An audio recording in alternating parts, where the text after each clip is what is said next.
Interchange of people. On page 3, in the defendant's signature block in black ink by the X, at least on my copy.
to the use of these, it's akin to a mugshot.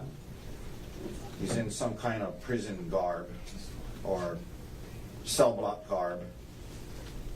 And for that reason, we are objecting to the use of those 3 photographs, as they are prejudicial in the sense that they look like a mugshot. So then there's a whole nother issue, but I don't know if you want to deal with that first. Yeah, let's deal with the photographs first. So let me pull 238, 239, and 129. 129. Hang on.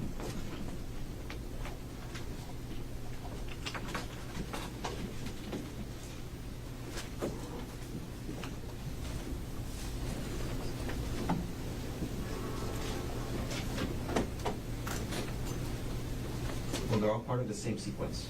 Yes. I believe so. The photos were taken by evidence specialist Mohammed Salame on March 25th, 2025 at around 5:40 p.m.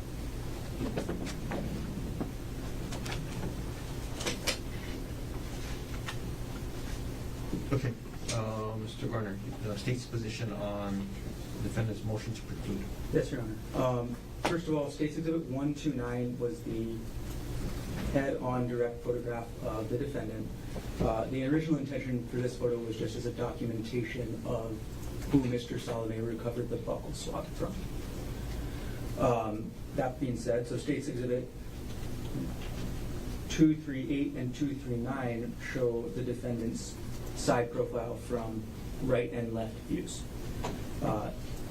As the trial and the evidence has developed, it has become clear that defense intends and is claiming self-defense in this case. These photos show the extent or the severity of the defendant's injuries on the date after the incident, and essentially show very, very minimal, if any, injuries to the defendant. So they're highly relevant to rebut the claim of self-defense. The level of potential prejudice is not high, as, well, it's been clear to the jury after the testimony yesterday that the defendant was in custody. The risk of unfair prejudice does not substantially outweigh the high probative value. So these photos should be admitted. That's what I'm thinking as well, Mr. Otake. I mean, the prejudice of the mugshot is to not indicate to the jury that the defendant is in custody, but that is not a danger at this point in time. Anything else you want to add, Mr. Otake? On that issue, I mean, Over defendant's objection, subject to laying a proper foundation, was marked for identification as State's Exhibits 129, 238, and 239 can be proffered against if they're admitted into evidence. Mr. Otake, you had another issue. yes, the other thing that was included on the state's new exhibit list is they have now have S2, State 242, State 243, and State 244. Mm-hmm. And this is what I was talking about the other day, which clearly now they're doing, right? So I was trying to address this thing without now them strategically using things and making like they're the ones giving it to the jury instead of us. But, you know, whatever. You want to play those games, that's fine. But to take our exhibits, the clips that we made, and now relabel them as state's exhibits, I mean, that's ridiculous. So if they want to use it, it remains as defense exhibit 179, 180, and 182. If they want to use it, they can use it. But that's not how we do it. In the middle of a trial, you take the defense exhibits that we made and gave, and now try to make like it's your exhibits. And there's no need to do that except trying to mislead the jury. Never seen it before. So they should remain as defense exhibit 179, 180, and 182, and they're free to use it. Just like we've used state's exhibits. I mean, this is... And not to mention, like, if that's the case, then they've never produced those things to us. So, and there was deadlines for discovery, there's deadlines for exhibits. So you don't just take our exhibits that we made and relabel it to make it like you're not trying to hide something from the jury. Go ahead and use it, but leave it marked as the way it was. These are clips of how long? Of what length? Short clips. And the original body cam video for Officer Chun was how long? Very long. I don't know, 20 minutes. 20 minutes-ish. I'm sorry? 20 minutes? Yeah. I don't know. I think it's around 27, Yeah, but it's fairly long. 20 to 30 minutes. So we took the time to make these clips, produce it, label it as defense exhibits for parts that we believe, were relevant. And, I'm not saying he can't use them, but let's not do this Shibai thing where we're labeling it as a state's exhibit and making it like they're the ones who wanted to give this clip to the jury and turn it over and label it as a state's exhibit. I mean, that's just ridiculous. And it shouldn't be allowed for all, because the time for marking state's exhibits and turning it over to us has long passed. So they can use it, just leave it marked as a defense exhibit. Mr. Garner. Well, I strongly object to the characterizations Mr. Otake is making about this.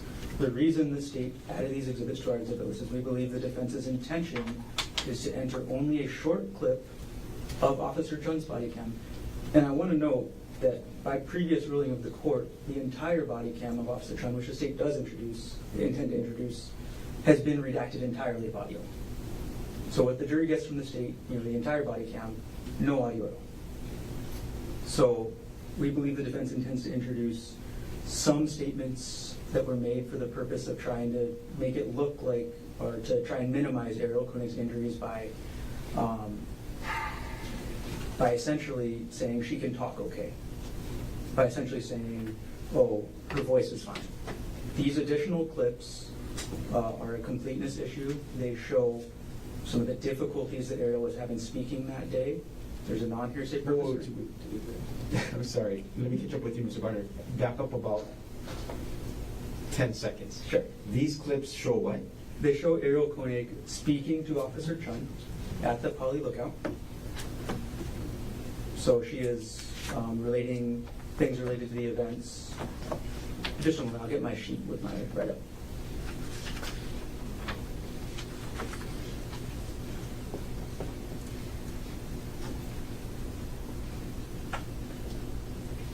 And while you're looking, I'm sorry, Mr. Dirks, I have a question for you. Court asked defense to provide a clip that the defendant wanted to introduce via cross-examination of Officer Chun. I did have a chance to review it. Was that just one exhibit, or is that the entirety of the 3 clips that the defendant had marked? That's exhibit 182, and that's just one exhibit. Understood. Okay, Yeah. thank you. And if I can just quickly clarify, just so we don't waste more time. So 179, 180, and 182, we did produce. Okay. Now, what I'm saying is, anything that is admissible, and these may or may not be, he can try to admit them if they're admissible. We can talk about that, but they don't need to relabel them. Is my point. Number one. Number two, 182 to one. These other 179, 180. They may go beyond the non-hearsay purpose that we're planning to use, and it may be a problem for other reasons. Because if she's describing the incident and what happened, that's hearsay, right? So my first issue is I have no idea why we need to relabel anything to make it look like it's their clips. Number two, some of these clips may or may not go beyond what the court may allow as it relates to body cam because of hearsay issues. 179 and 181 is what you're talking about. 179 and 180. So I don't see the state having relabeled 180. We did not. Yeah, they only have 179 and 181. I don't know. What I'm looking at here, what was handed to me, S243 says Defense Exhibit 180. Oh, I apologize. So I don't know. I might have mislabeled that on the. I think it's 181. Well, I don't know. I mean, what makes you think that? Because it says 180 on the thing they gave us. The exhibit by electronic Oh, okay. copy that I have says 181. And I'll double check it myself as well. But is there a 180? There must be a No. one. There's no 180? So what I have in the exhibit folder is State's Exhibit 242, which purports to be Defendant's 179. Oh, I see. In terms of what they gave you this morning. Correct. Got it. Right, and then 243, State's 243 is what purports to be Defendant's 181. Okay, so this is a typo, so it's really Defense Exhibit 181. Correct. Okay.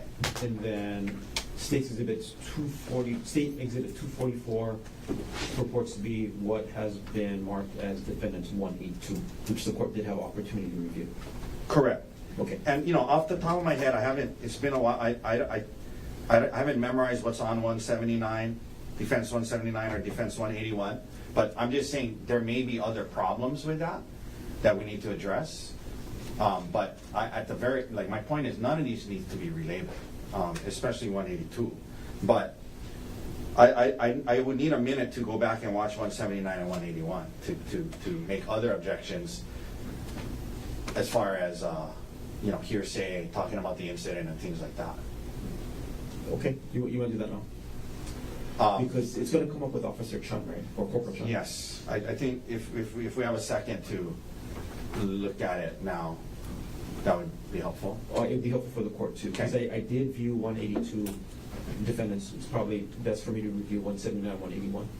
Sure. Do you need me to speak about the relabeling thing that's been brought up? I'm sorry? Do I need to speak about the relabeling issue that's been brought up? Because, look, if I want to enter the exhibit, I need to be ready to enter the exhibit. I don't need to go ask defense counsel for their exhibit. That's just normal. So I don't see any problem with relabeling it, just to make sure that the exhibits I want to introduce, I have available to me. I know what the officer has reviewed, what he's signed David on the disc. So that's the purpose in relabeling. It's not to hide anything. But I do want to add that, it also avoids that risk of, by defense's motion, or by defense's request to the court, the entire clip has been audio redacted, right? And then suddenly defense is now introducing audio, and that makes the state look like we're hiding things, which is not the purpose. We're just trying to follow the court's order with the audio. Right? So it cuts both ways here. There's nothing wrong with labeling these exhibits as the state's if we want to introduce them. Just a couple comments on that. I don't know what he's talking about. The court ordered us to turn over electronic copies of our exhibits to each other, which we did. So this idea that he can't get the defense exhibits, he wants to make sure he has access to them, I have no idea what he's talking about. The way it works is we turn over our exhibits, we mark them, we make exhibit lists with the court's deadlines, within the court's deadlines that are set. And that's what we did here. You don't, in the middle of the trial, take our exhibits that you can just use and use them as defense exhibits and relabel them and make like they're your exhibits. I've never seen that in 20 years of doing this. I mean, and he can say what he wants, but I mean, it's very clear why he's doing this. We're not dumb, we're not stupid. So he can say what he wants, like just use it as defense exhibits, which is what happens in every trial. Like we've used some state exhibits throughout this trial. Okay. Anything else with respect to these video exhibits? And I have one more thing before we go off record to review the clips. I have nothing productive to add. Then with respect to my last thing on my checklist before we recess, the live coverage, which you're welcome to have, and student members of the media, you're welcome to continue to live stream the proceedings. I would ask though that when we are not on record, that both audio and visual not be broadcasted. And the reason is this. During our recesses when we're not off record, the attorneys need to confer, they need to confer with court, defense needs to confer with Dr. Konig, and that should not be part of the broadcast made available to the public. So I would ask if the media could comply with that. Any problems with that? Copy that. Okay, thank you very much. One other comment, Your Honor, and again, I'm not saying it's this is the intent, but I've been told by people watching that at certain times there's been zooming in on what's on our table and on our computer, and I'm not saying that that's the intention to try and do that, but people have said it appears that way, and they've told us be careful, don't leave things on your desk because they're zooming in on it. So I just ask that stop as well. You can whatever zoom in on whatever you want, but just just be cautious about trying to zoom in on our work product on our table. Agreed. Thank you. Anything else before we take a recess? No. Nothing to speak. All right. Recess. Can we go watch it in the? Go ahead. Or witness room, whatever you want. Thank you. This cop is in the witness room, but if you need to go in, just. You want the other room? I mean, if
we're offering it not for the truth of the matter asserted. In other words, we're not offering it to show what she's saying is true.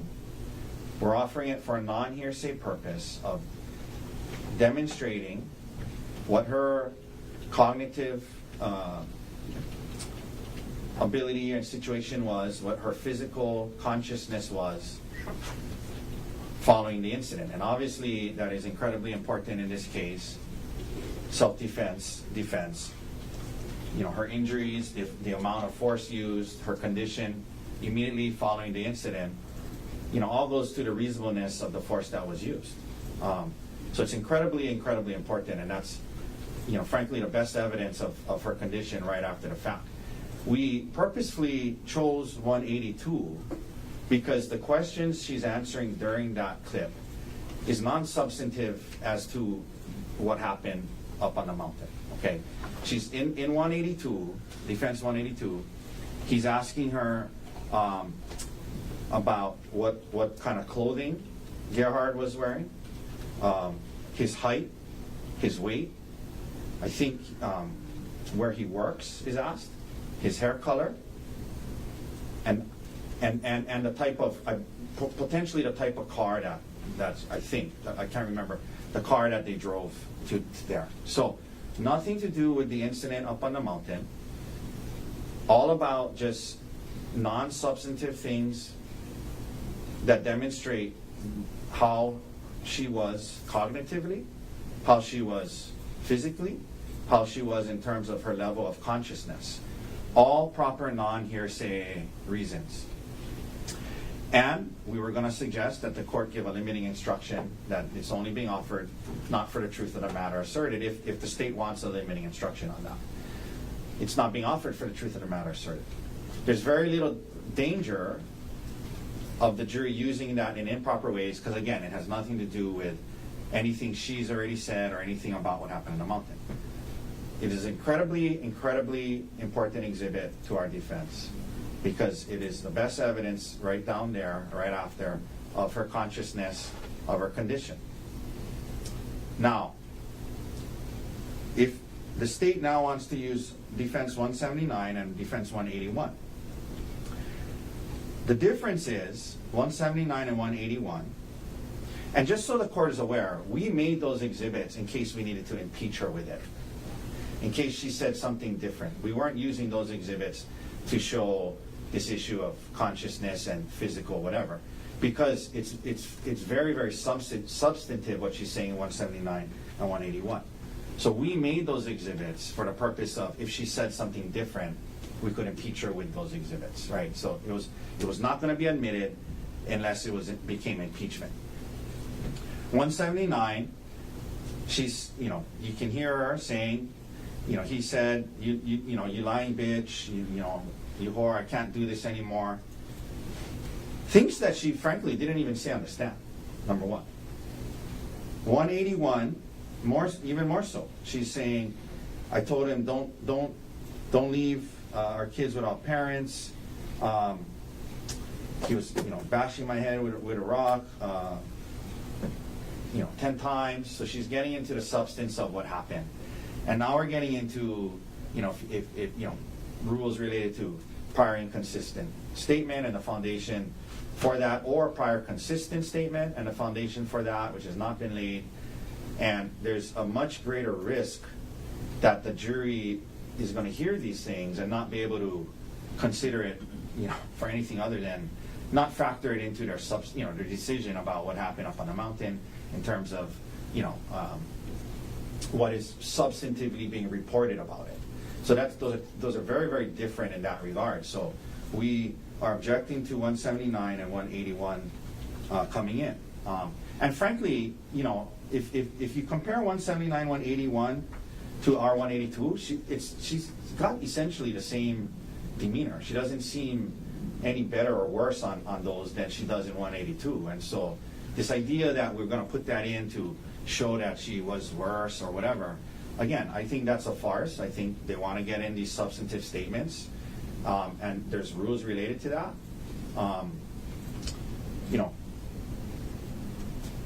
They could have tried to do it with her if they wanted to, lay the foundation for prior consistent or prior inconsistent statement. They could have tried to do that. They didn't. So now they want to backdoor it in, saying it's non-hearsay, when it is, the substance of it goes to the heart of what this whole case is about, the substance of it. It's not, why did she do what she did next, or typical non-hearsay things, right? So we deliberately took 182, and these are all, it's all in the same conversation. It's not like, one is from here and then another's 30 minutes later, right? This is all in the same conversation. But we made one to show her condition at the time that had no substance in terms of what she's saying happened on the mountain. So you take away that risk of, allowing in these substantive statements about what happened. So for those reasons, 179 and 181 should be excluded for that reason as well. Thank you. Mr. Konig? First off, Your Honor, when you introduce a statement of a person for a non-hearsay purpose, the content of that statement does not matter. When it's not for a hearsay purpose, whatever the person is saying, the jury is instructed on a limited purpose that they're allowed to consider it for. These two exhibits states 242 in defense 179 and states 243 in defense 181 show a difference in condition. They show a difference in condition to what defense is putting in defense 182. They show Ms. Konig panting more, having more difficulty speaking. They give a clearer picture of what she was like closer to when she came down the hill. So when she came down that trail. When she got down the trail, she started receiving medical treatment from a bystander. Then states 242 and 243 came about. And then afterwards, defense 182. So this is a completeness issue in the fact that I understand the non-hearsay purpose defense is saying, but once you say it's for a non-hearsay purpose, and once we all agree to that, the content doesn't matter. So the same non-hearsay purpose for introducing the defense exhibit applies to the state's exhibit. It's just to show her condition, to give a clearer picture of the jury of Ms. Konig's condition, so that the jury doesn't get this tiny edited picture when in reality she was having a whole lot more struggles than the defense exhibit 182 shows. And a large portion of this trial has included defense's attempts to minimize Ms. Konig's injury. This is just another way they're doing it, and this is just a response to that attempt to minimize the injury. The same instruction should be given for each of them, if the court allows them, of the purpose that they are able to consider the exhibit for. The juror is going to be presumed to follow that instruction, and it should be gone that way. Lastly, prior consistent statement. The defense did impeach Ms. Konig with a motive that defense alleged occurred after Ms. Konig made this consistent statement. So as long as the officer can lay the proper foundation that this is true and accurate video, this would also fit the prior consistent statement hearsay rule as well. So there's even a hearsay exception for this statement. There's also excited utterance if you really want to continue going down the hearsay exception rule. This is made at or near after a startling event. It's very clear from all the evidence in this case that this, calling it a startling event is, well, a complete minimization, but that's what the hearsay rule says. So there is clear hearsay exceptions for excited utterance and a statement of recent perception as well. So there's multiple different avenues of hearsay. This could be admissible. Regardless, there's a non-hearsay purpose. There's a purpose in responding to the exhibits the defense is putting in for their non-hearsay purpose. So for all of those reasons combined, these exhibits should be admissible. Just address a couple of things. So Go ahead. first of all, this, again, we should, Exhibit 180, 181. well, no, I'm sorry, Exhibit 181 and 182 are, I believe, if I'm doing the math correctly, less than 30 seconds apart from one another. Exhibit, 1 second, 181, this says, Yeah. it ends at 43:19, right? Yeah. Okay, and this starts at 43. Yeah. Okay. So Exhibit 181 and 182 is 24, 1 second, 24 seconds apart from one another. So this idea about, one is from earlier when she first gone down the hill, and then the other one's from later, it's making out like it's like 5-10 minutes apart. It's about 24 seconds apart. So that's number one. Number two, again, never brought this thing up about prior consistent statement until I mention it, and all of a sudden, that's what he wants to do. Well, you don't lay foundation for a prior inconsistent statement. Prior consistent statement. I'm sorry, you don't lay foundation for a prior consistent statement with a police officer a day after the person testified. If he wanted to do that, he could have tried with her. So that's that. And so that's not how this works. And that's, again, that's not what he was earlier saying he was even using this for. So, Your Honor, these things should stay out. I mean, like you said in the beginning, what's at the beginning of this trial, when we talked about body cam, you basically said anything audio on the body cam, it's hearsay, it's not coming in. And so, unless there's a viable non-hearsay purpose for it. Well, unless there's an exception. It's hearsay, but if there's an exception. Right? Hearsay normally doesn't come in unless there's an exception. I understand that. But, again, now that's what he's saying it's for? It's up to the other and judge. Well, whether or not he says it before or says it after, is there a hearsay exception for the material to come in? Well, if we take these things one at a time. And I'm not concerned about excited utterance or Okay. Statement of recent perception. I'm focused on So one consistent statement. Okay, so 179, you lying bitch, you whore, I can't do this anymore. She never said that on the stand. So it's not consistent with anything. That's a brand new statement. She never said that on the stand. She said on the stand, he said, I'm sick of this shit, get over here. So I don't know what that's consistent with. Now that this is the new theory we're trying to use. Fair argument. As to 181, please. he was saying, don't leave our kids without parents.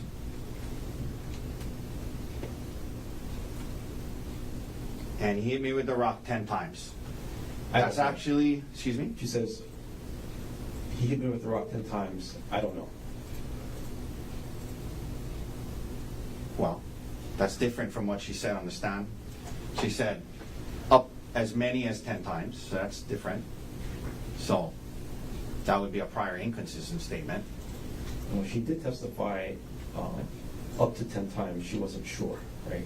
During her extensive examination, both direct and cross. She said as many as 10 times.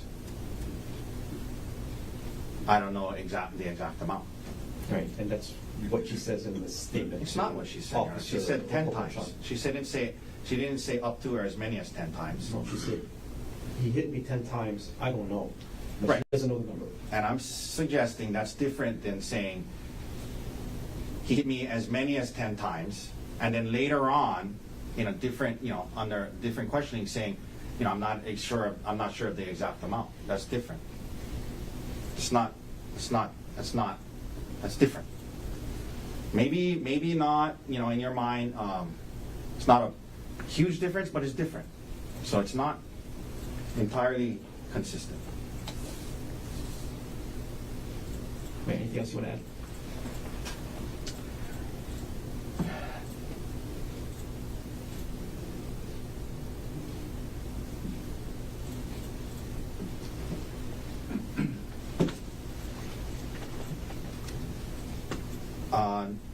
No.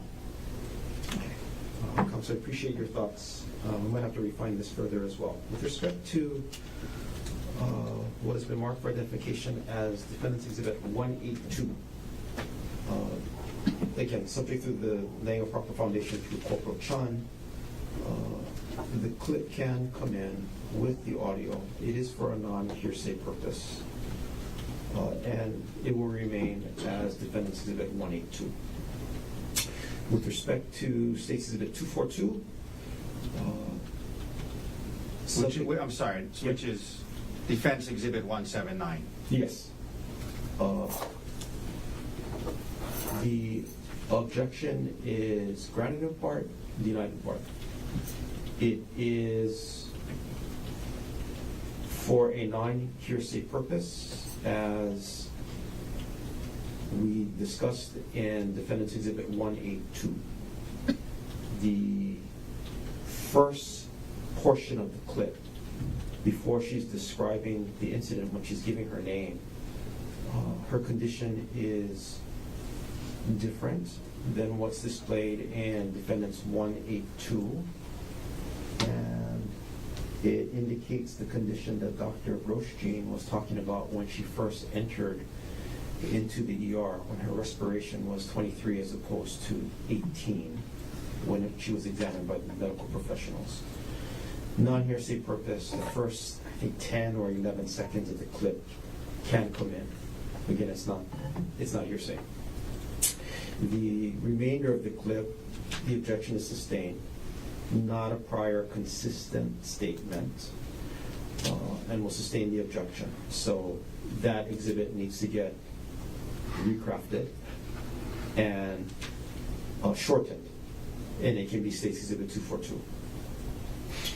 What has been marked for State's Exhibit 243 and is Defendant's 181, it's this court's position that there are portions of it that are admissible as prior inconsistent statements under Hawaii Rule of Evidence 802.1 sub 2, and that is offered pursuant to 613C. And what I'm talking about, it's the number of times that she's hit by the rock, and she says, I don't know. I'll have to go back again to see how we can splice the clip so that it only allows in what's an exception to the hearsay rule under what the court just cited as a prior consistent statement. There are other portions that are not consistent that we're going to have to excise out as well. Counsel? I'm sorry, Your Honor. I'm just looking up the rule on my phone. I apologize. I'm not texting anyone. Go ahead. But just for clarification, I'm a little confused. So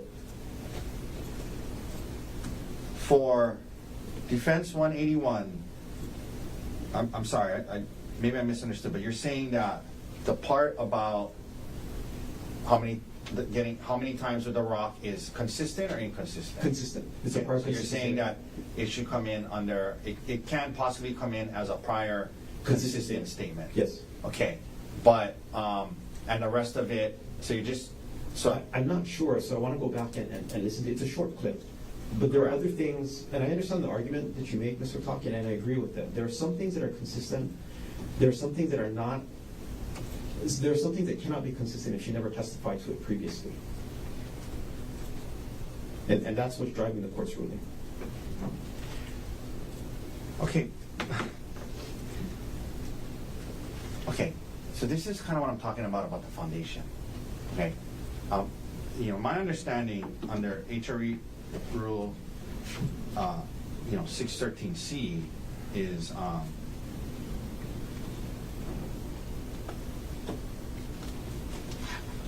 if we're going to get into prior consistent statement that's admissible to rehabilitate a witness's credibility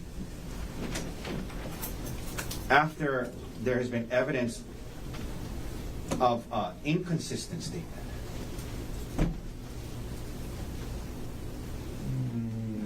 I'm looking at C2, and the rule states that evidence of a statement previously made by a witness that is consistent with the witness's testimony at trial is admissible to support the witness's credibility only if it is offered after an express or implied charge that has been made that the witness's testimony at trial has been recently fabricated or influenced by bias or other improper motive. Right? And the implication is she made this up to bolster the claims in the motion to set in the divorce case. No, but this is we embrace that she's always said that it's been 10 hits. We're not saying that she's never said that.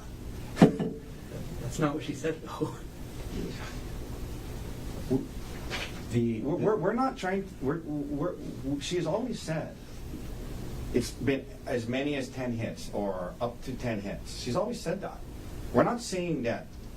That's something. That's not what she's saying. Right? She says up to 10. That's what I just said. We embrace that she always has said, it's been up to 10 hits. Right? She's been challenged on the number of hits. Is the trial examination both on direct and cross? Okay, but I'm just trying to. Okay, so your ruling is that portion can be played, or Yes. just the part about the hits? And whatever is, that's what I'm clear about is a prior consistent statement. I'm not sure about the rest of she describes the incident as well, right? Right. Right, and I'm not sure it's consistent, so I have to go back and listen to it again. It's a short clip. But the number of hits, to me, I'm clear and conclude that it is a prior consistent statement that's admissible. Under 613. And 802.1.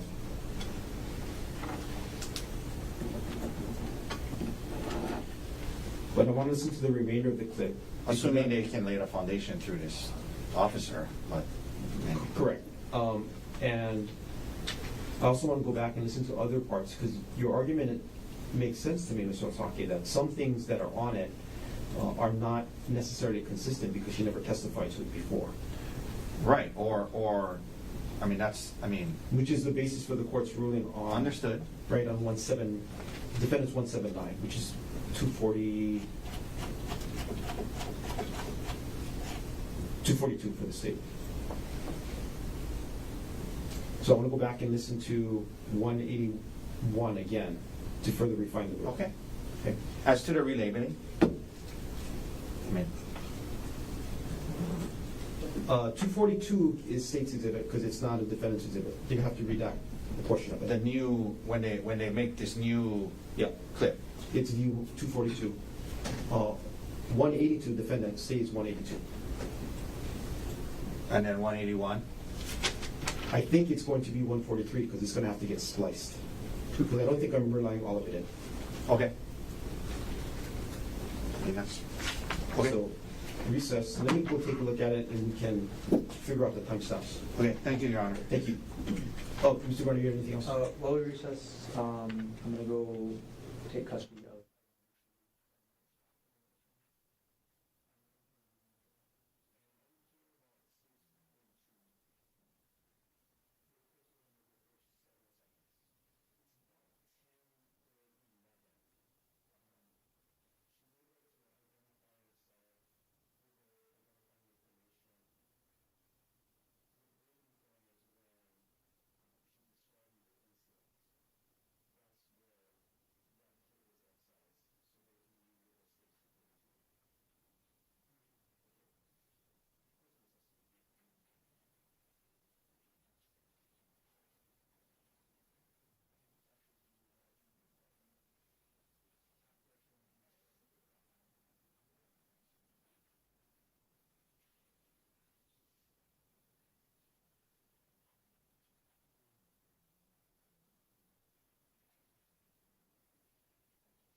CPC-25-373.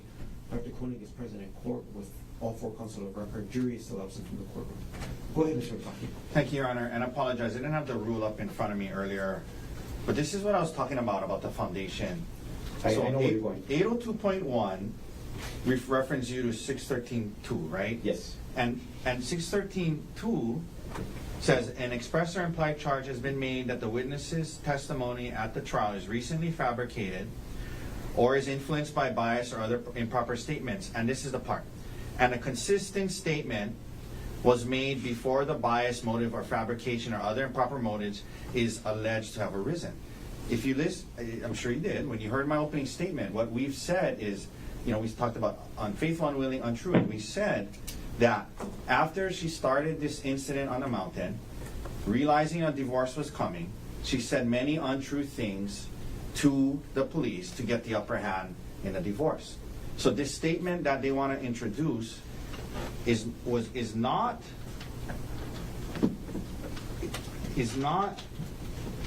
made before the bias, motive, or fabrication is alleged to have arisen. We're saying this statement, even to right then and there, that's what we've always said. That she said these untrue things because she knew at that point a divorce was coming. So we're not saying that this motive arose later. We're saying it arose at that time. That's what we've always said.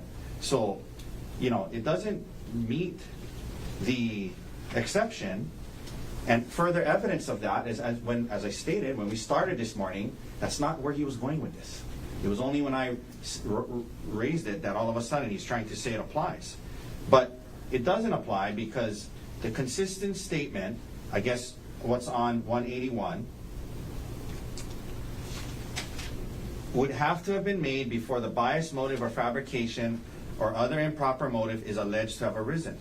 And we're saying that at the time she made that statement, it was untrue because she had a bias, interest, motive in protecting herself and getting the upper hand and was clearly going to be divorced. Go ahead. Yes, Your Honor. Opening statements should not be considered by the court for this purpose. The court should be considering the evidence and what happened on cross-examination. And what happened on cross-examination yesterday was Gerhardt Konig was crossed about what happened before the incident. Nothing about divorce was discussed before the incident. The only cross-examination or implied reason to fabricate anything about the divorce, Mr. Otake said, when you got back to Maui after the incident, that's when you filed for divorce, that's when you filed for the TRO, that's when you took the money out of the account. So the implication that Mr. Otake is making is that she had this motive to lie after the incident. There was no evidence brought up of any motive of Gerhardt Konig to fabricate this before she made this statement to the police. So temporally, this fits exactly into prior consistent statement. I agree. However, Mr. Garner, when we look at Rule 613, the prior consistent statement needs to come in through the witness herself. And that's the first line in Rule 613. So, court adjusts or reconsiders its ruling with respect to states in 243, which is defendant's 181. Objection is sustained. 242 can get amended, so that includes up to the first 11 seconds. That does show a difference in condition of Ms. Konig as opposed to what's depicted in 182. So only two can come in subject to lien or foundation. Likewise, the redacted states 242. Anything else we should take up? No, thank you, Your Honor. In terms of publishing, states 242. I will publish the first several seconds today, pause the video, and similarly to States Exhibit 4, a separate exhibit will be made and... It's up to the 11-second mark. Understood.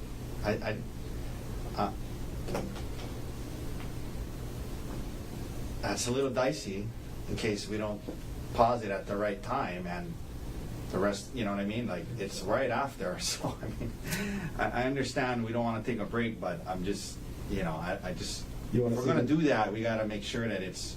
You want to say the 10-second mark just to be safe? No, I agree that with what you're saying. I'm just saying if we're saying, like, if he tries to stop it and it keeps playing because it doesn't stop, then the jury hears it. So I mean, if you're confident you can stop it right then before what's not allowed comes in, then it just seems risky. But I mean, if you think we can stop it, or maybe Mr. Dirks can be ready with the power button or something, I don't know. But Do you want to give me a moment to practice? Why don't you? Just, I think we should be safe. I mean, I understand the concern. Okay, it is going to be on the screen up there because I'm currently confined. So States Exhibit 242, publishing from the beginning.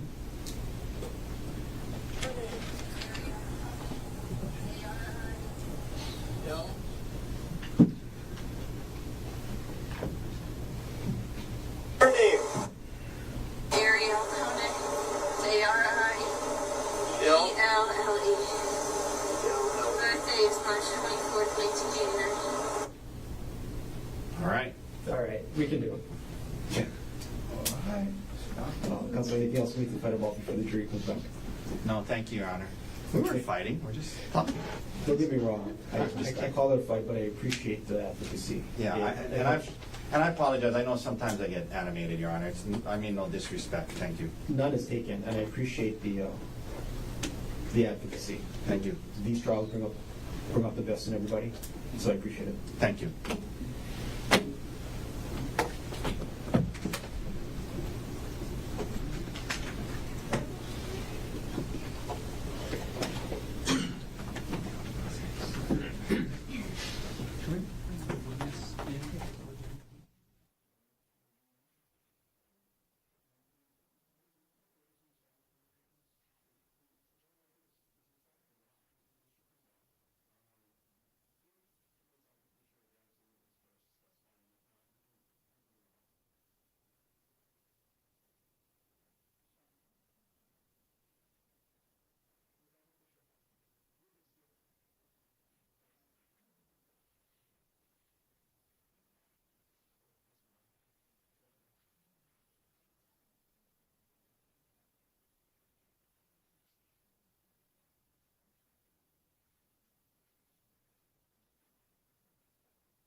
Recalls case number 13, State of Hawaii versus Gerhardt Konig, 1 CPC-25-373 for further jury trial. Counsel, can I have your appearances, please? Good morning, Your Honor. Good morning, ladies and gentlemen. Deputy Prosecuting Attorney Joel Garner for the state. Also present is Deputy Prosecuting Attorney Franklin Don Picaro, Jr. Good morning again, Mr. Garner. Good morning again, Mr. Picaro. Good morning, Judge. Good morning, Your Honor. Good morning, ladies and gentlemen. Good morning, Corporal. Thomas Otake on behalf of Gerhardt Konig, also present on his behalf is Mr. Manta Dirks. Good morning again, Mr. Otake. Good morning again, Mr. Dirks, and you as well, Dr. Konig. Good morning again. Good morning, Your Honor. Gentlemen, all of you can be seated. Ladies and gentlemen of the jury, good morning to all of you. Welcome back to courtroom 15. I apologize for the wait. I think you know by now, lawyers are terrible keepers of time. I apologize for that. I should have shared with you the analogy I share with other jurors about jury trials and delays, especially now when we have to travel by air. Jury service is very much like air travel. Right? You fight traffic in the morning, you get to the parking lot, you gotta fight for a parking space. When you finally get your parking space, you stand in this long line for security. And then when you finally get through security, you rush to the gate and you wait. I'm sorry. jury service is very much like that. I apologize. The silver lining, though, in the wait this morning is I did have very good discussions with the lawyers, and they have even further streamlined the case. So even though you were left waiting outside, we did make progress, and we're still on schedule. So thank you very much for your flexibility and your patience. Corporal Kevin Chun is on the stand. Corporal, good morning to you. Morning. Welcome back, and you are still under oath. Yes, sir. And Mr. Garner, whenever you're ready, you may continue on with your direct examination. Good morning, Corporal. Good morning. Okay, welcome back. Hi. Okay, Corporal, we're going to jump in kind of where we jumped off yesterday as we ended. So, were you wearing a body-worn camera on March 24th, 2025? Yes. Okay. And I'm going to approach you now with what's been marked as State's Exhibit 232.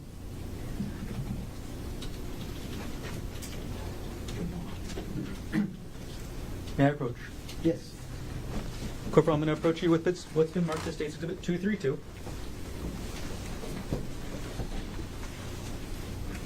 Do you recognize what I've just handed you? Yes. What is that? This is a DVD with my name, signature, and the date. Okay. And what is contained on that DVD? Some of my body-worn camera footage. And before you testified today, did you review what was on that DVD? Yes. And is what's on that DVD a true and accurate representation of what your body-worn camera saw, or what you saw on March 24, 2025? Yes. Beyond any redactions for audio, is the body-worn camera on that disc the entire body-worn camera from that time you turned it on? Yes. Okay. At this point, the state would like to enter State's Exhibit 232 into evidence. Mr. Otake, No objection. was the mark for identification as State's Exhibit 232 is received into evidence? Okay, Corporal Chun, I'm going to play the video on the screen next to you and ask you some questions about it as we go through. So now publishing State's Exhibit 232.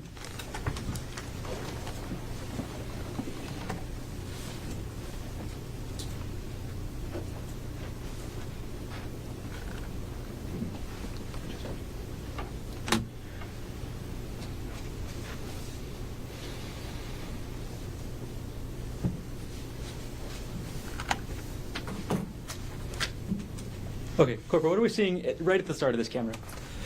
This is me driving to the scene. Okay, I'm going to fast forward a little bit until you get there. So fast forwarding to timestamp on the video of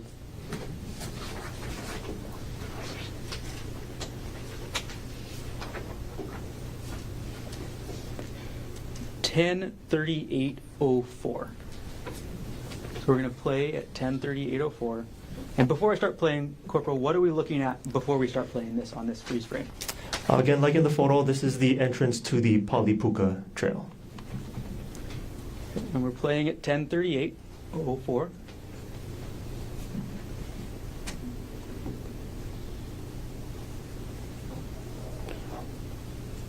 We're pausing at 10:38:16. Corporal, what are you doing in this part of the clip? I'm putting on some protective latex gloves. Why are you doing that? Just because of the call that came in and assault, I might have to go hands-on with somebody, and I prefer to keep my hands as clean as possible. What does going hands-on mean? Just because they're an assault, it could be a suspect. I don't know if they're violent or not, so if I have to place my hands on them to detain them, I'd rather have my hands protected. You mean physically place your hands on a person? Correct. Okay. We're going to play at 10:38:16.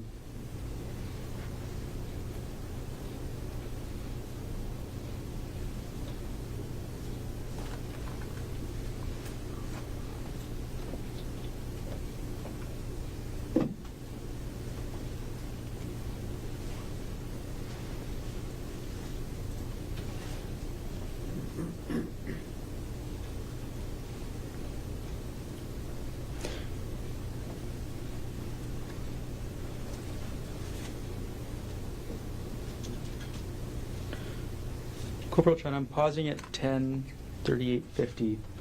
What are you doing waiting? I'm trying to see if there's any other backup come in, if I can hear anything inside the trail. see if the suspect is around, just trying to not to just rush into the situation. Got it. Okay, playing at 10:38:50.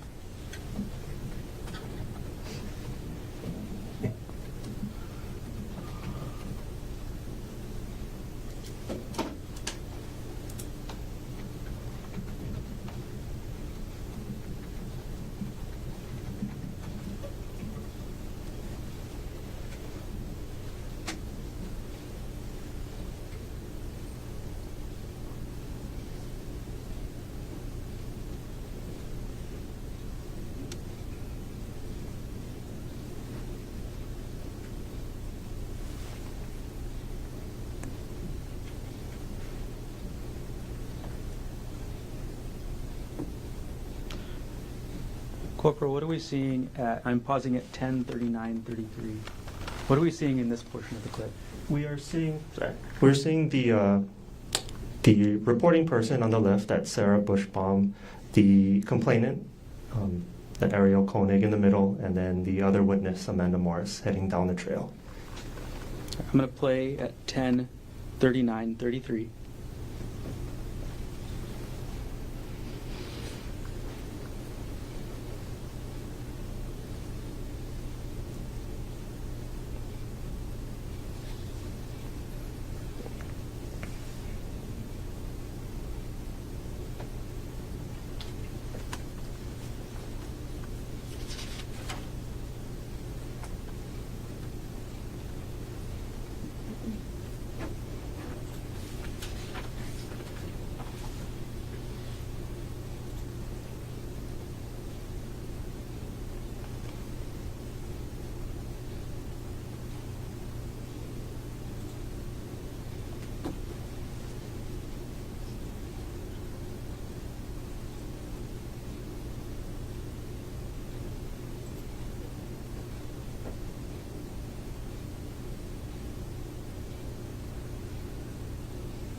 Corporal, I'm pausing at 10:40:54. What are you doing at this point?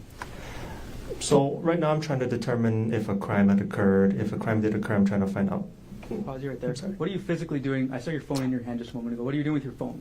I'm about ready to take a picture and then see if I could locate the suspect as well, because that's my work phone, so we're able to search up people. Okay. Is that the same picture that you showed us yesterday? Yes. Okay. Playing at 10:40:54.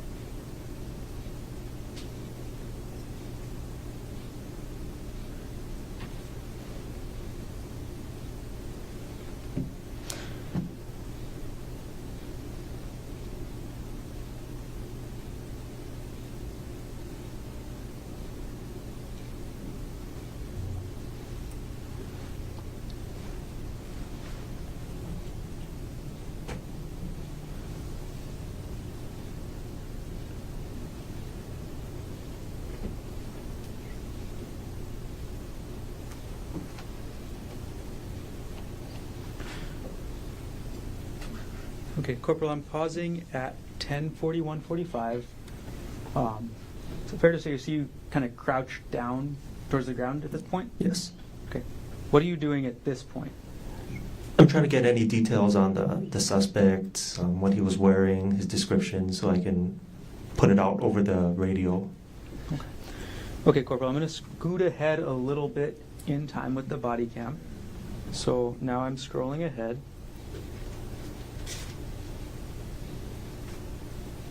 And I'm pausing at 10:43:07. Is this where you're still in the gathering information stage? Yes. Okay.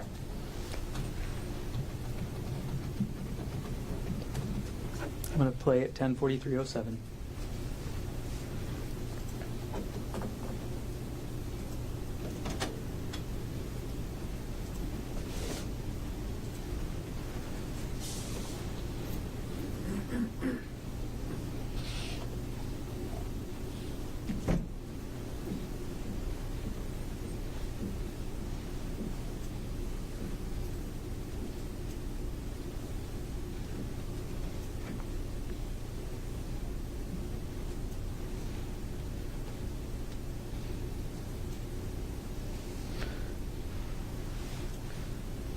Corporal, pausing at 10:43:45.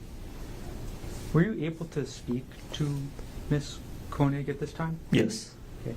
Without getting into what was said, and before I ask that question, had you ever met Ariel Konig before March 24, 2025? No. Okay. So do you know what her voice was normally like? No. Despite that, did you make any observations regarding her voice as you spoke to her that day? It sounded weak and kind of. She took a lot of pauses, out of breath. Understandable. Okay. Playing at 10:43:45.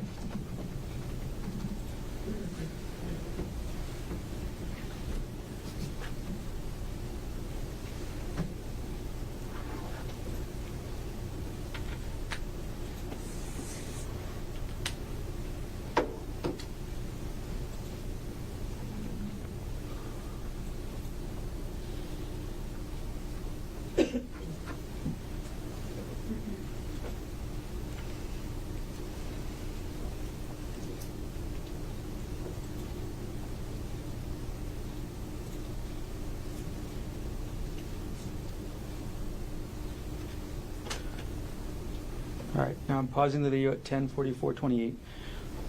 Corporal Chun, did you eventually go up the trail that day? Yes. Okay, I'm going to scoot forward ahead in your body-worn camera just a little bit to where you enter the trail. So I'm scrolling forward in States Exhibit 232.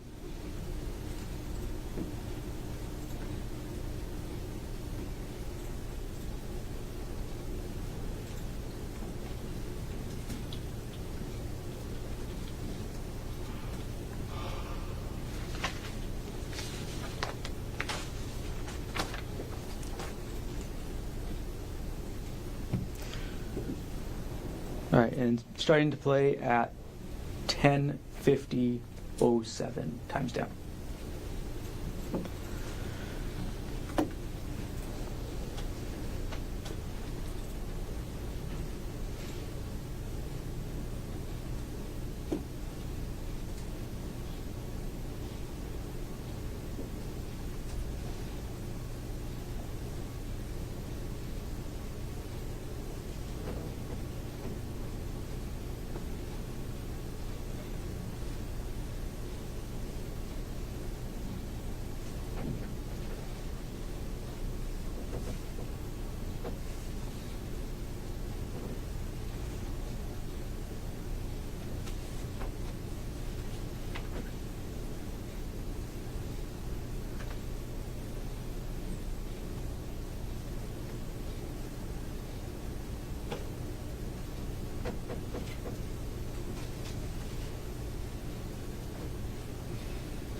Sorry, Corporal Chun, I'm going to pause here at 10:51:39.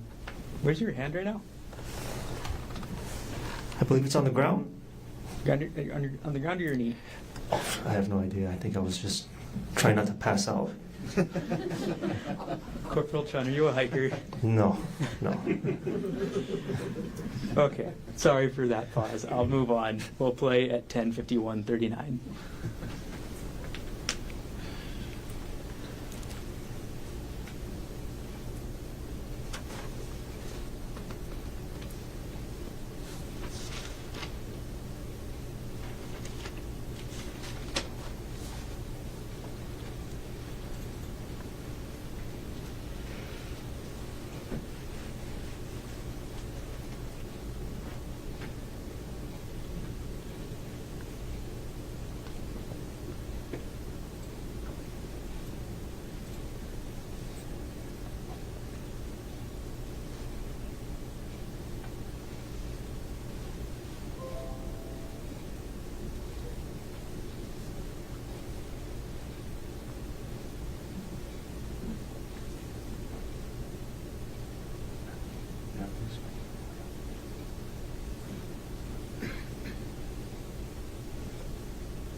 Corporal Chun, I'm pausing now at 10:53:24. What are we looking at this part of the trail? I think that's sort of towards the top of where like the steep part ends. So that I believe that's Corporal Bulagai. I'm not too sure. I can't tell too much, but still, this isn't the scene of the incident. We're going to play at 10:53:24. I'm going to probably pause again real quick.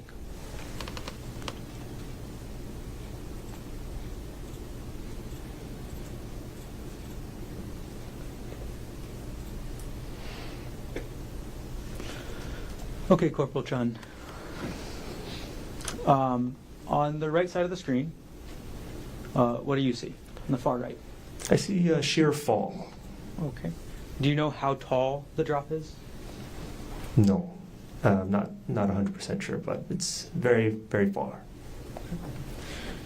And what were the wind conditions like that day? They're pretty windy. Usually over there, it's kind of windy. Playing now 10:53:36.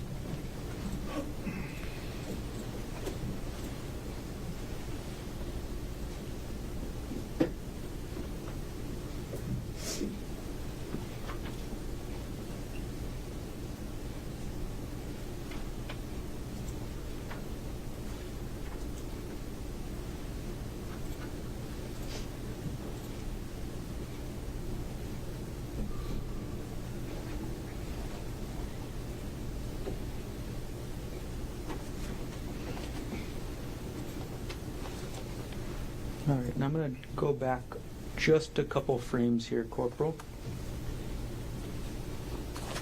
So I'm going to rewind 10 seconds and I'm going to play again. So we're starting again at 10:53:57.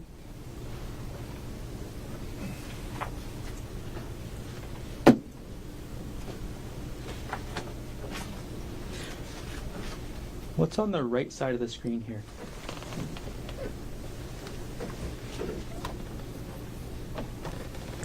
Just more, just another cliff. Yeah, we're still on the edge of the cliff this way. Okay. Playing at 10:54:06.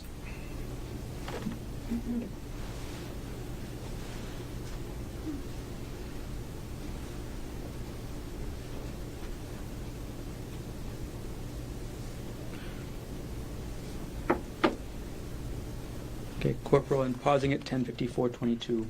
What do you see on the screen here? It looks like an article of clothing that Corporal Wu found on the trail. Okay. Right, I'm going to take the video off of the screen for now.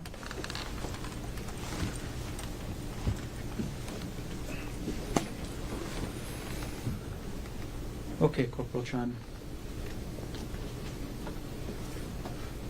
Almost there. I'm going to now approach you with what's been marked as State's Exhibit 242, previously from the Defense Counsel.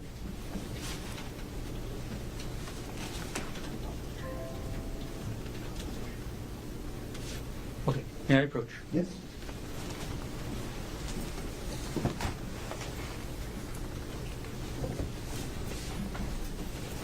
Okay, Corporal Chun, do you recognize what I've handed you there? Yes. Okay, and that's State's Exhibit 242.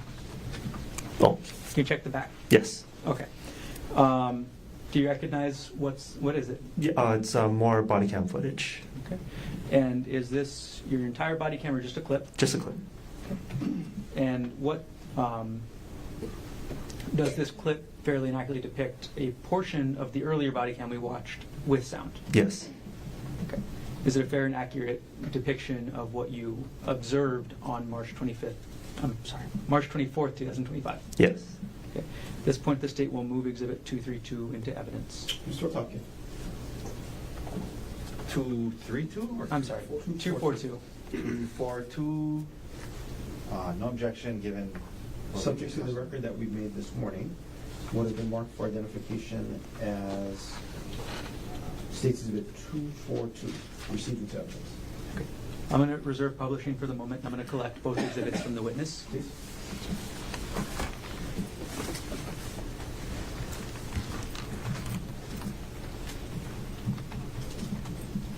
booked the clip.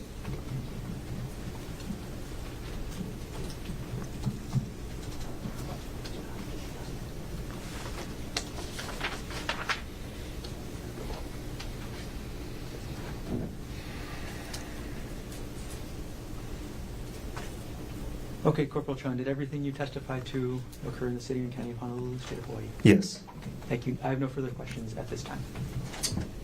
Thank you.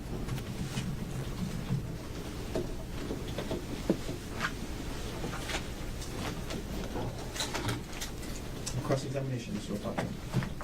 Thank you. Good morning, Corporal Chun. Good morning.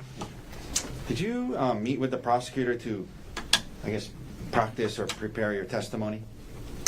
Practice? No, just review footage and go over notes. Right, like you met with him and he went over you what he was going to ask you, right? Oh, yes. So for example, this thing about it being really windy that day, I mean, that's not in your report, is it? No. Okay.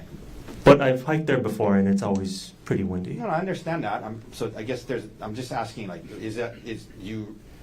it's often windy, you know that, right? Yes. Okay, but as far as that day, you didn't put in your report the weather conditions, correct? No, correct. Okay. So Corporal, you respond to the scene. We saw the start of your body cam, and looks like you got there relatively quickly. Were you nearby? Yes. Was there an accident nearby that you were attending to before? Yes. And was that at the tunnels? Correct. Okay. So you were kind of like right nearby the lookout because you were responding to an accident at the tunnels when you got the call, correct? Yes. So from there, you quickly got to the scene, and it looks like, I mean, at least to the parking lot, and it looks like you got there a little after 10:30 a.m. on March 25th, correct? Correct. Now, as we just watched the body cam, after kind of getting getting ready and observing things, you kind of went up the entrance, and you saw 3 females walking down out of the trail, correct? Correct. And the complainant was standing on her feet and walking down with the assistance of the 2 witnesses on her each side, correct? Correct. Now, you mentioned your body cam being on. I wanted to ask you a little bit about body cams. Okay.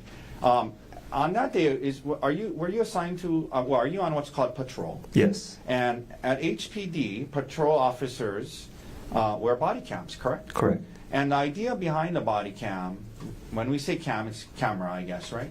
Is that the body camera allows you to record what you do, what other people do, that you're interacting with, what is said, what you say, that can be all recorded on a body camera, right? Correct. And HPD has patrol officers wear body cameras, correct? Yes. Okay. Now, I'm also going to show you what's been marked as Defense Exhibit 177. May I approach? You may. Okay. Officer, when you were here the other day, I had you watch a few clips, and then I had you initial the clip. Is that your initial? Yes. Okay. So, this was a clip of your body cam showing the 3 individuals walking down the trail, correct? Yes. Okay. Your Honor, I move D177 into evidence. Mr. Garner. No objection. What has been marked for identification as Exhibit D177 is received into evidence? Could we please publish it, Mr. Dirks? Okay, let's watch this. And again, we just saw this, but it's a clip out of the smaller one. So that's the 3 individuals walking, right? Correct. And to be clear, Miss Konig, although she has people on the side of her, she is walking, correct? Correct. And that area, it's kind of, there's some rocky areas that, I mean, on the ground as you get further down, and it's not like a paved concrete path or anything, correct? Correct. Okay. And you see them doing that, and you didn't tell them stop, put her down, or wait. You thought it was okay the way she was walking down, yes? Well, to get her safely to the parking lot area. Right. You were okay letting them continue to do that, yes? Yes. Okay. And right here, one witness let go of her, right? Yes. Okay. Now, we can take that down.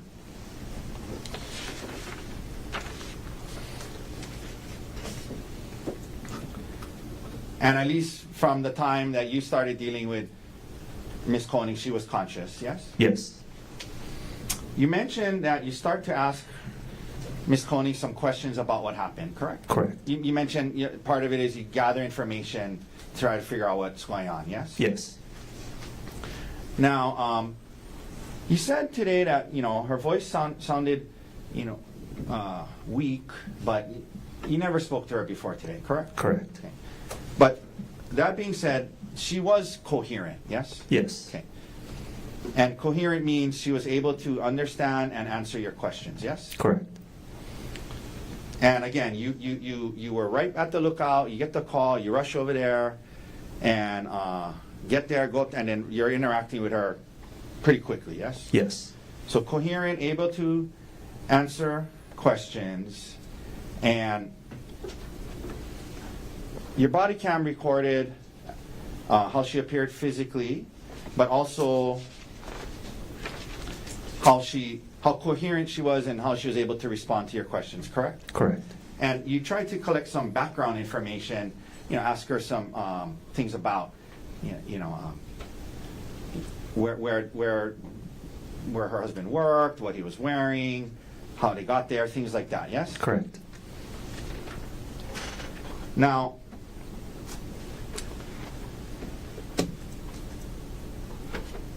I'm going to approach, Your Honor, please, with D-182. Okay. And again, last week, Corporal, I asked you to watch a clip and another one and asked you to initial it. Is that your initials? Correct, yes. Okay.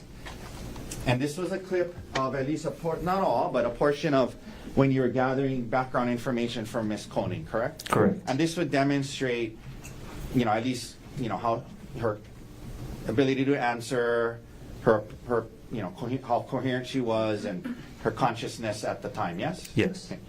Your Honor, I'd like to move D-182 into evidence. Mr. Garner. Is this a fair and accurate depiction of what you saw Ms. Konig responding to your questions with on March 24th? I'm sorry, are you objecting, or what? I'm glad. Well, you need to ask permission to do that first, so, Are you objecting? Can I have what you're well, I'll just ask, is this a fair and accurate depiction of how she appeared that day? A portion of it, yes. Yeah, okay, thank you. Then- Your Honor, I move D-182 into evidence. Mr. Garner. Subject to that foundation, no objection. And what is the mark for identification of exhibit 2182 is received into evidence? I'm sorry, D-182. Yes. Okay, I'm sorry, 182. I misheard. May we please, so this was, again, you got there within minutes probably, right? One second. Yeah, you got there within minutes, yes? Yes. Okay, the call comes in, 911 call, dispatch tells you you're there within minutes, and you're interacting with her within minutes of the call, correct? Correct. Okay. If we could please publish D-182. Where does he work? He works for TMG at Maui Memorial Medical Center. TMG's called it At Maui? Memorial, yeah. So TMG's a group of anesthesiologists. Did you guys drive here today? Yeah. Which is your car? It's a Nissan Rogue. Do you remember the license plate? If not, that's okay.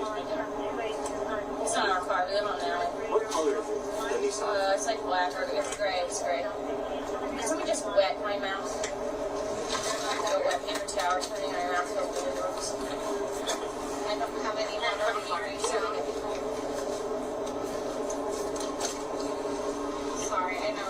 No, you're an angel. I just stop the meeting until they get there. I know, What was Gerhardt wearing today? wearing like a light gray shirt and like dark blue or light blue shorts, like athletic shorts. Thank you. So that's all I needed. How tall is he? 5'9". Yes, sir. About how much does he weigh? 160. 60. What kind of hair does he have? Short or? Short brown.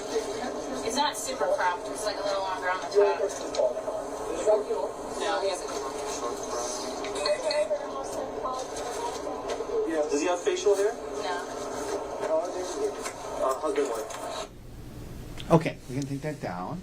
Officer, that's a fair and accurate depiction of Ms. Konig's level of consciousness when you're interacting with her a few minutes after you got the call, yes? Yes. Fair and accurate depiction of how coherent she was a few minutes after you got the call, yes? Yes. She was able to articulate to you where her husband worked at TMG, correct? Correct. She was able to tell you the type and color of rental car that they had driven there in that morning, yes? Correct. She was able to tell you his height and weight, right? Correct. Which, by the way, she said 5'9", not 5'10", when she was talking to you, correct? Correct. Okay.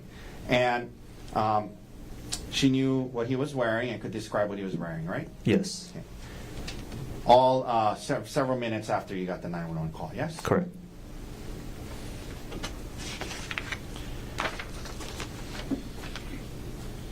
Corporal Chan, that's your typical area of patrol, including the Pali Lookout. Yes. Okay. And so you've been in that parking lot many times, yes? Yes. And it can be a busy parking lot, correct? Correct. And in fact, on the morning when you got there, it was a busy parking lot, correct? Yes. Now, I'm going to show you what's marked as Exhibit D67.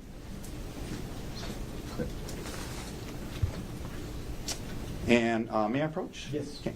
Officer, last week I also asked you if you could watch D67 for me, and I acknowledge that it's from the body cam of another officer, but I asked you if in watching it, if you could, whether or not it was a fair and accurate depiction of how busy and crowded the parking lot was when you got there that day. You remember me asking you that? Yes. And you indicated that it was a fair and accurate depiction of how the parking lot looked when you got there that day, correct? Correct. Okay, and then I asked you to initial it. Can you initial it? I mean, did you initial that? Yes. Okay.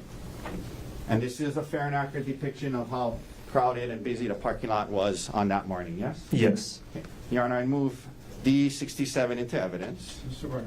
May I have voir dire, Your Honor? Yes. Okay. Just to clarify, whose body-worn camera is this exhibit? This was from my scene supervisor, Sergeant Ross Malloy. Okay. And do you remember what time this body cam is from? Sorry, I don't really know. Do you know if this body cam is from when the defendant and Gerhardt Konig actually arrived at the Pali Lookout on the morning of March 24, 2025? No. So this body cam is sometime after that, Correct. During the investigation. during the investigation, so sometime after 10:30 in the morning. Correct. But again, you don't know the exact timestamp? Correct. And what's shown in the video, is that something you actually observed yourself? No. Okay. Is it showing the area of the Pali Lookout where the Pali Puka Trail is? It's a little bit, if you're looking towards like the lookout area, it's a little bit to the right. Then, thank you. The state will object relevance and lack of foundation. Sustained. Officer Malloy got there, Sergeant Malloy got there shortly after you, correct? Correct. And the question I asked is, when you saw this clip of the parking lot, that's how the parking lot looked when you were there, yes? Correct. Okay. And it's a fair and accurate depiction of how the parking lot looked when you got there, correct? Correct. Okay, Your Honor, move to admit. Mr. Warner? Same objection. Okay. Over state's objection, what's been marked as Exhibit D67 is received. And obviously, it was not taken at the time that Dr. Konig and the complainant got there, because you guys weren't there when that happened, correct? Correct. I'm just asking if this is how it looked when you got there, and it is, correct? Correct. And again, you got there shortly after the call, correct? Yes. Like within minutes, right? Correct. Okay. Could we please publish D67, Mr. Dirks? Let's watch this together. Can you make it bigger, or? Let's see. Okay, no problem.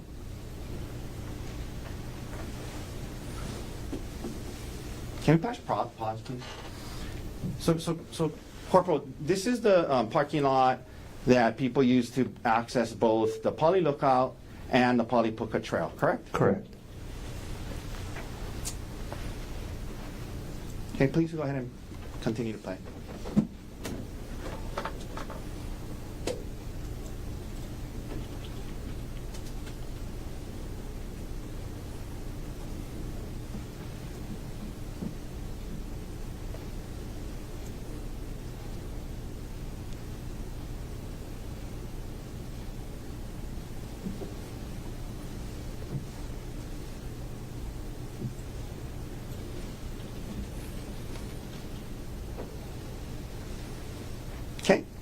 We can take that down.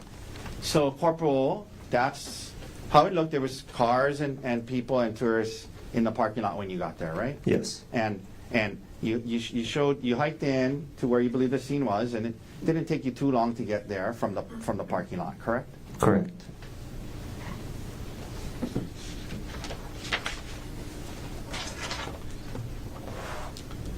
At least in the parking lot that morning, tourists, people, cars, busy place, yes?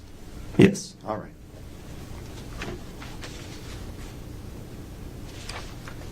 One second, Corporal.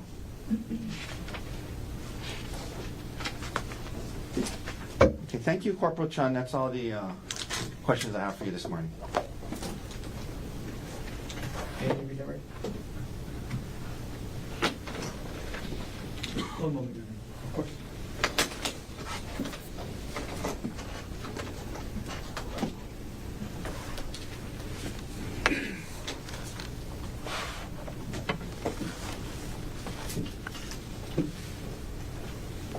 Okay, Corporal Chun, good morning again. Morning.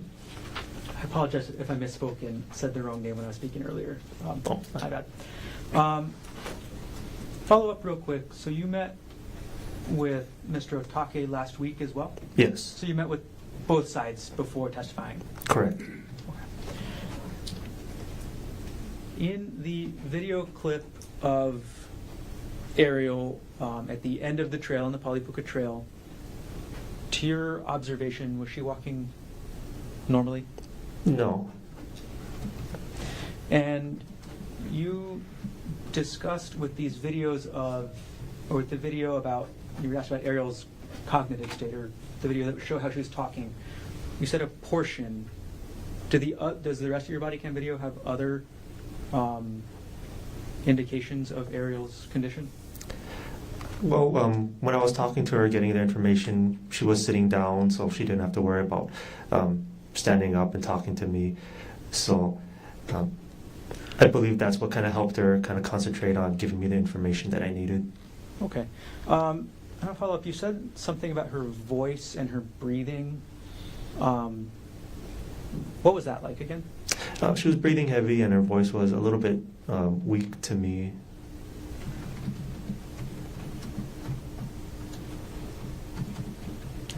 Thank you. No further questions. Can you recross basically what was asked on the video record? One moment, Judge. Oh, I'm sorry. Sorry, can we take a moment? Yep. No further questions. Sorry. Okay. Mr. Otake, recross based on what was asked on the video record. Just very briefly, Corporal Chun, this meeting you had with me last week when you were here to testify, to be able to admit these exhibits, I needed to show them to you ahead of time so you can say you initialed them and that this is what they reflected what they were, right? Correct. And we went out there for a few minutes and we watched the clips, right? Correct. And beyond that, I didn't ask you anything else about what I was going to ask you or go through questions. All I did was show you those clips as we need to do in order to admit it, correct? Correct. Okay. Now, the meeting you had with the prosecutors, did that take place in person or is that by Zoom or by phone? By phone. Okay. And in that meeting, you guys went into what happened and what he was going to go over with you and the questions and things like that, yes? Correct. All right. Thank you, Corporal. Any other questions for Corporal Chun? No further questions. Thank you. Corporal, thank you. Thank you. Don't watch that first step. Mr. Warner, state next witness. State the next witness will be Brittany Kopp.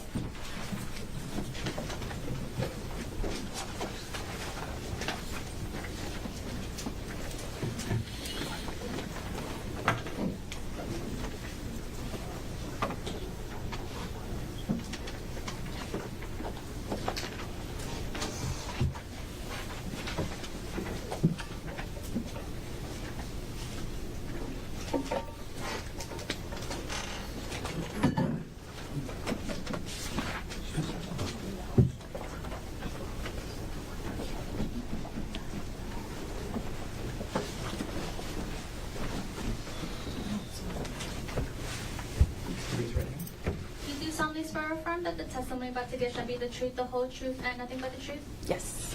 Please have a seat. So I'm going to just take a moment here for the TV.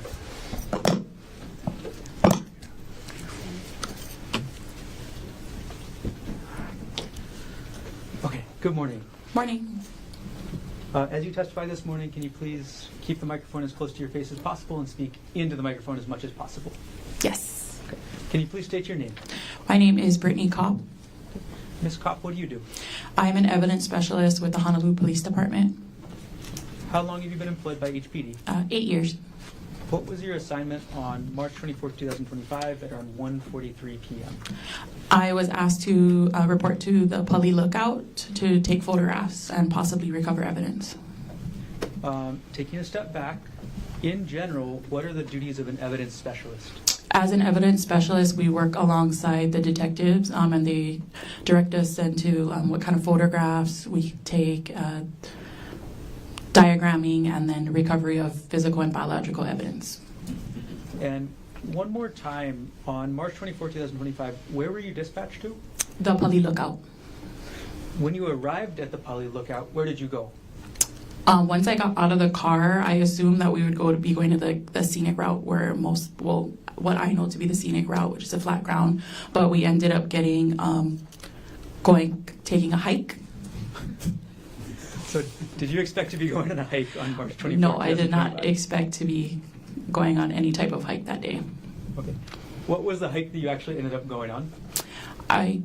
People call it the Palipuka hike. Okay. And were you actually able to go on the hike yourself? I was with assistance. I had a camera bag, and at some of the points I had to have the officer carry it for me because I had to use 2 hands to climb up. What kind of shoes were you wearing? I was wearing Vans tennis shoes. The flat bottom kind? Yes. Did you actually eventually get up to the trail? Yes, I got to a part where some of the detectives were waiting. Okay. And when you got to that point, what were you directed to do? I was directed to take some photographs of that area, and the detectives also pointed out some red blood-like substances that were also on and near the trail. Let's start with the photographs.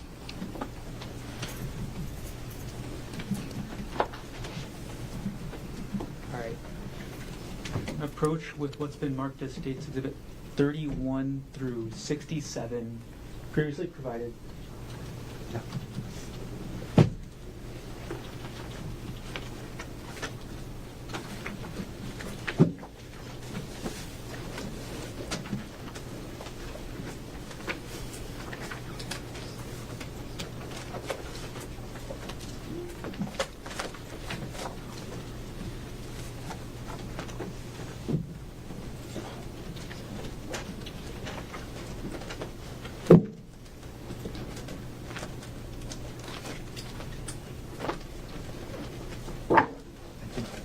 Your Honor, may I approach the witness? You may.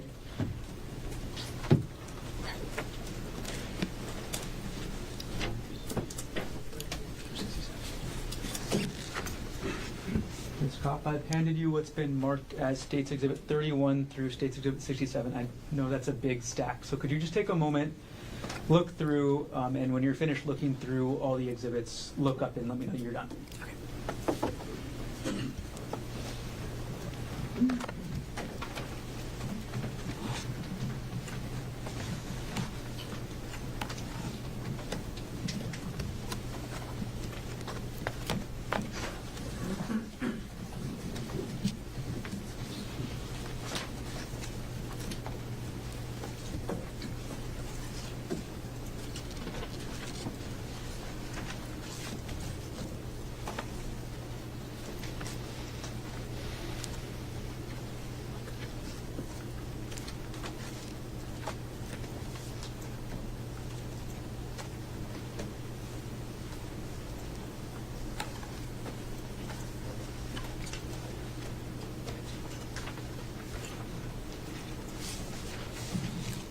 Okay. Okay, so do you recognize that stack of exhibits? Yes, I do. Okay, what are they? These are the photographs that I took on March 24th. March 24th of 2025? Of 2025. And you said you were the one who took these photos? Yes. Do these photos fairly and accurately depict the Palipuka Trail as you were up there and as you observed it on March 24th, 2025? Yes. The state now moves States Exhibit 31 through 67 into evidence. Mr. O'Toole. No objection. What has been marked for identification as States Exhibits 31 through 67 inclusive will be received into evidence. Okay, Ms. Kopp, we're going to publish them one by one. So I'm going to publish States 31 right now. And we've got that on the screen next to you. And just so you know, to your right-hand side on the witness stand, there's a pointer stick. That if you need to refer to anything on the TV screen, can you please use that? Okay. Okay, with States Exhibit 31 on the screen now, first of all, can you tell us what is this photo showing? This is showing the main trail that I was on, and this is where I was instructed to start taking photographs. Okay, you say main trail. How many trails were you looking at up there? There was this main trail, and then there was an area to the right of us that looked like it was kind of like a side trail to go off to walk towards the cliff area. All right, and from this photograph, or Exhibit 31, you said you're looking at the main trail? That's correct. Are you looking up or down the main trail? Looking up the trail. And this side trail you mentioned, where would that be in orientation to States Exhibit 31? It would be to the right. Is it actually pictured in this photo? No. All right, we're going to now publish States Exhibit 32. Okay, Ms. Kopp, we have States Exhibit 32 on the screen. What is this photo showing us? So this is a view of the right of where I was standing. Where the pointer is pointed, this is a hole in the bush that we're looking at, and then here is kind of where you can see impressions in the leaves, kind of like the side trail that I'm talking about. Okay. So the impressions that you were pointing out in the bottom of the screen was the side trail. That's correct. And what's on the far right of this photo? The far right, that's going to be the cliff area.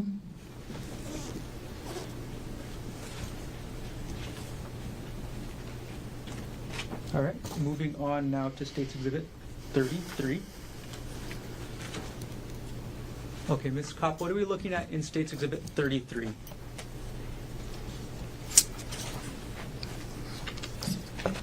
This is a view of the hole in the bush here, and then here is to the left is the main trail, and then you can see this is the side trail. Got it. Okay. So the main trail is on The left of the picture. left side of this photo. And when you say the hole in the bush, is that the term you're going to use throughout the rest of your testimony? Yes. Okay. All right, publishing now States Exhibit 34.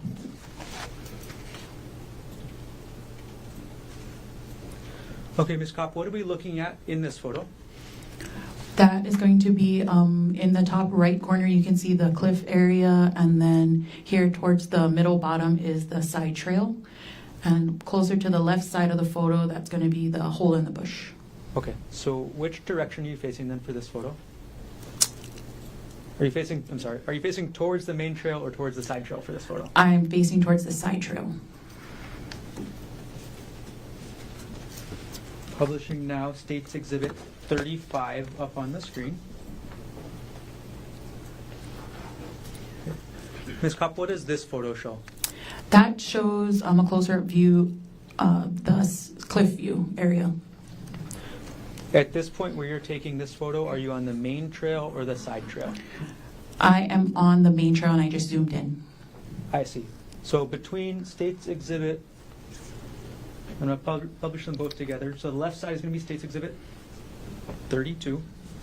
The right side is going to be States Exhibit. I'm sorry, I'm misstating myself. The left side is States Exhibit 35, and the right side is going to be States Exhibit 34. Okay, can you describe what you mean by zoomed in? So using my camera, I just used the zoom, on my camera, so that I'm standing in the same area, but I'm just getting a more zoomed in view of the cliff area. Okay, so these two photos on the screen, Exhibits 34 on the right and 35 on the left, taken from the same place? Yes. Okay, thank you. Okay, Ms. Kopp, we're going to move on now to State's Exhibit 36. What do we see in this photo, State's Exhibit 36?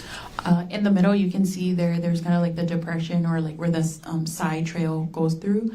And up further here is the hole in the bush. So you directed the middle of the screen, the dirt patch. Is that the side trail you're mentioning? Yes. Okay, and the hole in the bush is? A little more, is kind of to the left of the side trail.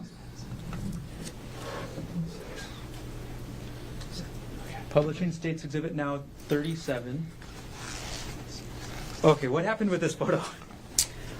This photo is a little underexposed, but I was taking a photograph of a rock that was pointed out by one of the detectives. So did you find this rock that's in this photo yourself? No. Okay. And sorry, what exhibit is this? State's 37. Okay, thank you. And before I get any further, when you say underexposed, how does a photo get underexposed? Underexposed meaning either due to the shade, because there's a lot of trees, could be a factor. Also, that my flash didn't fire, so that's why there wasn't enough light when the photo was taken. Okay. All right, we're going to move on to State's Exhibit 38. Publishing now. Okay, Ms. Kopp, was your flash working for this photo? Yes. Okay. What are we looking at in this photo? So right in the center of the photo, you can see the rock here. Okay. And again, this is, to reiterate, not something that you found yourself, but something you were directed to. Yes. Okay. All right, I'm going to take a pause and take State's Exhibit 38 down, and I'm going to ask you a little bit about the rock. Okay. After you directed your attention towards the rock, what did you do about that rock? After photographing it, we put it into a clean paper bag. Okay. And what did you do with the paper bag when you were done up at the poly that day? Once I was done at the scene, I took it back to the main office where I packaged it properly with tamper evidence tape, and I later that day turned it into the evidence room. Okay. And did you turn it into Eric Nagayama at the evidence room? Yes, I did. From the time that you collected the rock and sealed it up and turned it into Eric Nagayama, from the time that you collected it to the time you turned it in, was it in your sole custody and control? Yes, it was. During that time, did you tamper with, alter, substitute, or destroy any part of the rock? No. And at this point, I'm going to approach with what's been marked as State's Exhibit. I'm sorry, what will be marked as State's Exhibit 2. I need to stick it real quick.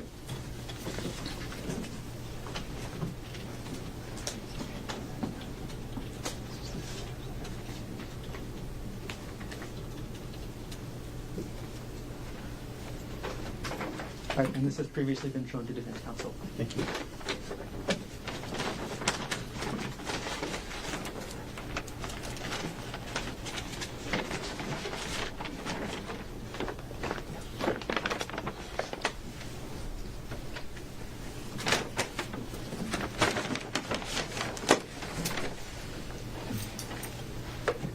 Ms. Kopp, I've handed you what's been marked as State's Exhibit 2. Could you, without showing the jury, look into that bag that I just handed you?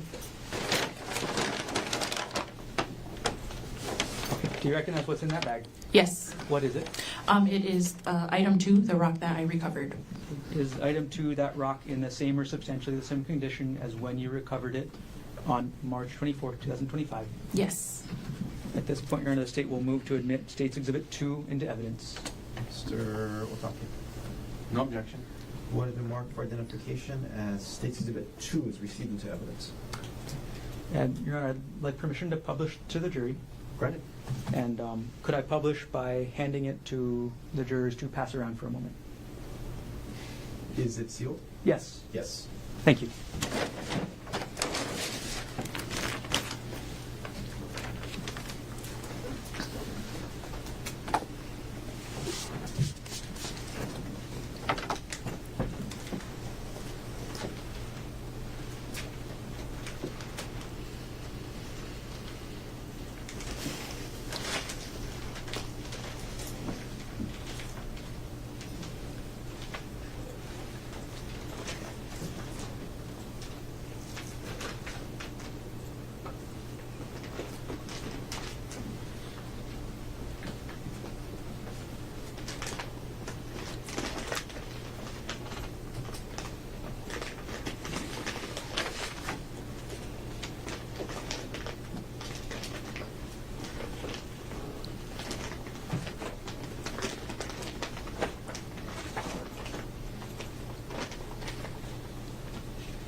Now retrieve the exhibit from the juror. Thank you.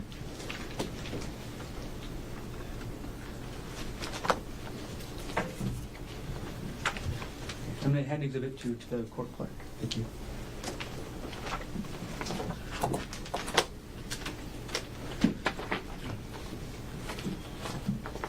Okay, Ms. Kopp.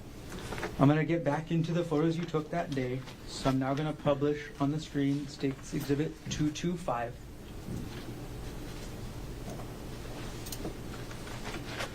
What does this photo show? That is another view of the rock. Publishing now State's Exhibit 40, and I misspoke. The last exhibit was 39. Thank you. So now publishing State's Exhibit 40. Ms. Kopp, what are we looking at in State's Exhibit 40? I am standing in the side trail and I am looking up to the main trail. And I think due to the lighting of the way it's projecting on the TV, the branches here have blood-like stains on them. Okay. And you directed the attention to the branches in the middle of the side trail. Yes. I'm going to zoom in to State's Exhibit 40. Okay. Can you describe what we're seeing in this zoomed in portion? So it's just a close-up of the branches from the photo we were just looking at. And again, I think due to the exposure from the TV, but you can kind of see some red color here. Taking State's Exhibit 40 down and publishing State's Exhibit 41. Ms. Kopp, what does this photo show? This is a view of the main trail, and I am looking kind of at where the there's red blood-like stains here, and the branches are in the right cornered area. That's the zoomed-in area we were looking at earlier. Okay. I'm sorry. Main trail or side trail? This is the main trail. Okay. Have you moved from where the last photo was taken? I believe I'm now standing in the main trail so that I can take a photo of the blood-like stains here. Okay. And you're directing to the bottom, middle, left portion of the screen? Yes. Zoom in. Okay. And what are you seeing in this zoomed in portion from the bottom, middle, left part of the screen? There's some blood-like stains on the leaves and the ground area. Taking Exhibit 41 down and publishing Exhibit 42. Ms. Kopp, what do we see in this photo? This is another view of the ground area, and I am trying to get a close-up view of the leaf here, which has red blood-like stains on it. Okay. And is that in the center of the photo? Yes. Right. I'm going to zoom in State's Exhibit 42 to the middle of the photo as you just indicated.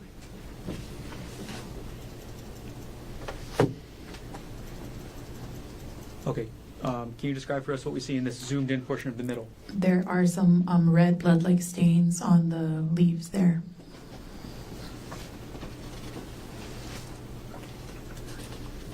Okay, now publishing State's Exhibit 43. Ms. Kopp, what are we looking at in State's Exhibit 43? This is another view. I am standing on the main trail, and to the left of the trail, kind of off to the middle here, on this leaf, there is red blood-like stains on them. That's a leaf in the left center of the photograph? Yes. Do you take other zoomed in photographs of this leaf? Yes. Okay, I'm going to move on to them. State's Exhibit 44 being published right now. What does this photo show? It's a zoomed-in photo of that same leaf with the blood-like stain. And again, publishing now State's Exhibit 45. Another view of the same leaf with the blood-like stains on it. Okay. State's Exhibit 46 now. This is another photo of that same leaf with the red blood-like stains on it. Got it. All right. State's Exhibit 47 now. Being published, could you tell us what this photo is of? This is a view of the main trail, so I believe I went back and I stood in the side trail area and I angled my camera towards the main trail to get this photograph. Okay. Are you looking up or down the main trail at this point? Looking up.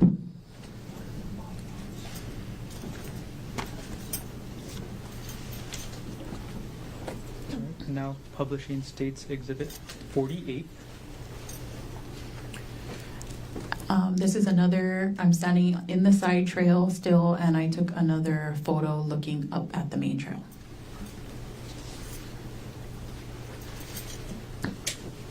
Now publishing States Exhibit 49.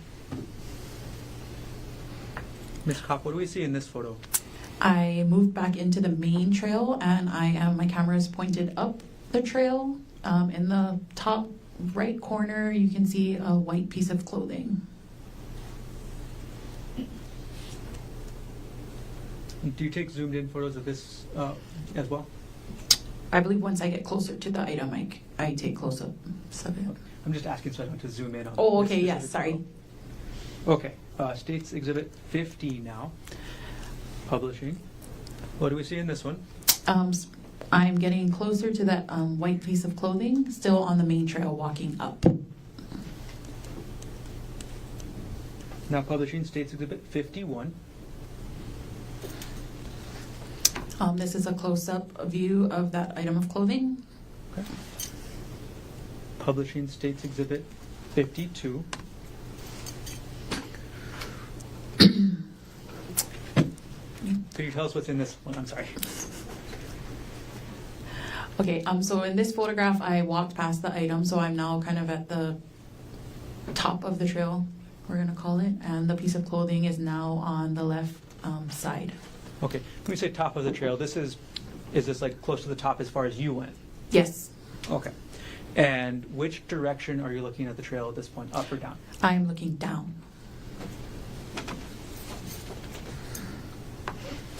Publishing States Exhibit 53. What does this exhibit show? I'm still at the top of the trail looking down.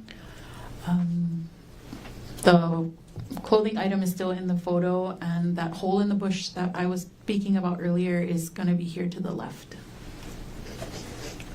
And that's the same hole in the bush that you saw on the side trail? Yes. Now publishing States Exhibit 54. What does this exhibit show? It's another view of the same. I'm standing at the top of the main trail looking down. Any difference in flash in these two photos? I think the flash is better here, so that the photo's brighter. Gotcha. Now publishing States Exhibit 55. Ms. Kopp, what is this photo showing? In this photo, I am still at the top of the trail, but I moved to where the item of clothing was recovered, and I'm shooting downwards to get that view. Okay, so you're still standing at the top of where you went on the trail? Yes. Okay, are you zoomed in at all at this point? I might be a little zoomed in, but I know that I did take a few steps forward because the item of clothing is no longer in the photograph. Gotcha. Okay, so you took a couple steps down the trail before Yes. taking this exhibit. States Exhibit now 56. I walked further, a few more steps down from the previous photo, and I'm still shooting down the trail. And I know this because some of the detectives were waiting for me to finish photographs, and there you can see feet at the top center here. In the top center of the photograph, that's somebody's legs and shoes? Yes. Got it. Where's the side trail in proportion to this? The side trail is going to be to the left side. Is it to the left side of where you're standing? I would see it would be a little bit more up, but it's before the detectives that were waiting, so it's like here, the side trail. Got it. Okay. States Exhibit now 57. What are we looking at in this exhibit? There is some blood-like stains again to the right on some of the right greenage leaf area there. So here. Okay, and you've directed the pointer probably as far as you can reach, but to the middle of the screen right now. Yes. And what you're referencing is just to a little bit to the right middle. Yes. I'm going to zoom in. To the right middle portion of the screen. Is this what you're referencing as blood-like stains? Yes. Publishing now, States Exhibit 58. Ms. Kopp, what does States Exhibit 58 show? This is a close-up view of the branches from the previous image. Okay. And I got to ask, I see something in the top right corner. What is that? A shoe. Is that one of the police officers you mentioned earlier? Yes. Got it. And then, where are you on the trail as you're taking this photo? I'm standing on the main trail, and I believe I'm still coming down the trail. Okay. Where are you in relation to the side trail? The side trail is still going to be to the left. Got it. All right, publishing now, States Exhibit 59. This photo, I walked back up the trail to where the item of the clothing item was recovered from, and this is kind of where I'm going to refer to the hole in the bushes here.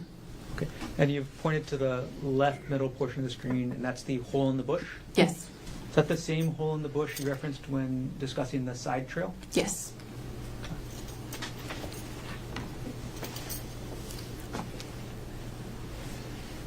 Did that hole in the bush go all the way from the side trail through to the main trail? I believe it did. I did not walk through myself, but I know that the hole that we were talking about earlier and this hole is coming from that same bush. Got it. Publishing now, States Exhibit 60. What does this photo show? This is, I'm still standing at the top of the trail looking in through that hole in the bush, and I'm kneeling now so that I can get a photo of the blood-like stains here that are on the ground. Okay. And did you take any close-up photos of those blood-like stains? I think I have one more photograph. Publishing now, States Exhibit 61. What does this photograph show? So this is another photo, kind of a zoomed-in photo of the blood-like stains seen in the previous photograph. Okay, and can you direct us to where those blood-like stains are on this exhibit? Going to be in the center of the photo. And is there, how many stains are there that you can see? I see two. So there's one in the center and then one more towards the bottom center. Okay, now moving on to Publishing States Exhibit 62. Ms. Kopp, what does States Exhibit 62 show? This is the cliff area. So the detective wanted me to, using the side trail, to go and take a photograph of that cliff area. Okay. So this is a different, are you taking this photo in the same place as the last photo or a different place? A different place. Okay. So at this point, have you walked to the end of the side trail? Yes.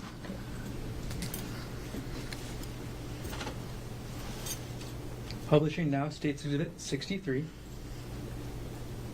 Ms. Kopp, what are we seeing in States Exhibit 63? So from where I was previously standing looking out towards the cliff, if I turn around, this is what I saw. This is the hole in the bush.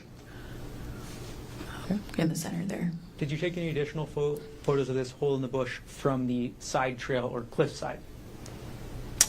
I think I have a zoomed in photo. Okay. We'll publish now States Exhibit 64. What does States Exhibit 64 show? So this is a zoomed in photo of the previous photo, and there is blood-like stains there in the middle. Okay. I'm going to pull up a side-by-side now between States Exhibit 64, which is going to remain on the left, and States Exhibit 61 on the right.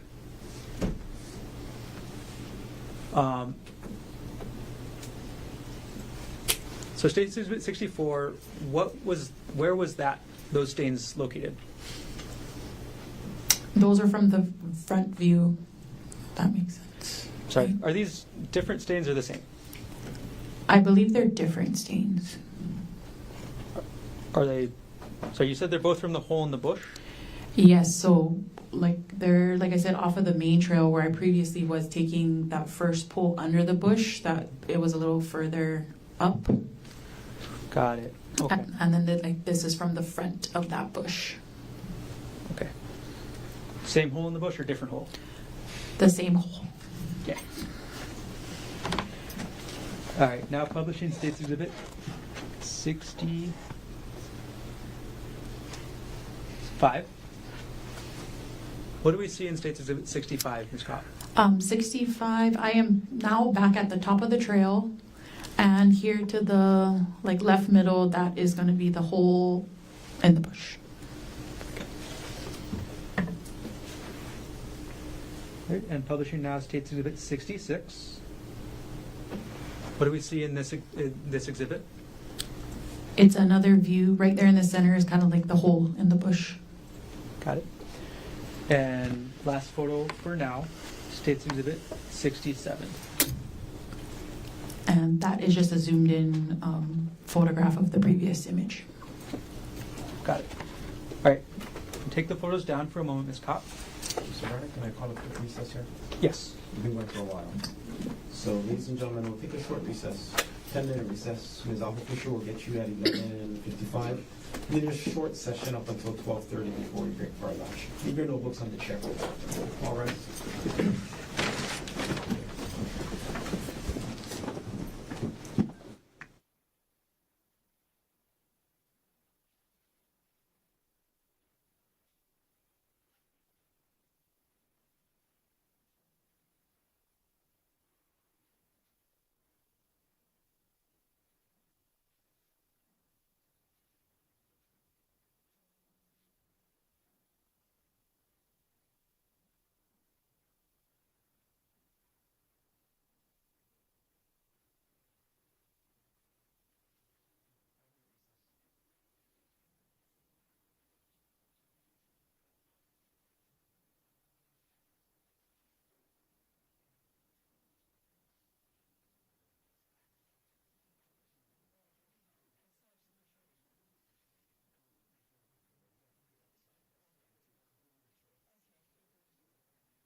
Cup is on the stand, still in row.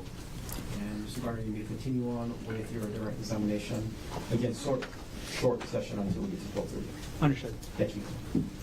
Okay, Ms. Kopp, in addition to taking the photos we went through already this morning and collecting item number 2, the rock, did you collect any other evidence from the Palipuka Trail? The item of clothing, which I believe was a cardigan, was also recovered, and I recovered some swabs. Okay. How many swabs? 4. And just in general, how do you collect an evidence swab? If the swab is a dry substance or whatever we're swabbing is dry, the sterile swabs are removed from its pouch. We use distilled water to wet the tips just with just 1 drop of water. The swabs are then rubbed over whatever we're trying to swab. If the substance or area that we're swabbing is wet, the water is not added to the swabs, but the same sterile swabs are wiped over the wet substance. And what did you end up swabbing on March 24, 2025? I swabbed the leaf that I took multiple photographs of. That was to the side of the main trail. I also swabbed the leaf that was on the ground on the main trail. And I also swabbed that branch area that was, when I'm looking up towards the trail, that branches that were to the right, that was also swabbed. And then that blood-like stain that was from the... When I recovered the swab, I stood in the front of the hole in the bush, and I swabbed that blood-like stain that I could see there. So the swab, the last one that you mentioned from the... We're just going to keep calling it the hole in the bush. When you say from the front, is that from the side trail side or from the main trail side? After coming off of the side trail, like I said, I was facing the cliffside, and when you turn around, the bush was right behind. Got it. Could you, real quickly for a moment, just thumb through the exhibits that you have up there with you and pick an exhibit that shows where each swab was?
All right?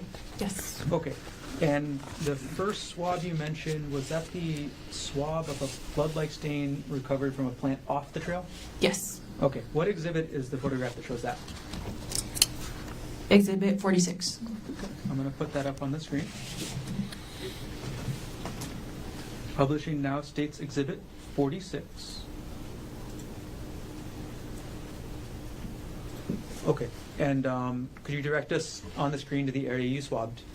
So I swabbed this area here, the red blood-like stain there. Okay. And was that swab designated as evidence item number 3 under HPD report 25-110958? Yes. Now taking down to Exhibit 46.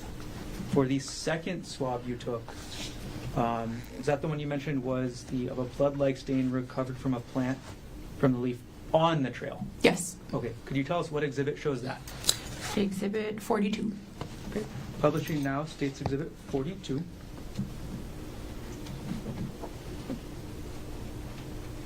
Okay. And which area of this photo did you take that swab from?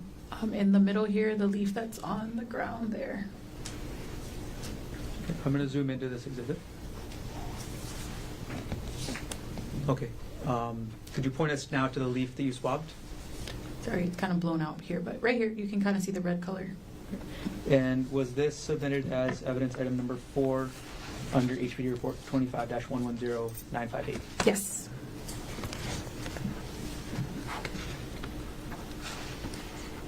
Okay, the third swab you took, I think you mentioned, I'm taking down the exhibit, I'm sorry. Third swab that you took, it was the blood-like stain recovered from the tree branch, is that right? Yes. And could you tell us which exhibit shows where you took that swab? Exhibit 40. Now publishing states exhibit 40. Okay, could you show us on this exhibit where you took that swabbing from? So it's going to be from the branches located here. The branches in the middle right of the photo? Yes. Okay. I'm going to zoom in.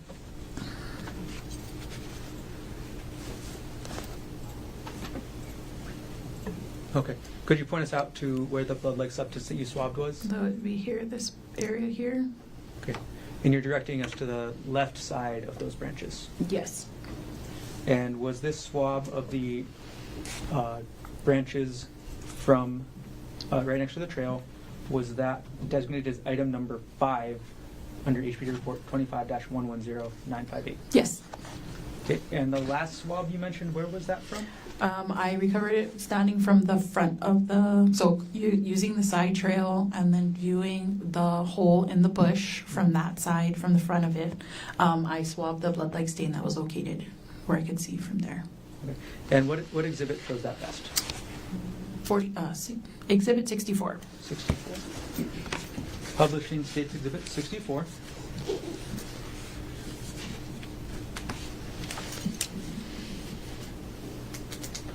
Okay, and then could you show us where you swabbed on this exhibit? This area here. And you're directing your pointer to the center of the photograph.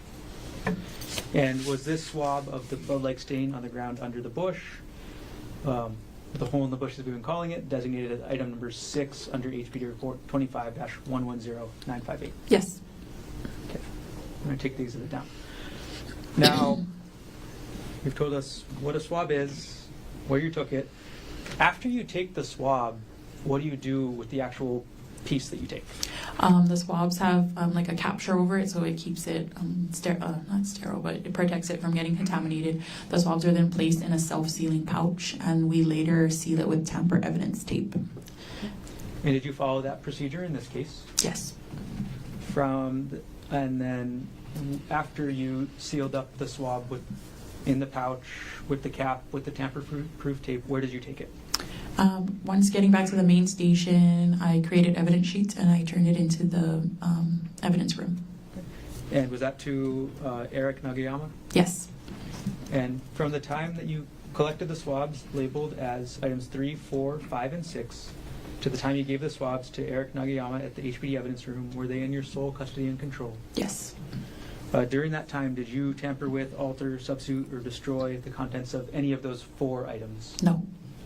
During that time, did anybody else open the self-sealing package at all? No. Okay. One last section, Ms. Kopp.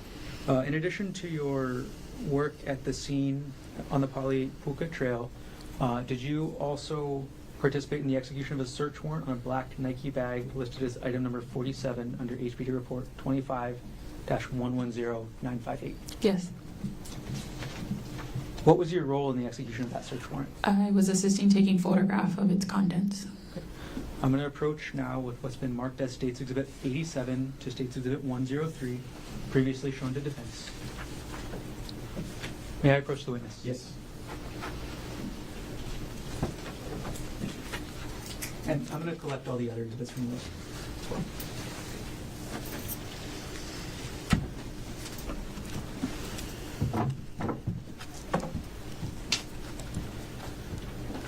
Okay, Ms. Kopp, could you take a look through what I've just handed you, and when you're done, look up?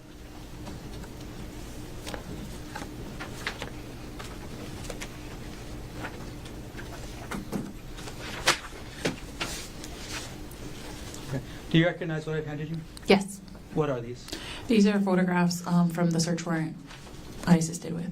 And do these photographs fairly and accurately depict that bag that you helped execute the search warrant on and took photographs of, as well as the contents of that bag? Yes. At this point, the state will move State's Exhibit 87 to 103 into evidence. Mr. Otake. Subject to our previous record. Yes. Okay. What has been marked for identification as State's Exhibits 87 through 103 inclusive will be received into evidence. And for the record, the state will reserve publishing on these exhibits for now. Thank you. I'm going to collect the exhibits from you, Ms. Kopp.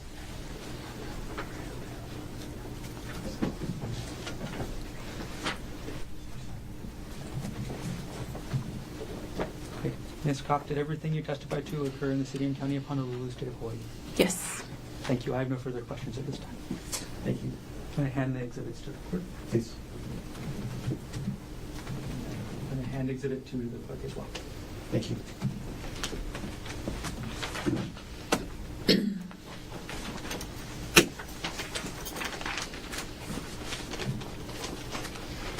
Mr. Otake, cross-examination. Oh, I'm so sorry. Yes, Your Honor, 1 second.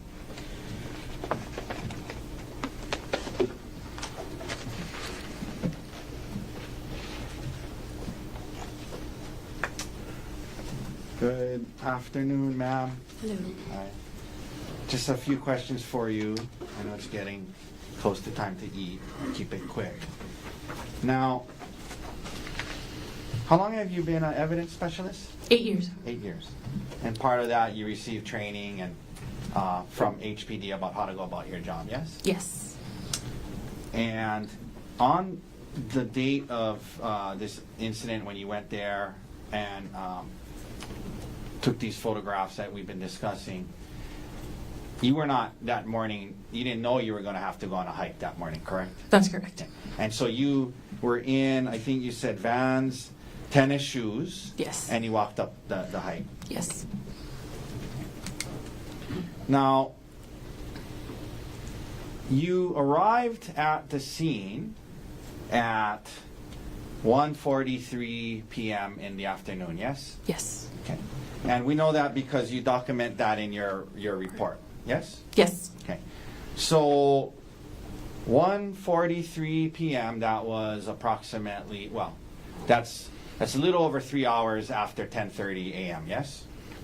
Yes. 11, 12, yeah. A little over 3 hours after 10:30 a.m., correct? Yes. And so it's safe to say that the responding officers, the first officers there, had arrived at the alleged scene a lot earlier than you, yes? I suppose I'm not, I don't know specifically what time they arrived, but yes. Yeah, all I mean is you weren't the first person from HPD there, correct? Correct. So there was a responding officer named Officer Wu who testified that he was one of the first officers there. He would have been there before you, correct? Yes. Now, you go up on this trail and you take some photographs of the rock, yes?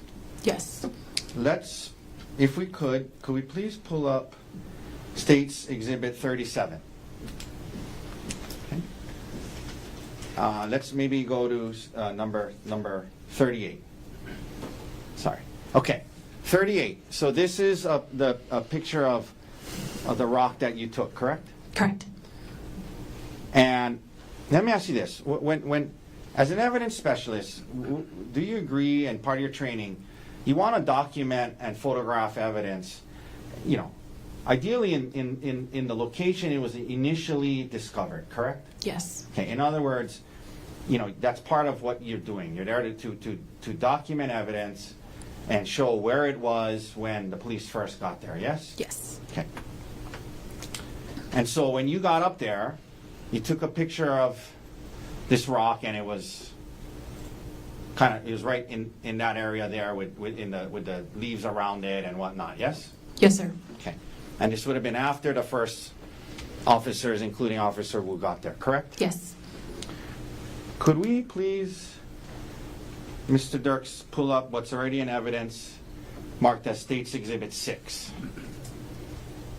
Okay.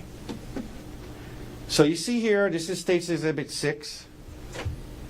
And the rock is kind of in that clearing little pathway? Yes. Okay. And that's not where you photographed it, was it? No.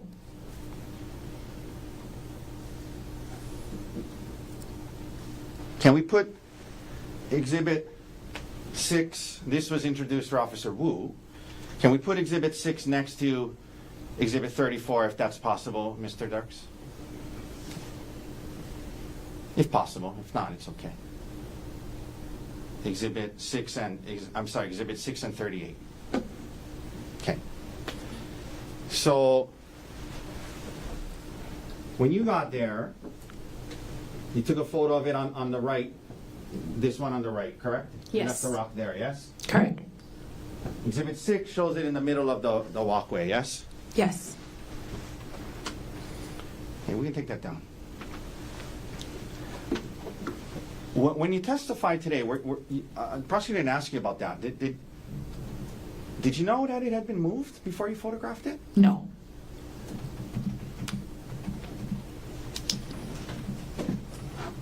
You thought you were photographing it where it was initially discovered, correct? Yes.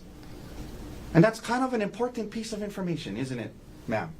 In terms of, as an evidence specialist, if you're going to photograph something and kind of represent that's where it was found, it's kind of important. And I'm not blaming you, right? Obviously, nobody told you, but it's important. It's important. You know, if you're photographing something where it had been moved and not where it was initially found, that's kind of an important thing to maybe note in your report or know as an evidence specialist, correct? Correct. Okay. And in fact, had you been told that by the officers that it had been moved, you probably would have documented that, yes? Yes. Thank you, ma'am. No further questions. Thank you. Any reader? No, thank you. Ms. Cox, thank you very much. Thank you.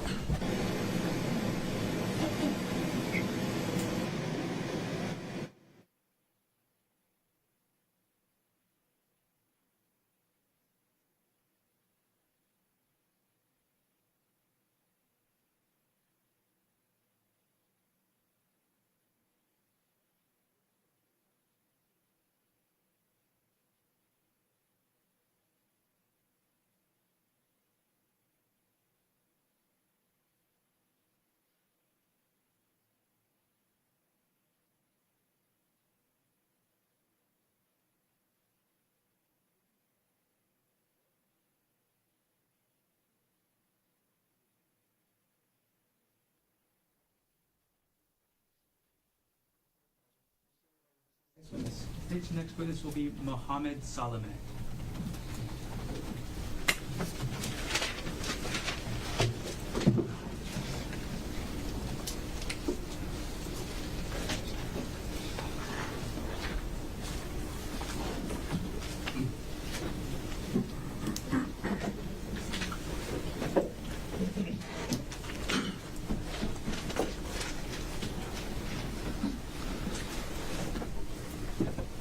Raise your right hand, please.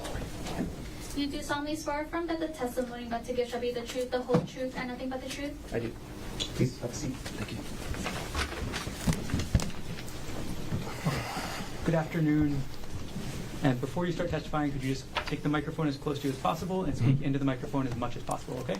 Can you please state your name? My name is Mohammed Salame. And what is your occupation?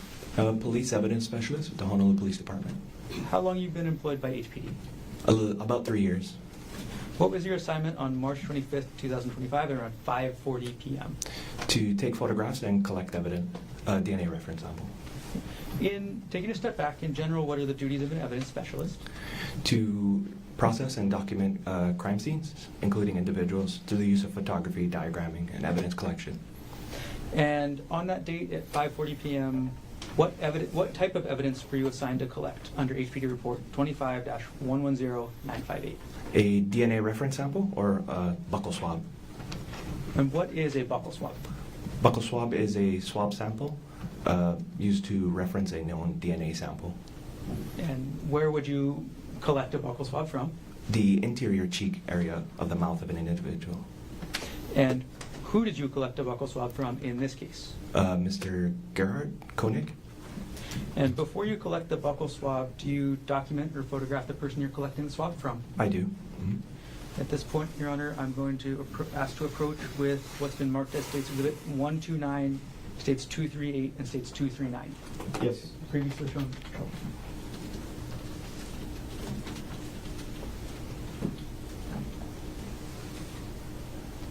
May I approach the witness? Yes.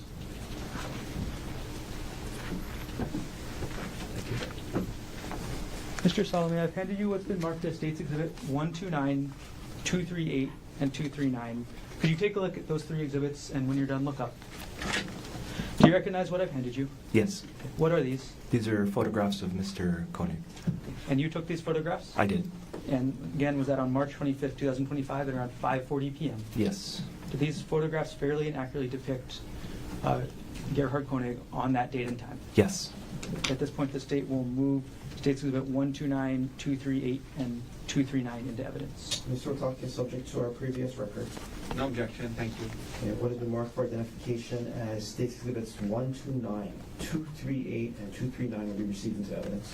Thank you. I'm going to retrieve the exhibits from you, Mr. Salome. Okay. And again, we will reserve publishing for the moment.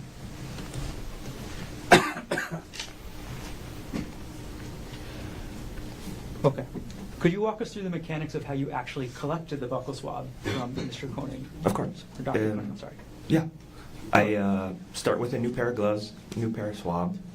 I begin by swabbing or collecting the sample from the interior cheek area, left and right cheek area, also known as the buccal. And then after collecting the sample, I cap the sample, place it into a self-seal envelope, and then seal it into a manila envelope.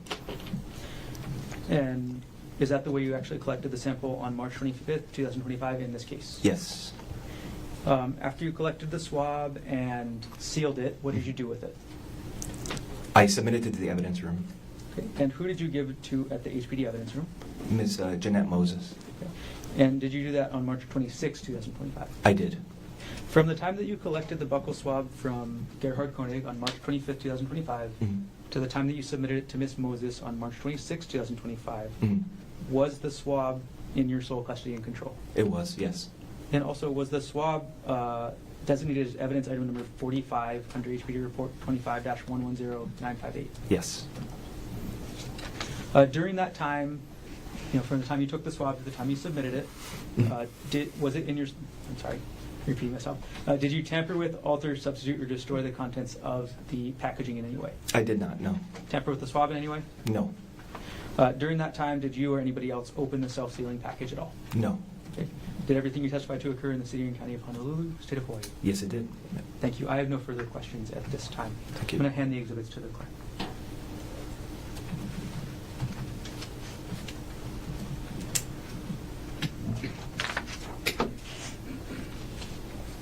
Thank you. Cross-examination. Very briefly, thank you, Your Honor. Good morning, Mr. Solomon. Good morning, sir. Is I saying that right? That's Solomon? correct.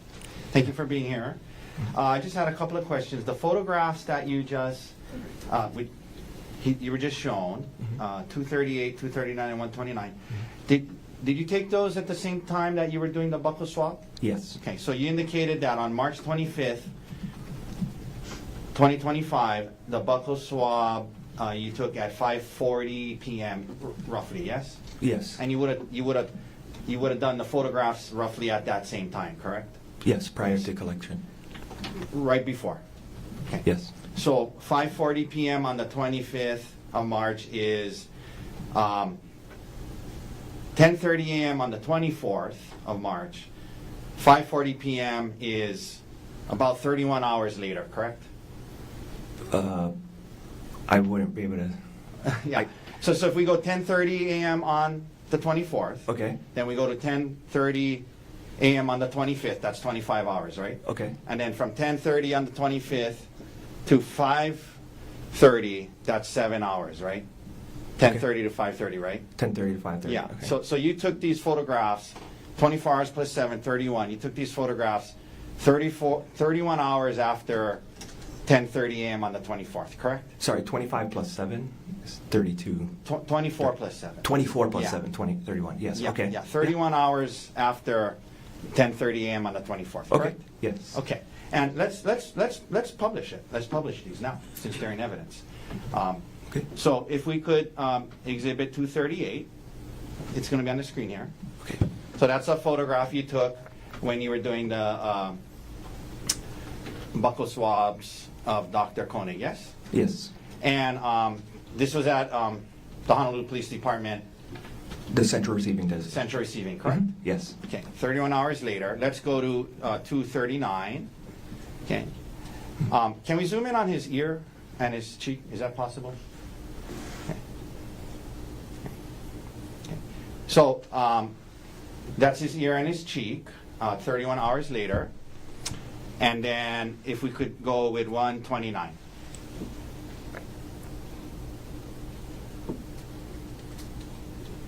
Okay, and that's the front of him 24 hours later. I mean 31 hours later, correct? Yes. All right. Thank you, sir. Okay. Thank you very much. Thank you, sir. No further questions. Mr. Garner, any redirect? No need, thank you. All right, ladies and gentlemen, let's take our lunch break now. Leave your notebooks on your chair. Have you come back at 1:30 this afternoon and talk to me about this case. Keep an open mind. Do not try to learn about this case outside of it. All of you, have a good lunch. All right.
Resuming with case number 13, State of Hawaii versus Gerhardt Konig, 1 CPC-25-373. Dr. Konig is present in court with all 4 counsel of record.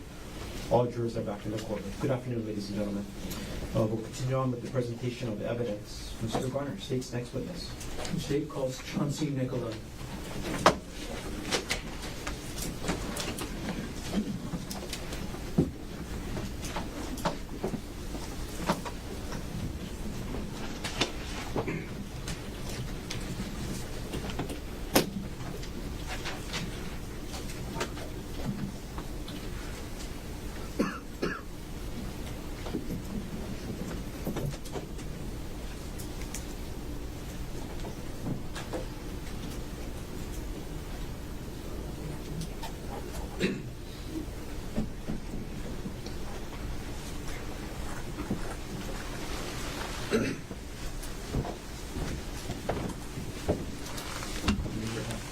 Do you do solemnly swear affirm that the testimony about to give shall be the truth, the whole truth, and nothing but the truth? Yes. Please have a seat. Good afternoon. That's it. Sorry. Sorry. As you testify today, could you also speak as much into the microphone as possible? Yes. Okay. Could you please state your name? Chauncey Nicola. And Mr. Nicola, what do you do for work? I'm a Honolulu police officer. How long have you been employed by HPD? Just about 9 years. Were you employed and on duty on March 24th, 2025? Yes. On that date, what was your assigned unit? I was assigned to the Criminal Investigations Division's Strategic Enforcement Detail.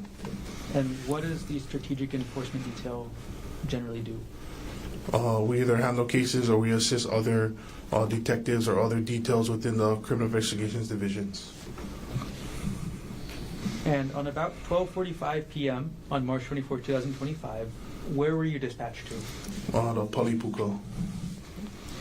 When you got to the Palipuka, what were you assigned to do? We were assigned to look for the suspect and go up into the mountain, into the trail area.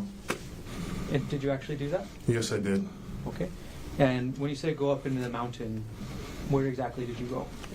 So we had to go up to the initial scene and canvass the area and look for different routes and different areas that he might have went, or just that whole mountainside area. Okay. What was the terrain like on that mountainside area? It was steep, it was rocky, there was dirt. What was the ground brush cover, if there was any light? I mean, it was dirt and grassy area. How long did you stay at the Pali Lookout on March 24, 2025? About 6 hours maybe. What time did you end up leaving? Right around just about 6 p.m. Who was with you when you were leaving? Officer Koki and Officer Borges. And where were you instructed to go at around 6 o'clock p.m.? Back to the main police station on Baratano. So you're going back towards town, or you're going towards Windward side? We're going town-bound. So we left Palipuka, we went Pali, but we went town-bound towards the main station. And can you describe the vehicle that you and the other 2 officers were in? So we're in an unmarked HPD police vehicle. It's a Nissan Quest, gray in color. Say Nissan Quest. What kind of vehicle is that? It's a van, a regular van. And where were you positioned in that Nissan Quest? I was driving the van. I know you talked a little bit about it, but can you clarify the route you were taking to get back from the Pali Lookout to the main station? Okay, so we left. We were at the top part where that rock wall was. We parked, then we left, and we went down towards Pali, so the Nuuanu Drive. Nuuanu Pali Drive? Pali Drive, yeah, to Pali Highway. As you were driving down the Nuuanu Pali Drive, what did you observe? As we pass everybody, we go down. I see a male emerging from the brush area behind this tree, like the forest area, come across the roadway. Can you describe the male you observed? Yeah, he was average height, maybe 5'7", 5'8". He was wearing a white shirt, blue pants, which he had like blood on his shirt. Or what looked like blood? What looked like blood appeared to be blood. How close did you get to the male in the vehicle? So after we continued to drive down, we pulled just alongside. So if this is my vehicle, he was approximately right there. And for the record, you just demonstrated about an arm's length. A little bit past the arm length away. Okay. And you got a little bit past an arm length away from your vehicle? Yes. Did you recognize that male to be anybody relevant to your investigation? Yes, the suspect.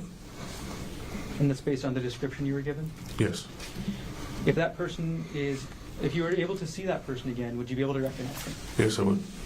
If that person is in the courtroom, can you point to that person and let us know an article of clothing that they're wearing? Sitting in the middle with the blue collared shirt. And may the record reflect the witness has identified the defendant? The record will reflect identification has been made. Okay. And you ID'd, who did you ID the male as, name-wise? Well, Gerhardt Konig. Konig? Sorry. So once you observed the male and ID him as Gerhardt Konig, what actions did you take? So we pulled alongside. I told my other fellow officers in the car that was him, and then we pulled up, and then I pulled up alongside of him. I said, "Hey, police, stop! Let me see your hand." Okay. Now, when you said, "Police, stop! Let me see your hands," can you tell us what kind of voice you used when you do that? I mean, I used kind of a loud, commanding voice so that he could hear. Officer Nicola, I'm sorry, I'm going to ask you this. Do you mind demonstrating? Yeah, so I pulled up and I said, "Hey, police, stop! Let me see your hands."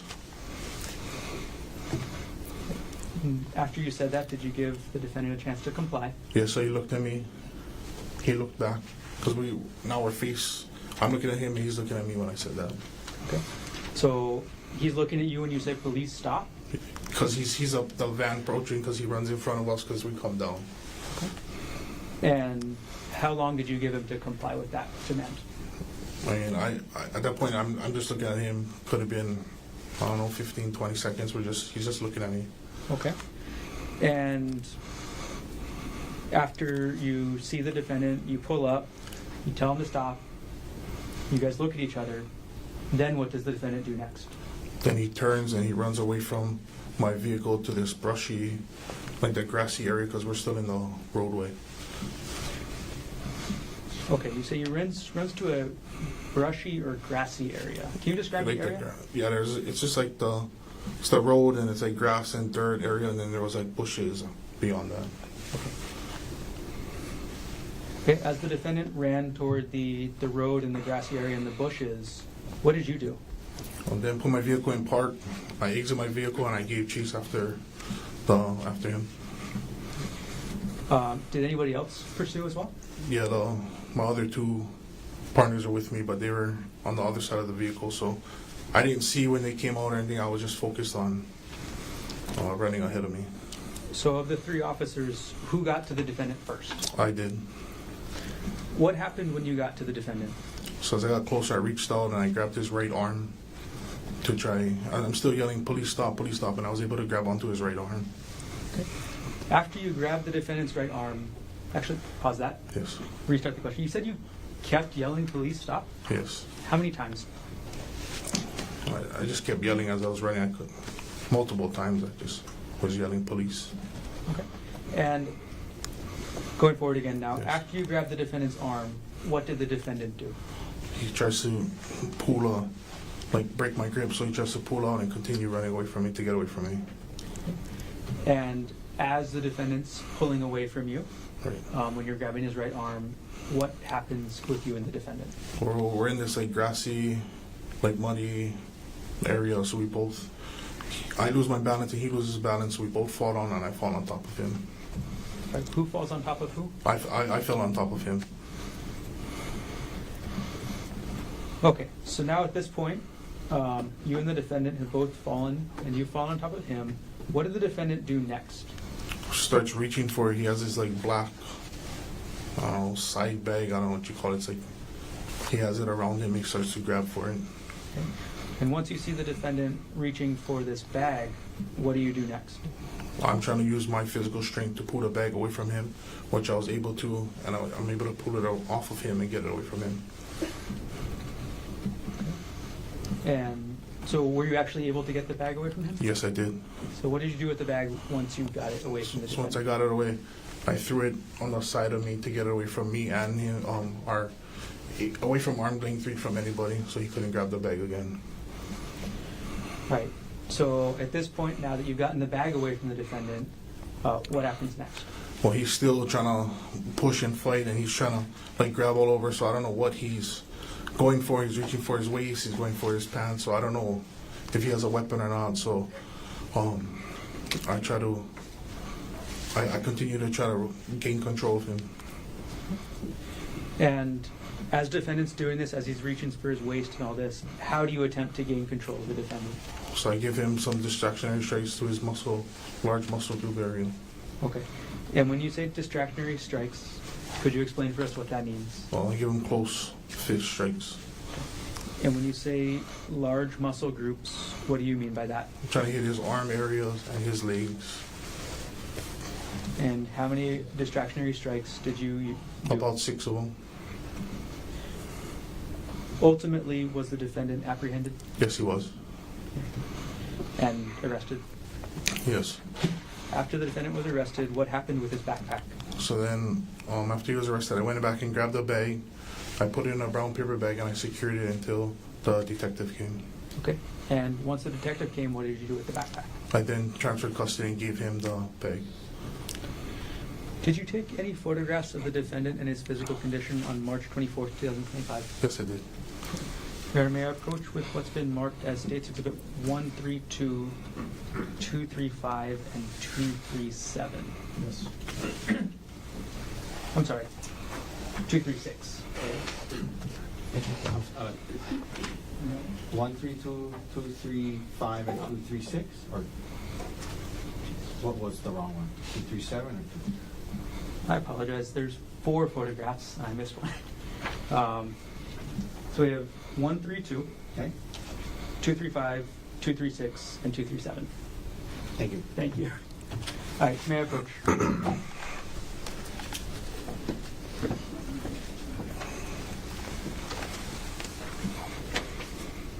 Okay, Officer Nicola, I've handed you 4 photographs now. Yes. Could you take a look through all 4, and when you're done, look up and let me know? Yes. Okay. Good. Do you recognize what I've just handed you? Yes. What are these? The photos after he was placed under arrest. And these are the photographs of the defendant. Yes. Do these photographs fairly and accurately depict the defendant as you observed him on March 24th, 2025? Yes. At this point, the state will move to enter 132, 235, 236, and 237 into evidence. No objection. And what has been marked for identification as States Exhibits 132, 235, 236, and 237 we received into evidence. Okay, and permission to publish. Right. Okay, Officer Nicola, I'm going to put those photos up on the screen. Starting with Exhibit 132.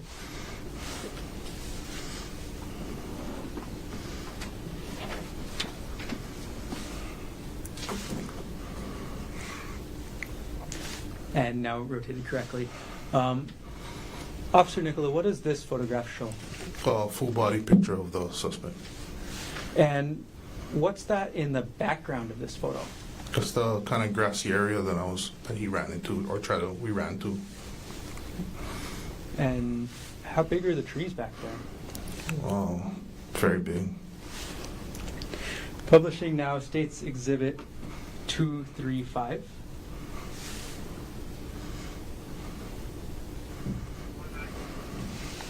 And we'll rotate it correctly. Okay, Officer Nicola, what does this photo show us?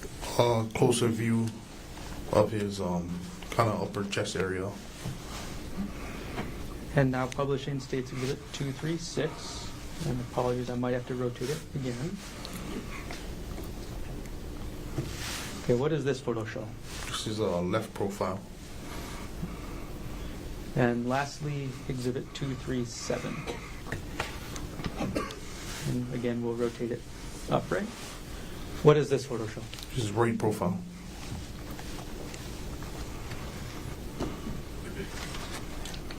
I'm going to take the exhibits down.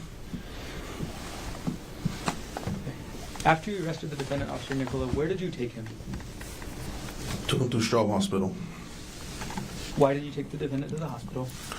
Just because when we took him down, there was force used and stuff, so We always take the suspect to the hospital. How long did you and the defendant stay at the hospital? Probably about 5 hours.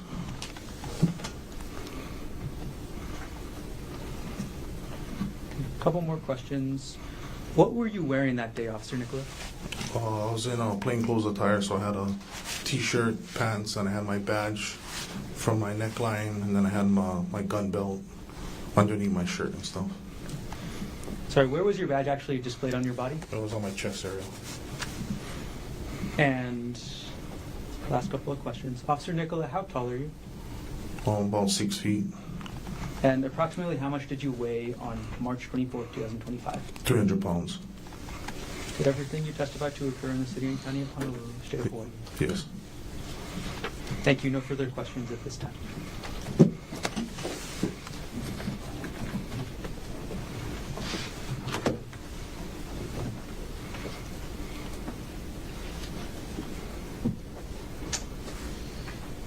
Okay, cross-examination. Good afternoon, Officer Nicola. That's right.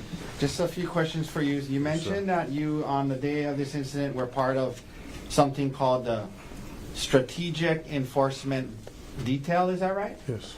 And it's true that the Strategic Enforcement Detail is a plain clothes detail. In other words, you're not wearing what you're wearing today, your uniform you're wearing today, correct? Yes. Patrol officers who are on patrol, they wear the uniform you're wearing today, correct? Yes. Patrol officers on patrol also wear body cameras, yes? Yes, sir. But in the Strategic Enforcement Detail, HPD has it where you guys don't wear body cameras, correct? Yes.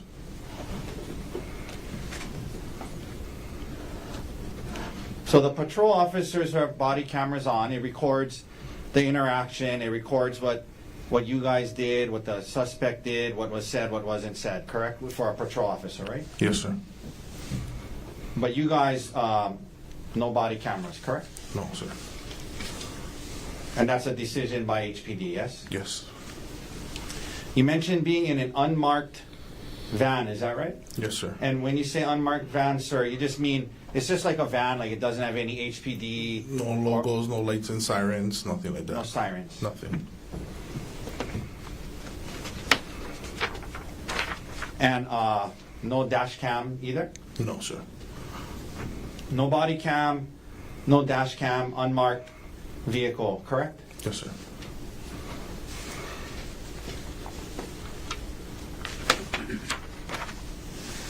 When you were coming down and you left the area, you're driving down, I guess you said New Honolulu Drive, is that right? Yes. So is that, just so we're all clear, so when you leave the lookout, you kind of, to come back to Pali Highway, you gotta come down kind of like a... It's like a, I don't know how to explain it. Like a driveway, I mean not a driveway, but like a long... off-ramp, kind of, on-ramp. Yeah, something. Okay. Like it's what people use to get back on Pali Highway from the lookout, right? Yes. Okay. And it's around 6 p.m., yes? Yes.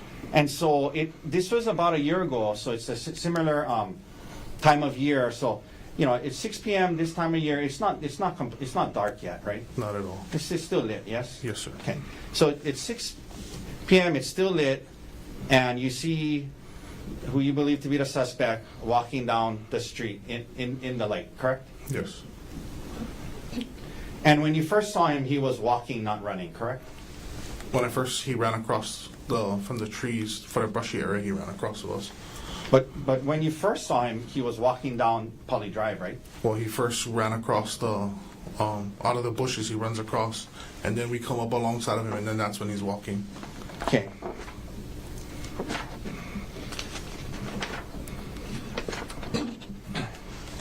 Oh, I see. So he ran across, and then he was walking. Then he's walking alongside, because we drive up, right? Got it. Okay. And then he was walking down when you guys put up next to him. Yes. Okay.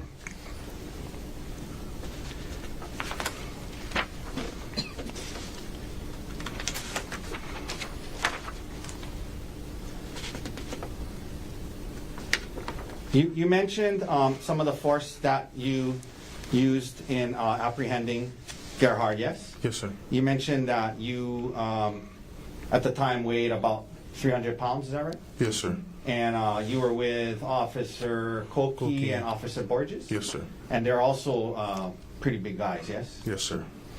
And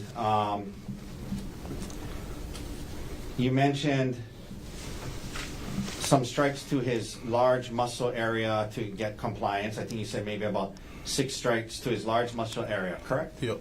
And his muscle area you're talking about is like his arms, his legs, the core of his body, correct? Yes, sir. And you know, when you use force, officer, you have to fill out something called a use of force form after, correct? Yes, sir. And in this case, you did your best to fill that out accurately, yes? Yes, sir. So it's true then that in the process of apprehending him these strikes, you did not hit him in the face or head, correct? Yes. That's correct. Yep.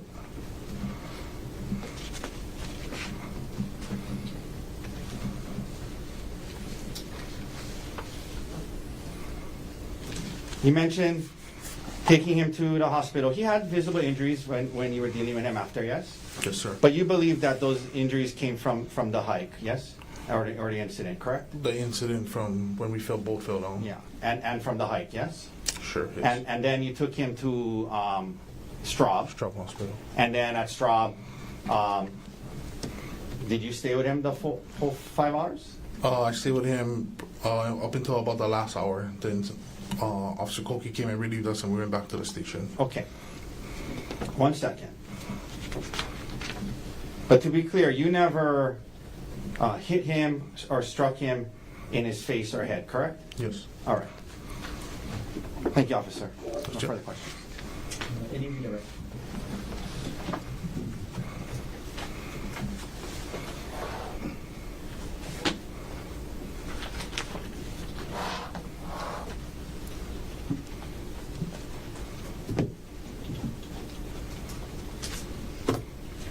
Officer Nicola, do you know what body part the defendant landed on when you fell on top of him?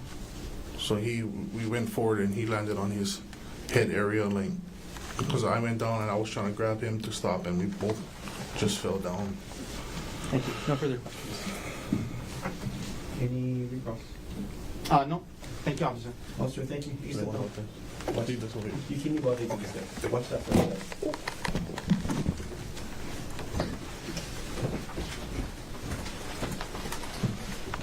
Mr. Martin, state's next witness. Called Riley Borges.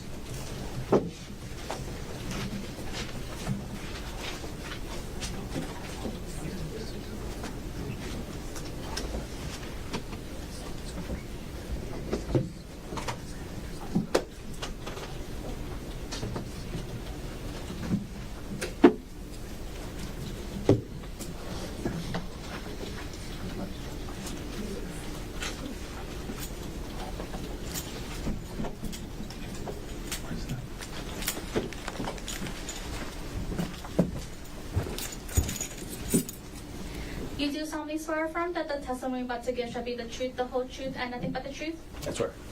Please have a seat. Thank you, Your Honor.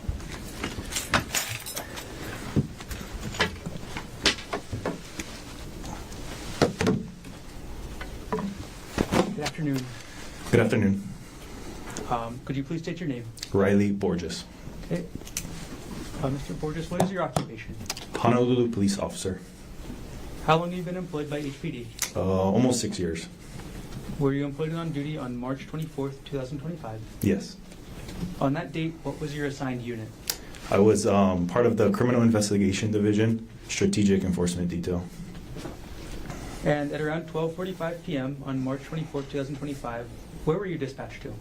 I was dispatched to a hiking area known as the Palipuka. And what area is the Palipuka located in?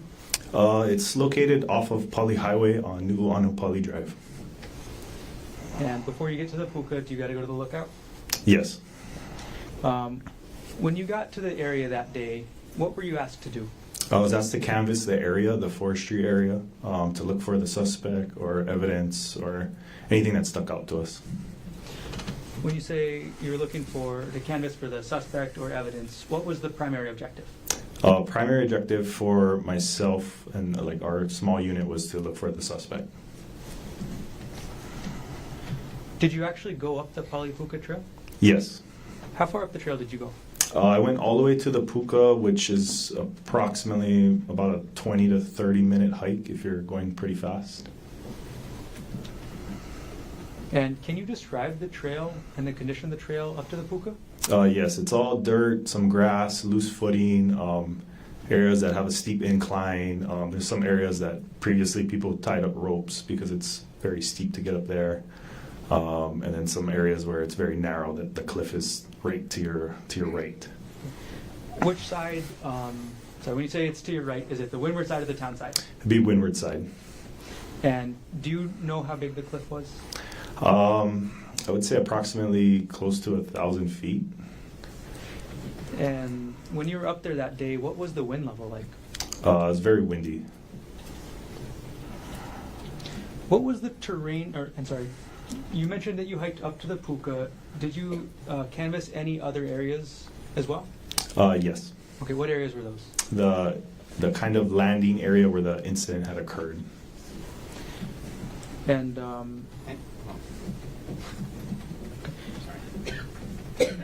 can you describe the terrain, or I'm sorry, the ground cover of that area?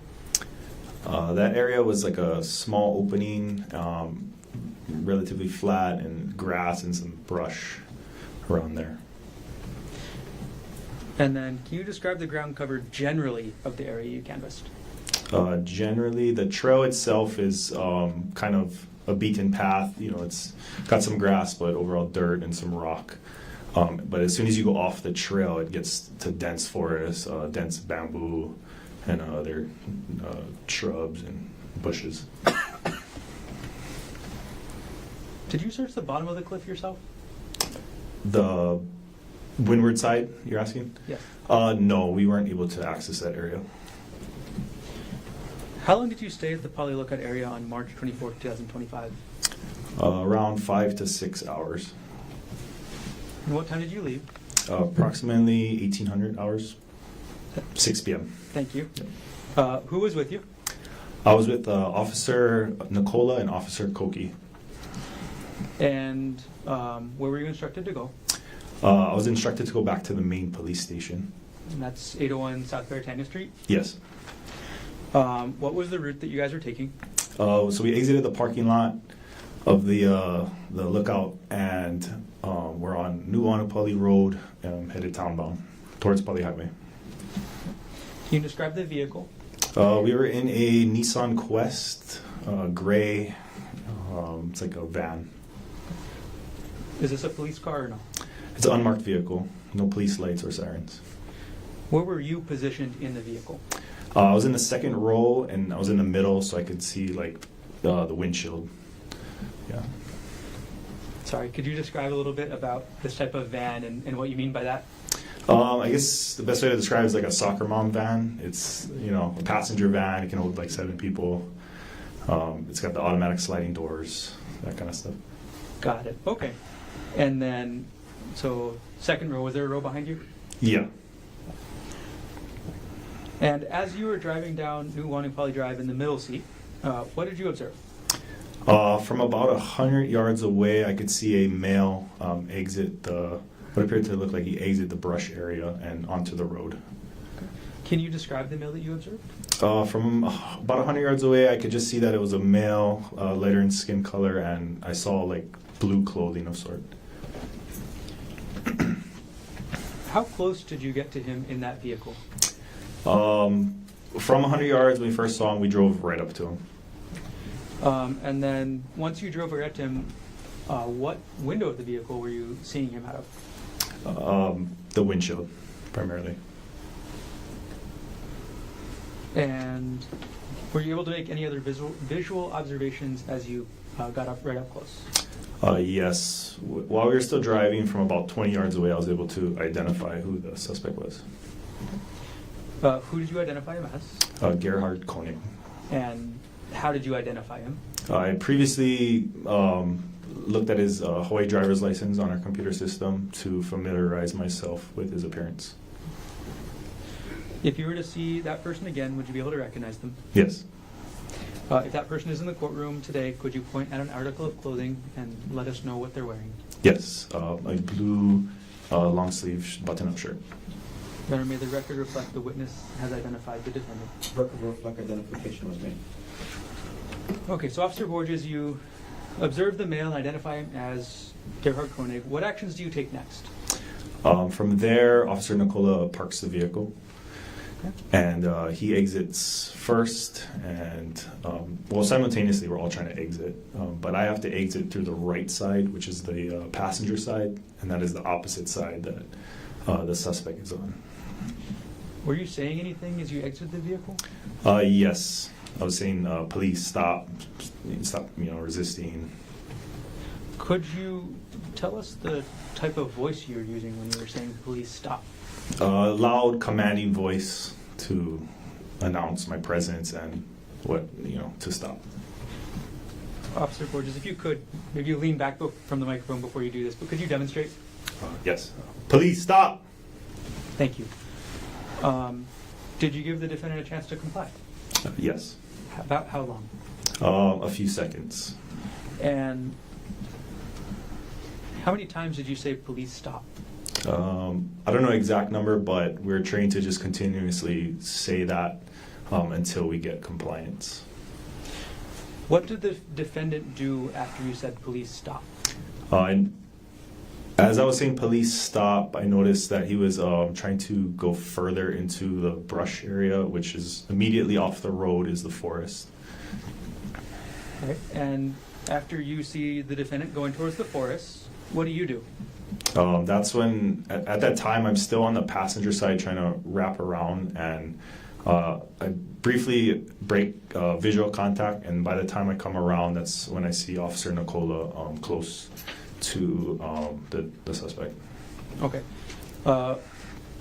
When you say you break visual contact, what does that mean? Just the actions of me getting out of the van and having to run around I momentarily lost the visual of the suspect.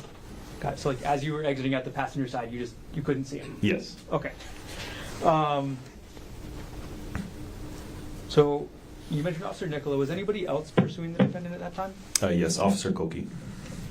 Who got to the defendant first? Officer Nicola. Did you see Officer Nicola and the defendant's first contact together? Not the first contact. Okay. Can you describe what you saw as you came around the vehicle? As I came around the vehicle, Officer Nicola and the suspect, they were already on the ground, and Officer Nicola was attempting to detain or subdue the suspect. And what did you observe the defendant doing as Officer Nicola was trying to detain him? He was on the ground, flailing his arms, kicking his legs, trying to move his body. Well, was the defendant doing anything with his arms? Yes, he was. In addition to flailing it, he was tucking it under his chest area while he was prone on the ground. Did you have any concerns over seeing the defendant tuck his arms under his chest area? Yes. What were you concerned about? I was concerned that the suspect would be reaching for his waistband, which is a common area that people hide tools or weapons of such. Okay, so after you see this, can you explain the steps that you took? Yes. So by that time, Officer Nicola, Officer Koki were trying to subdue the suspect. I went around to kind of his legs area and just tried to take a hold of his legs and hold it down. Okay. Was that able to work? Not initially. We were able to keep him on the ground, but we're still trying to restrain him. Okay. Sorry, maybe I should rephrase that. When you grabbed the defendant's legs, were you able to gain control immediately? No. Okay. What was the defendant doing at that point? At that point, you could still feel his body resisting our movements to get him into a handcuffing position. Can you explain then, after that point, the steps that you used to help detain the defendant? So I attempted to grab his arms, but because they were tucked, I wasn't able to grab it. So I delivered a few strikes to his right thigh. And did you refer to those strikes as muscle dysfunctional strikes? Yes. Can you explain what those words mean? Yes, a muscle dysfunctional strike is a strike used on a part of the body, on the muscle, so that it kind of gives the muscle a stun and you're not able to use it for a few seconds. And where did you deliver those muscle dysfunctional strikes? To his outer thigh area. As you were delivering these dysfunctional strikes, were you saying anything? Police, stop. Were you telling him anything else? Stop resisting. Did you tell the defendant what to do with his hands? Place them behind his back. So as you were telling the defendant to stop resisting and to place his hands behind his back, did that work? No. So after you've now done the muscle dysfunctional strikes, you told the defendant to place his hands behind his back, what was your next step? The muscle dysfunctional strikes weren't working, so I switched to more of a pain compliance type of strike. And what's the difference between the muscle dysfunctional strike and the pain compliance strike? The pain compliance strikes are going to target areas such as your ribs. That is so. When you deliver those strikes, you can feel the person kind of lose the will to fight, is what it's called, and they'll. You can feel their level of resistance decreasing. And where did you deliver the pain compliance strikes in this case? To his ribs, right side rib cage. And how many of those strikes did you deliver? Approximately 2 to 3. Were those effective? Yes. So after those pain compliance strikes were effective, did the defendant continue resisting? Very slightly, but we were able to get his arms behind his back. Ultimately, was the defendant apprehended? Yes. Who actually conducted the arrest? The arrest was made by Officer Nicola. Sir Borges, what were you wearing that day? I was in plain clothes attire, which is sort of like a tactical long pants, a plain t-shirt, and a badge on a lanyard around my neck. When you say tactical, is that like military style? It's plain in color, but it's like a 5'11" type of pants, if you're familiar with that. Okay. Sir Borges, how tall are you? About 6'3". And on that date, March 24th, 2025, approximately how much did you weigh? 235 pounds. And did everything you testified to occur in the city and county of Honolulu, state of Hawaii? Yes. Thank you. I have no further questions at this time. Cross-examination. Thank you. Good afternoon. Good afternoon. Officer Borges, just a few questions.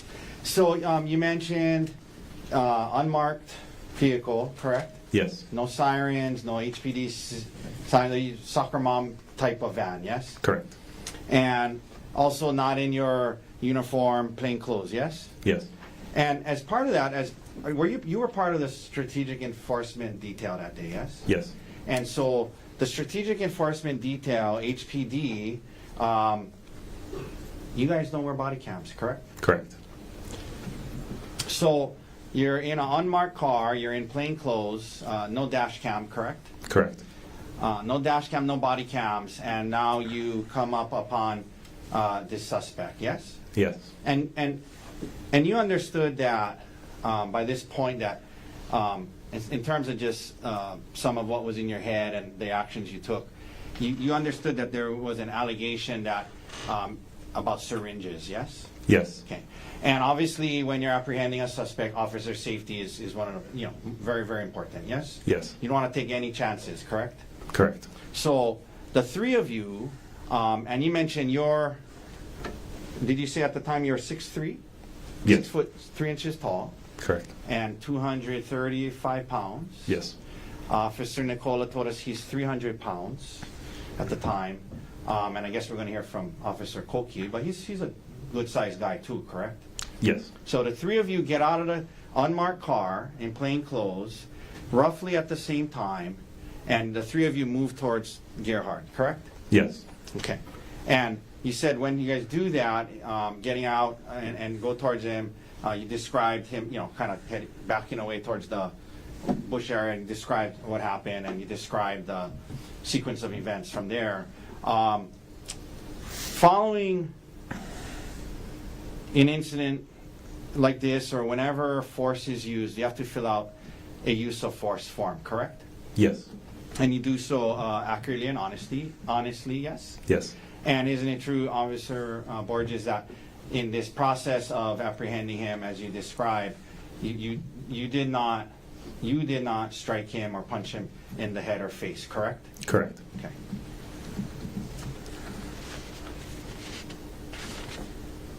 One second.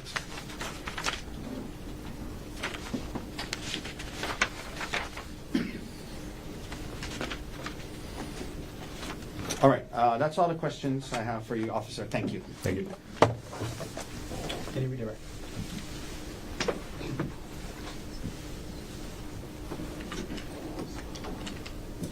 No, thank you.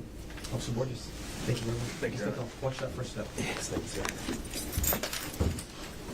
Mr. Garner. Today's next witness, Ashton Kofi.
You do solemnly swear or affirm that the testimony you must give shall be the truth, the whole truth, and nothing but the truth? Yes. Okay, good afternoon. Afternoon. I guess I see you made it through the traffic. Yes. Okay, could you please state your name for us? Ashton Koki. And what's your occupation, Mr. Koki? I'm a police officer with the Honolulu Police Department. Okay, Officer Koki, how long have you been employed by HPD? A little over 7 years now. Were you so employed and on duty on March 24th, 2025? Yes. And on that date, what was your assignment? I was assigned to the Criminal Investigation Division, Strategic Enforcement Detail. Is that also known as SED? Yes, sir. What does SED do? SED is an investigative unit within the Criminal Investigation Division. We investigate criminal cases involving firearms, murders, attempted murders, and whatnot, and also assist with the other details within CID, or Criminal Investigation Division. Got it. On around 12:45 p.m. on March 24th, 2025, where were you dispatched to? To the Palipuka Trail. And did you actually go up the trail that day? Yes, I did. Okay. Overall, that whole day, how long did you spend up at the Palipuka Trail area? Roughly about 5 hours. What were you doing up there? We were assisting with canvassing the area for any evidence, and also locating the suspect, attempting to locate the suspect at the time. Were you able to find the suspect during those several hours? No, not during that time we were searching. And can you describe the area you canvassed? Rocky, a lot of trees, dirt. It was on the hillside near the cliff area of the Pali. Which side was the cliff on, the town side or the windward side? The cliff was on the windward side, so the hillside would have been on our town side. And overall, how big was the cliff on the windward side? It was a big drop. And the hill or the mountain on the town side, could you describe that for us? It was very steep, filled with a lot of like grassy brush area, trees. Okay. And all right, were you able to find any evidence as you canvassed the area? Not myself, no. Okay. So you yourself didn't find any evidence during those several hours of canvassing? No.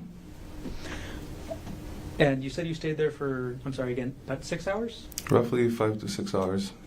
And what time were you leaving? I left at around 6 p.m. Who was with you? Officer Nicola and Officer Borges. And where at that point were the three of you guys instructed to go? We were instructed to go back to the main police station. The main police station meaning 801 South Bearcannon Street? Yes, correct. And can you describe the vehicle that you three were in? It was an unmarked city-owned police vehicle, described as a gray Nissan van. Where were you positioned in the vehicle? I was in the front passenger seat. And what road were you taking back down? Nuuanu Drive. And as you were driving down Nuuanu Drive, what did you observe? I saw about 100 yards away a male exit the brush area from the hillside, crossing over Nuuanu Drive, running across towards the Pali Highway. Can you describe the male you observed? Caucasian male, white shirt, with like a brownish reddish stain, similar to blood, and blue shorts and a black crossbody bag. How close did you get to that male in your vehicle? Roughly about 10 feet away. Based on your visual observations, were you able to ID the male? Yes. Who did you identify him as? Gerhardt Konig. And if you saw that person again, would you be able to recognize them? Yes. If that person's in the courtroom today, can you point out that person and let us know an article of clothing that they're wearing? He's wearing a blue dress shirt, sitting there. Your Honor, may the record reflect the witness has identified the defendant. Record will reflect identification was made. All right, Officer Koki, once you observe the male and identify him as Gerhardt Konig, what actions do you take? The vehicle came to a stop, so I exited my passenger side, opened the door, stepped out, and I gave a verbal command to the suspect. What verbal command did you give? I told him, "Police, show me your hands and get on the ground." And what tone of voice did you use? A commanding voice. I was yelling at him, basically. Could you maybe lean back from the microphone and then demonstrate for us how you yelled that? Okay. "Police, show me your hands. Get on the ground." And did you give the defendant a chance to comply with that? Yes. What did the defendant do after you said, "Police, show me your hands and get on the ground"? He began to flee, townbound, into the brush area near Nuuanu Drive. As the defendant attempted to flee into the brush area, what did you do? I began chasing on foot as well, and until we were able to catch up with him. Okay. Who else pursued him? Officer Nicola. And who got to the defendant first? Officer Nicola did. And what happened? And what happened when Officer Nicola got to the defendant, if you saw? Officer Nicola got a hold of the suspect. They both fell to the ground at that point. After Officer Nicola and the defendant fell to the ground, did you physically engage as well? Yes, I did. Okay. Why did you decide to get involved? As Officer Nicola was on the floor with the suspect, I saw he was struggling a bit, so I intended to help by physically getting involved. And what kind of force did you use when you got physically involved? I used a joint lock technique to get a hold of his arm and also hold his legs down. You said joint lock. Do you also mean wrist lock? Yep, wrist lock. Could you explain to us what a wrist lock is? Basically, gaining control of his hand, putting his wrist in a position where I could still withhold control of him without allowing him to move at that point. At the point that you were trying to do the wrist lock, and you also mentioned holding the defendant's legs down, were you in contact with anybody else? I was trying to get in contact with other officers that were in the area via our police radio. And ultimately, was the defendant apprehended? Yes. Okay. Who conducted the arrest? Officer Nicola. Okay. Officer Koki, how tall are you? I'm about 6'3". And as of March 24, 2025, how much did you weigh? 300 pounds. What were you wearing that day? I was in plain clothes, non-uniform. So I was wearing a t-shirt, long pants, covered shoes, I also had my firearm with me, extra magazines, handcuffs, and a police radio. And then, did you have a badge on you that day? Yes, I did. It was worn around my neck. And where was the badge actually on your body? It was in my chest area, openly displayed. I'm going to go back to something I meant to ask earlier. Officer, Did you search the bottom of the cliff on the windward side? Like over the edge? Yeah. I couldn't really see down there. No problem. Did everything you testified to occur in the city and county of Honolulu, state of Hawaii? Yes. Okay, thank you. No further questions.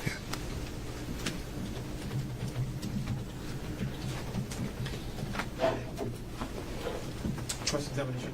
Good afternoon, Officer Koki. Thanks for being here. Just a few questions.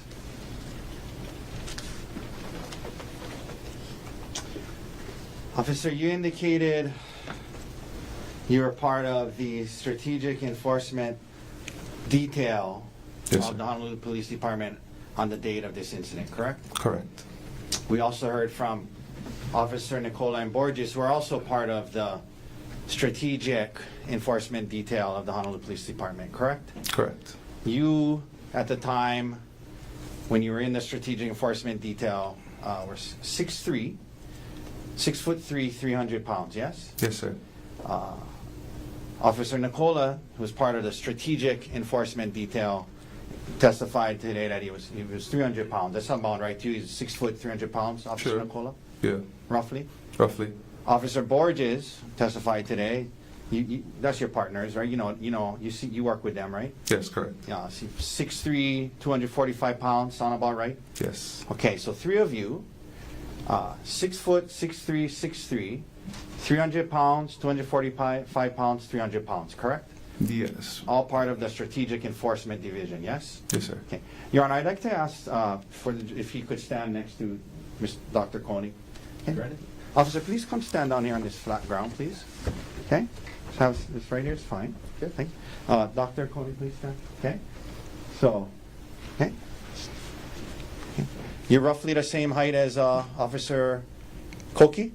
I'm Koki. I'm sorry, as Officer Borges? Yes. Okay. And 300 pounds, roughly the same weight as Officer Nicola? Yes. Okay. Go ahead. You can have a seat. Thank you.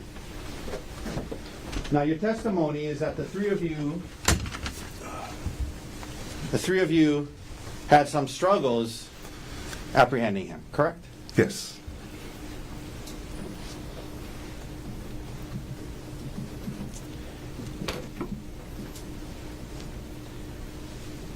Sir, help me understand this. So,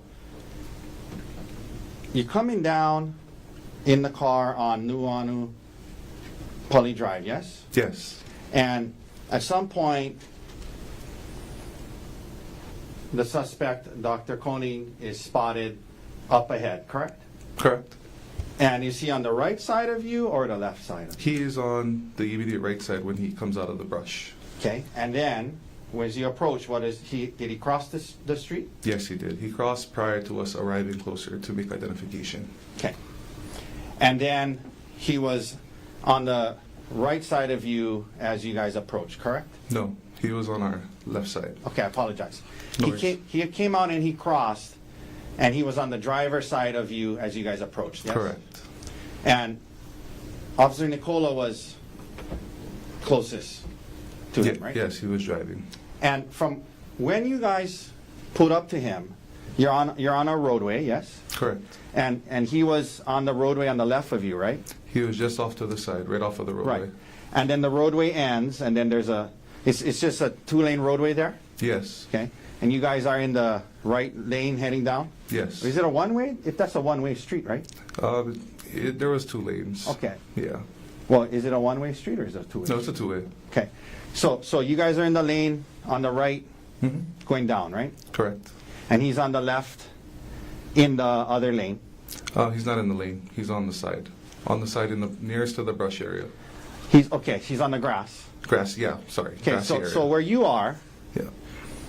is you're in the lane The right, well, you're driving down, Yes. so you're in the right lane, right? Yes, yes. And then Correct. there's a lane the other way, right? Correct. And then there's a grassy area, Correct. and that's where you say he was when you guys put up to him, right? Yes. And then right after that grassy area is the brush, correct? Yes, correct.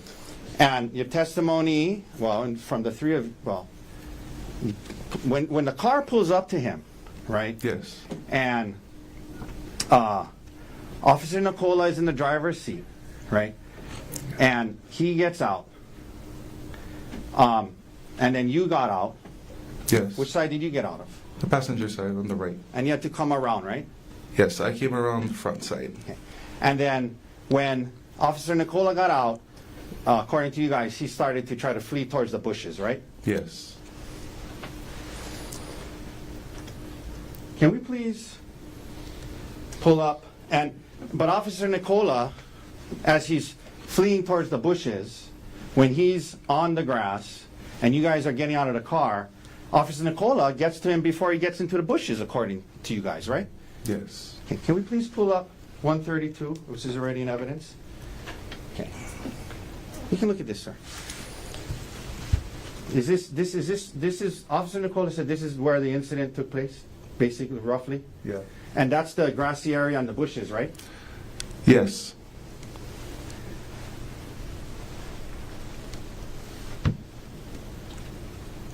And that's the grassy area he was in, you just said, as you guys approached, right? Yes. And your testimony is that he's in that grassy area, you guys are in the lane away, and you guys get out and he starts to flee, and Officer Nicola gets to him before he goes into the bushes? Yes. So Officer Nicola gets out, he's on that grass right there, you guys start trying to cross the lane to get to him as he's fleeing, and you get to him before he's in the bushes? Yes. He didn't make it to the bushes. But according to you, he was fleeing from the time you guys got out of the car, right? Yes. You see that grass area there from where the road ends into the bushes? You just maybe what, 2 feet? I see that. No further questions. Thank you, officer. Can you reiterate?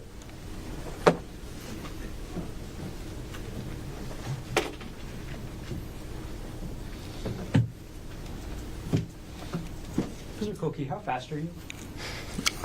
I would consider myself pretty fast. Do you play any sports? I played sports. What sport? I played multiple sports, but my main sport was football at the time. What level of football did you get up to? Division One. Who did you play for? I played for UNLV. And what positions you play? I played defensive line. How important is D-line, or how important for a D-lineman is to be quick? Very important. Thank you. No further questions. Yes.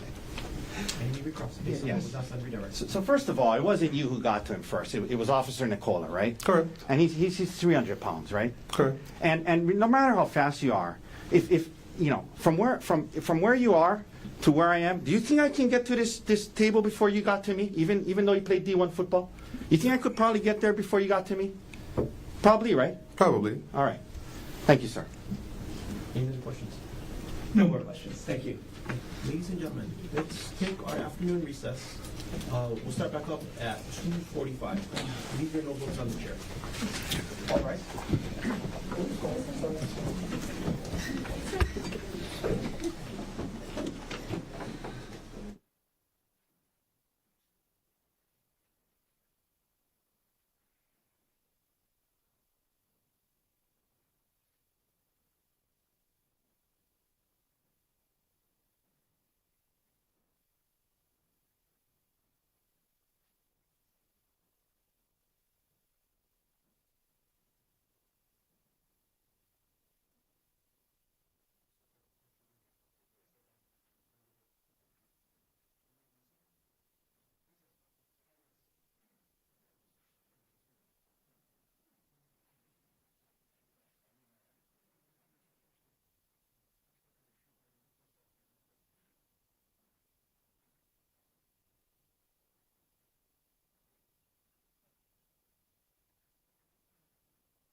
C-25-373. Dr. Konig is present in court with all four counsel of record. All jurors are back in the courtroom. Mr. Garner, state's next witness. The state calls Tracy Spacek to the stand.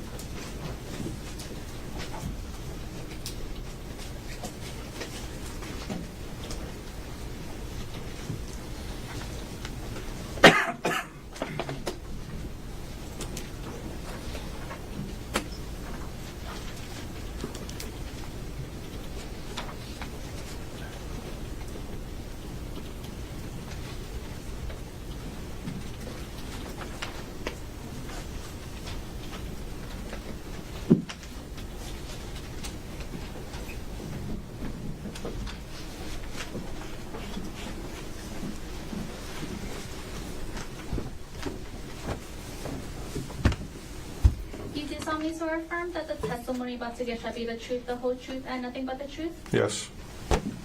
Please proceed.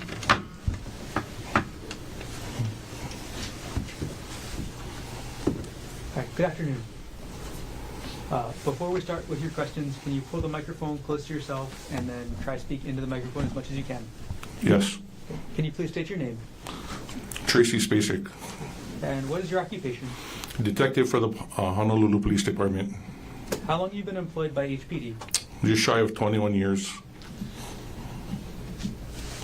Were you assigned to be the lead investigator for an attempted murder second case under HPD report 25-110958? Yes. What's the role of a lead investigator in these kind of cases? For these type of cases, role would be to go to the scene, delegate duties to other personnel, canvass the area, conduct interviews, search for physical evidence. So when you say delegate, what does that mean? Big cases like this, there's a lot of people involved, and it would be delegating different duties to different units. So you don't do everything yourself? No. In the course of delegating and overseeing, do you oversee and integrate the work of other agencies that may be helping with the investigation? Yes. During the course of your investigation into this case, did you determine what the scene of the incident was? Yes. What was that scene? The scene was on the Palipuka Trail, which is located at 5101 Pali Highway, which is the mouth of the trail is just adjacent to the parking lot of the Pali Lookout. Over the course of the investigation, was there any physical evidence recovered from the Palipuka hike? Yes. And what was that? Evidence recovered on the actual trail was a cardigan sweater, a rock, and some blood. What appeared to be blood at the time? Yes, what appeared to be blood at the time. Thank you. Correct. Did you actually examine the rock in this case? Yes. Was the rock smooth or jagged? It was jagged. When you examined the rock, where did you retrieve it from? I retrieved it from HPD's evidence room. Okay. And as a detective, are you allowed to enter the HPD evidence room alone to retrieve evidence? No. Who is allowed to enter the HPD evidence room to retrieve evidence? Just the evidence specialists that are assigned there. And the custodians? And the custodians. Right. And was this rock listed as in the evidence room as item number 2 under HPD report 25-110958? Yes. What date and time did you retrieve the rock from the evidence room? I retrieved the rock from the evidence room on March 27, 2025, at about 14:57 hours. And what was your purpose in going to retrieve the rock? My purpose in retrieving the rock was to take photos of it, weigh it, and measure it. Right, and is that what you did? Yes. Detective, I'm going to show you what has been previously marked as State's Exhibit 68 through 71 inclusive. Previously shown to defense counsel, but showing one more time. May I approach the witness? Yes.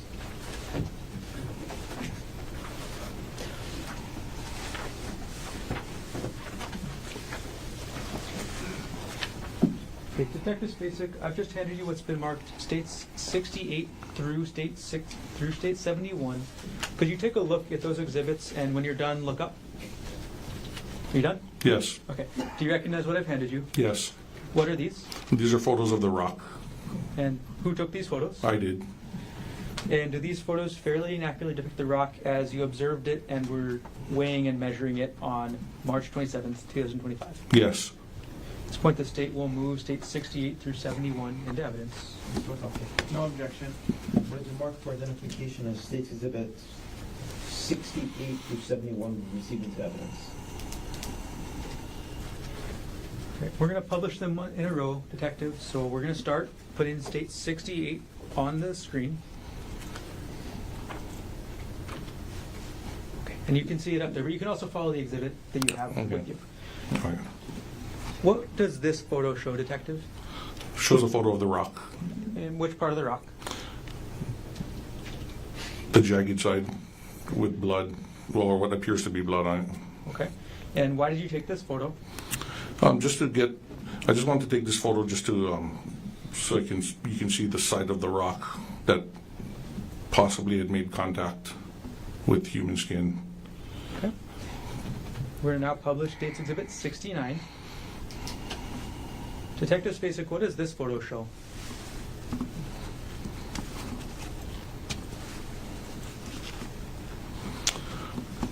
This photo shows, it depicts a close-up of the rock with strands of possible human hair stuck to it or attached to it. Okay. We're going to publish now States Exhibit 70. Okay, we've got States Exhibit 70 on the screen, Detective. What does this exhibit show? This exhibit depicts the rock and one of the measurements that was taken with a ruler. Okay. And our last photo for now, publishing States Exhibit 71. What does this photo show? This photo depicts the rock sitting on a scale. Okay.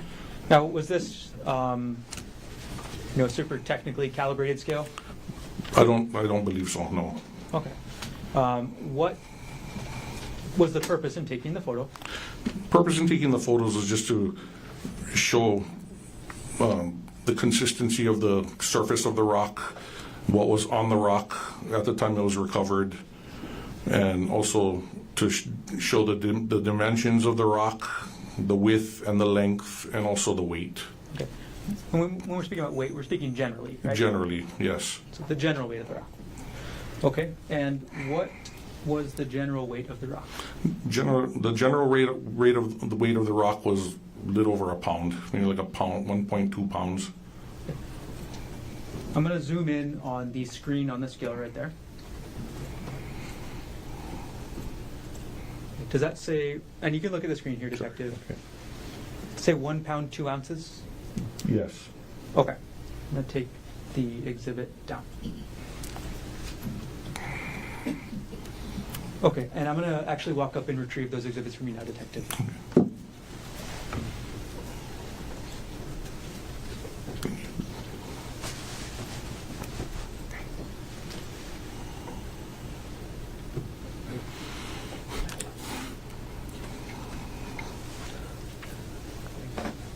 Okay, so after you took these photos of the rock on March 27th, 2025, what did you do with it? After taking photos, I put it back in the bag it was recovered in and resealed it and submitted it back into evidence. Okay. To this same evidence custodian or different? Same evidence custodian. And during the time that you took the rock from the evidence custodian to the time that you gave the rock back to the same evidence custodian, was that rock in your full custody and control? Yes. Did anybody else touch the rock at all during that time? No. And during that time, did you tamper with, alter, substitute anything on the rock? No. Were you wearing gloves? Yes. And how did you package the rock before you gave it back to the evidence specialist? I placed it back into the bag that it came in and I resealed it. With new evidence tape? Yes. All right. In this case, in addition to the evidence that you talked over that was recovered so far, Did you recover any evidence yourself? Yes. What did you recover? I recovered a black Patagonia backpack, or like a side bag type of, yeah, it's like a sling bag type of bag. Got it. And can you describe for us the circumstances of how you recovered that? Yes. After the suspect was arrested at the scene, or just a little bit lower than the scene, I recovered the backpack or that bag from Officer Chauncey Nicola. Okay. After you recovered that bag from Officer Nicola, what did you do with it? When he handed it to me, it was already in a brown bag. I recovered the bag and took it back to when I went back to the station, I sealed up the bag, labeled it, and secured it in my drawer, my office drawer, that can be locked with a key. Got it. All right, Detective Spacek, I'm going to now approach with what's been marked as State's Exhibit 72, showing to the defense counsel. May I approach, Your Honor? Yes.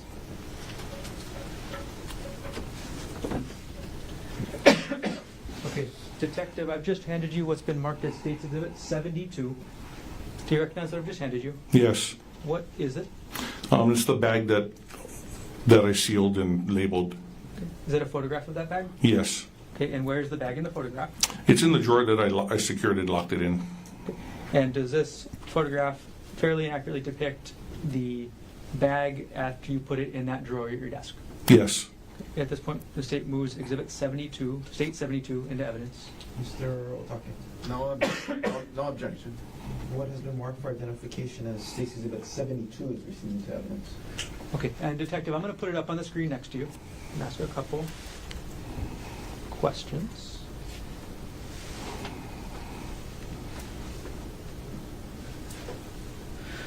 Okay, when you say you sealed the bag, where did you seal the bag? I sealed it at the police station at the 801 South Beretania Street. Okay, I think that might have been a bad question. Where on the bag did you seal it? The bag was placed in a brown paper bag. The top of the bag was sealed with red evidence tape. Got it. Okay, and looking at the photo right there, is the evidence tape we see at the top of the bag, that's what you're talking about? Yes. Okay. Sorry for the confusing question. Is your desk at the HPD station in a place that's open to the public? No. How is the HPD building secured? The HPD police station in Honolulu is secured with numerous electronic doors that have to be accessed with a key access card. Do members of the public have those kind of key access cards? No. And from the time did you say you locked this drawer as well? Yes. From the time you locked the bag in that drawer to the time that you eventually retrieved it from that drawer, when you retrieved it, was the seal still intact? Yes. Okay. During your investigation in the case, did you end up executing a search warrant on the black bag contained in the photo we see now? Yes. Okay. I'm going to approach now with State Exhibit 73 through 86. Show them to the defense counsel. Okay, previously shown to defense counsel. May I approach? Yes. Excuse me. I'm going to retrieve 72. Thank you. Thank you.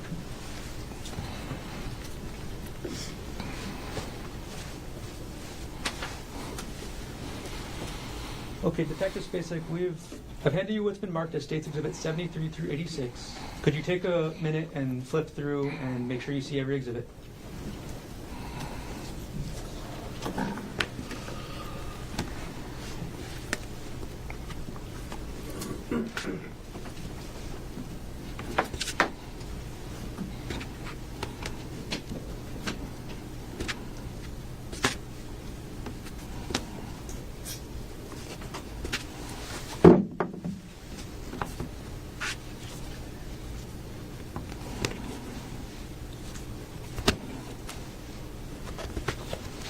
Okay, Detective Spacek. After reviewing all the exhibits, do you recognize what they are? Yes. What are these exhibits?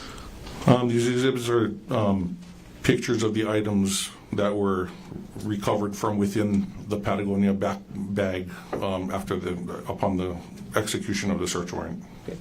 Do these photos fairly and accurately depict the bag, its contents, during your execution of the search warrant? Yes. At this point, the state moves exhibits 73 through 86 into evidence. No objection. And what has been marked for identification as State's Exhibits 73 through 86 inclusive are received into evidence? Okay, Detective Spacek, we're going to go through each photo one by one. I'm just going to ask you what is the photo showing, okay? Okay. Publishing now, State's Exhibit 73. What is that photo showing? Photo showing the backside of the bag, where if you were wearing it, that part would be touching your body. There's a big red stain that appears to be possibly blood, but we don't know that. Okay. And publishing now, State's Exhibit 74. This photo depicts the bag if you were wearing it, and that's the part you'd actually see that's on the outside. Again, red stains all over it, depicting possible biohazard blood, possibly. Okay. State's Exhibit 75. This picture depicts the bag laying on a desk with like a side view profile. Again, you can see red stains all over it. States, and I'm going to pause right here. Actually, I'm not. I'm going to keep moving, sorry. State's Exhibit 76. This picture depicts, this is the middle side pocket. Is this the middle side pocket or the strap pocket, Detective? Objection, beating. This is a strap pocket. Okay. No problem. Did you find anything in there? Yeah, no, nothing was in there. Sorry. Publishing now, State's Exhibit 77. This is the middle side pocket. Okay. And what can you see inside that middle side pocket? A black eyeglasses case. Okay. And now we're going to go to State's Exhibit 78. What does this photo show? It shows the black eyeglasses case with its contents. Okay. Same one from the middle pocket you were just talking about? Yes, the middle, the side middle pocket. Thank you. All right, publishing now, State's Exhibit 79. What does this exhibit show?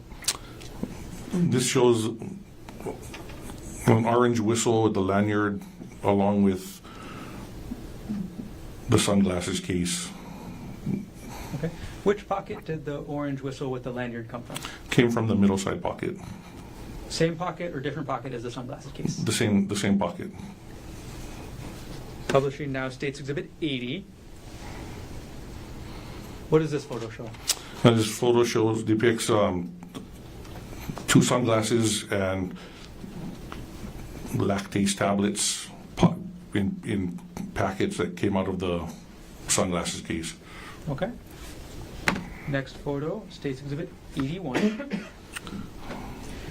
What are we looking at in State's Exhibit 81, Detective?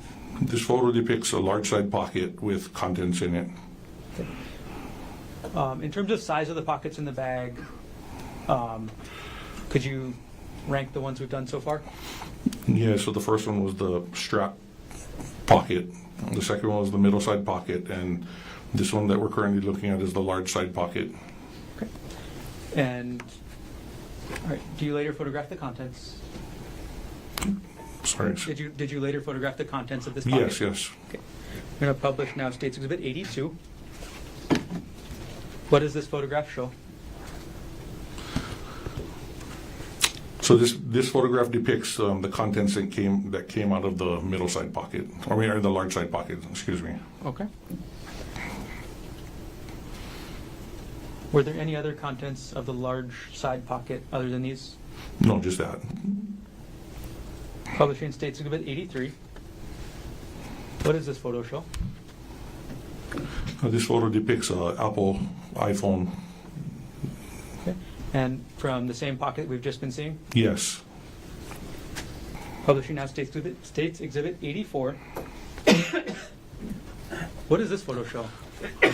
This photo depicts the same Apple iPhone with the side of it with a little bit red stain on it, possibly from the same stain that was all over the bag, along with the empty SIM card slot. Okay. Could you use the pointer that's right next to you on the witness stand to direct everybody's attention to that SIM card slot you were just mentioning? Sorry. Okay. So that's in the direct center of the photo? Correct. I'm going to zoom in on that section. Okay. And now that we've seen the SIM card slot, is this a zoomed in photo? Yes. Detective Spacek, we're now publishing State's Exhibit 85. What does this photo show? This photo depicts the actual SIM card, a loose SIM card, and a SIM card holder. When you open this Patagonia backpack, where were the SIM card and the SIM card holder? They were just in the bag, in the actual pouch, the large side pocket, just loose, just lying there. Was there any SIM card or SIM card holder installed into the phone? No. Do you recall if the phone was on or off? It was off. All right, publishing now State's Exhibit 86. Detective Spacek, what does this exhibit show us? This picture depicts the cash that was found in there, along with various credit cards and Hawaii driver's license. This was all actually clipped to money clip, this carbon fiber money clip. Could you use that pointer and point to us where the money clip that this all came in Yes. is? All of these items were all bunched up and clipped into this money clip right here. Okay, and you're directing your pointer to the left side of the screen. Correct. Okay, thank you. Okay. I'm going to take the exhibit down. And I'm going to retrieve that stack of exhibits from you now, Detective.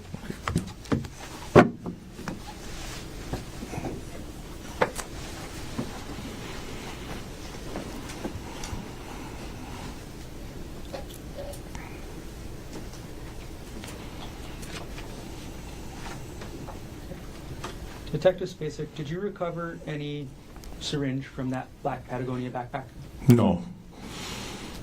Other than the items that we've seen in these photos, was there anything else in that black Patagonia backpack? No.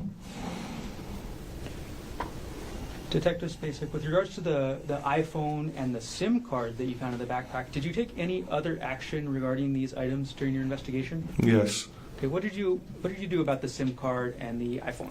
I prepared a search warrant. Are you a techie kind of guy, Detective? No, I'm not. Okay. So who ended up executing that search warrant on the phone and the SIM card? That search warrant was executed by Detective Thomas E. Numa, who is from Cybercrimes. During the course of your investigation, did you execute a search warrant on a different bag? Yes. Which bag was that? This other bag was a black Nike fanny bag. Okay. And how did the Honolulu Police Department end up coming into possession of that black Nike fanny bag?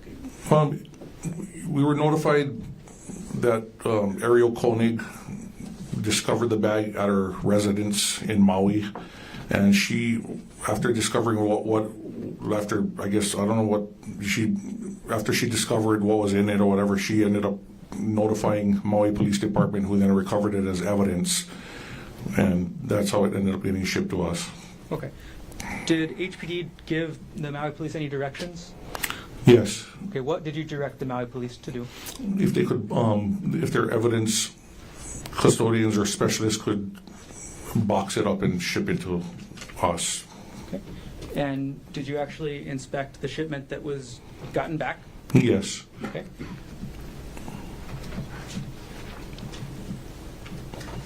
All right, I'm going to publish now what's already in evidence.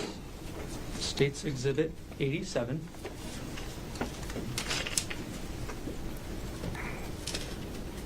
Detective Spacek, I'm so sorry. It's now on the screen. Do you recognize what this is? Yes. Okay, what is this? That is the box that the stuff was shipped over from the Maui PD. Okay, and I'm sorry, Detective, I'm going to actually approach and hand you hard copies of the exhibits as well, so you can look through them along with us on the screen. Okay. Thank you. Detective Spacek, what are those blue things on the box? That's evidence tape. When you received the box, was any of the evidence tape broken? No, it wasn't. All right, we'll now publish State's Exhibit 88. What does this exhibit show? This photo depicts the actual Nike bag itself. I'm going to publish State's Exhibit 89. What does this photo depict? This depicts a close-up of the Nike bag's the most outside pocket with stuff in it. Okay. The contents of the pocket. The contents of the pocket. Publishing now State's Exhibit 90. What does this photo show? This photo depicts the stuff that came, the contents that came out of that most outside pocket. We're going to move on, Detective, to State's Exhibit 91. What does this exhibit show? It shows a packaged medical type. I don't know if it's a needle or some kind of something, but it's some kind of medical, like for medical use. Okay. And before we go further into anything medical, are you a doctor? No, I'm not. Do you know the technical terms for medical things? No. Okay. I'll just ask you to do your best, Detective, okay? Okay. All right.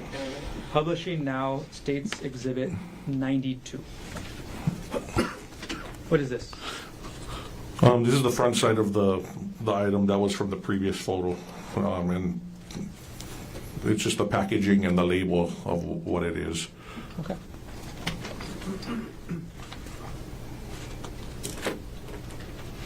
All right, I'm going to publish now State's Exhibit 93. Detective Spacek, what does State's Exhibit 93 show?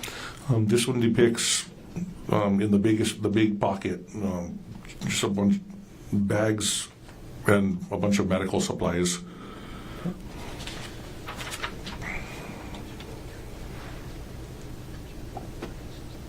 I'm going to publish State's Exhibit 94. What does this exhibit show? This shows all the contents that was in that pocket of the bag. Okay. And although you may not be an expert, do you recognize any of the medical supplies? Yes, it looks like a stethoscope, syringes, a bunch of maybe medicine vials. Looks like IV bags, safety glasses. Publishing State's Exhibit 95. What does this exhibit show? This shows vials of medication, and I don't even know what that is. In the red, the top right. On the top right, you don't recognize what that is? No. It's okay. We'll publish now State's Exhibit 96. Do you know what these are, Detective Spacek? No, I don't. Okay. We'll move on. Publishing now State's Exhibit 97. Do you recognize what this is, Detective Spacek? Yes, it looks like a syringe and there's a liquid in it, but I don't know what that is.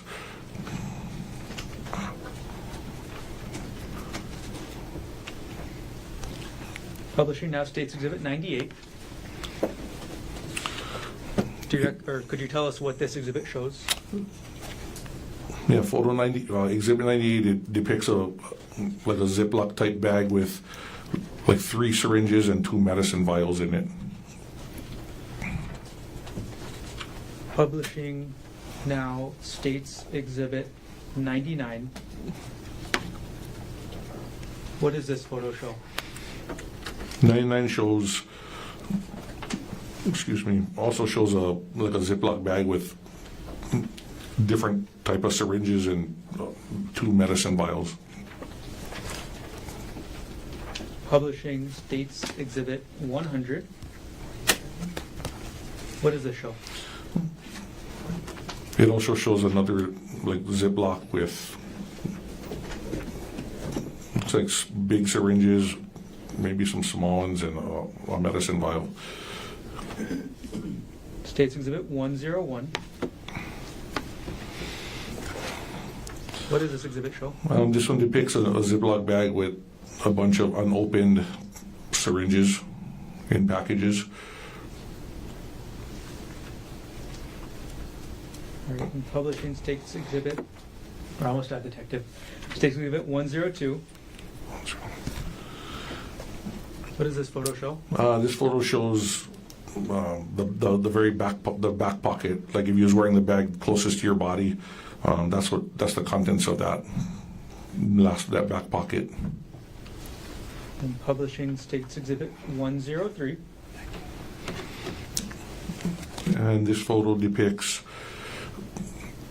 looks like a charging cord, the lactase tablet packets. I don't know if that's a mask. Looks like some metallic hooks maybe to hang IVs. I'm not sure. And his work ID maybe. Okay. I'm sorry, what exhibit number was that? Exhibit 103. And then the green, I'm not sure if that's needles or, I'm not sure. Okay. Got it. All right, I'm going to take the exhibit down.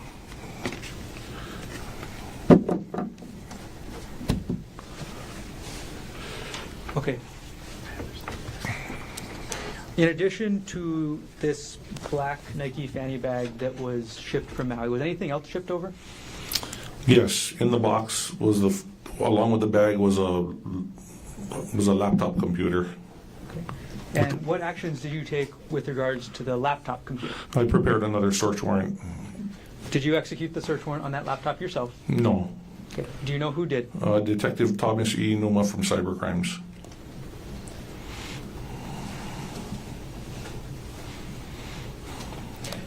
All right, I'm going to collect those exhibits I just handed you, Detective.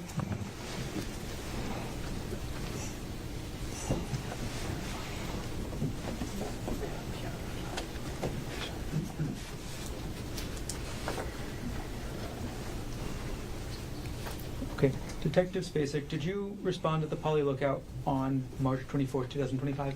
Yes. How many different HPD divisions responded? At least 13. I'm going to say, okay. Any other government agencies? Yes. We had DLNR out there also. Did HFD also respond? HFD also, yes.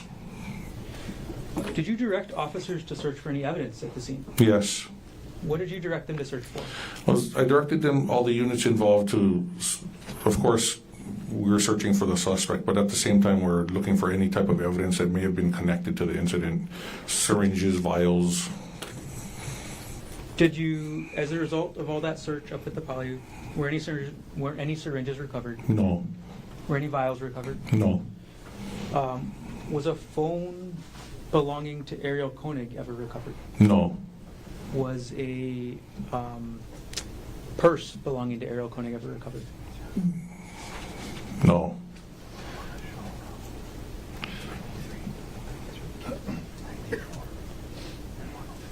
When defendant was arrested, were any syringes found on his person? No. Did you order the officers to search the bottom of the cliff or the bottom of the Poly on the windward side? Yes. But we were unable to do so because just the area where it's situated, in order for anybody to go down there, they'd either have to rappel, which was way too high, or just be inserted by helicopter or hike in. But if we was to hike in, it would probably take several hours to even get in there. You'd have to cut a path. It would have been hard. Is there any trails that you're aware of that go to the bottom of that cliff? No.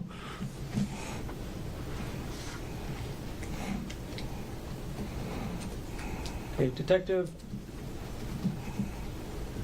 you've talked about 4 search warrants so far in this case. Did you prepare any other search warrants? Yes. And what was that for? For buccal swab to recover from the suspect. And did you execute that search warrant yourself? No. Do you know who did? Yes, was Mohammed Salameh. Right, Detective. Aside from what you testified about from the Maui police. Did everything else you testified about occur in the city and county of Honolulu, state of Hawaii? Yes. Thank you. No further questions at this time.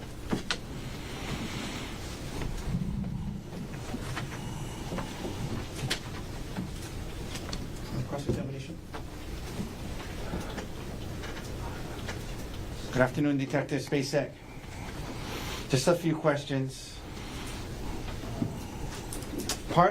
So were you the lead detective on the case? Yes.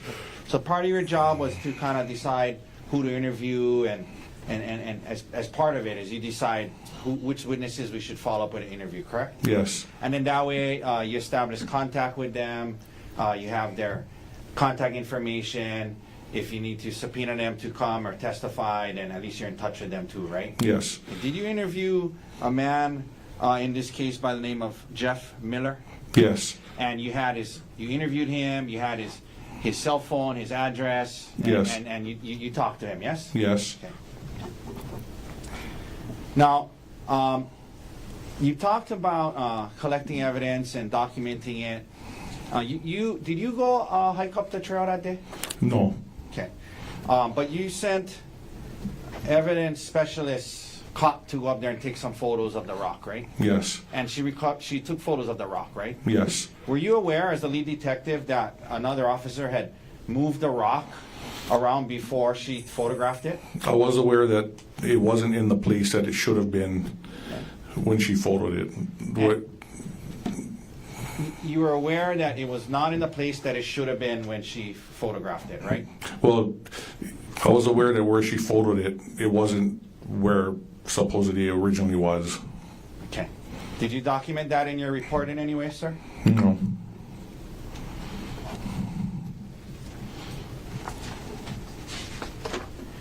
I want to just ask you briefly about this bag, the one from Maui, and then we'll be done, sir. First of all, just to be clear, Mr. Dirks, could we please pull up Exhibit 93?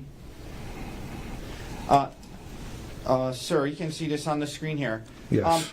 So just to be clear, just to be crystal clear, this bag was recovered on Maui, not on Oahu, correct? Correct. And then on Maui, it was recovered, to your knowledge, because when Ms. Konig says she discovered it, she actually contacted her attorney, who then talked to the Maui police, correct? Correct. And then the way it got to Oahu and its contents got to Oahu is then the MPD, Maui police, sealed it up and mailed it to you at your request, yes? Correct.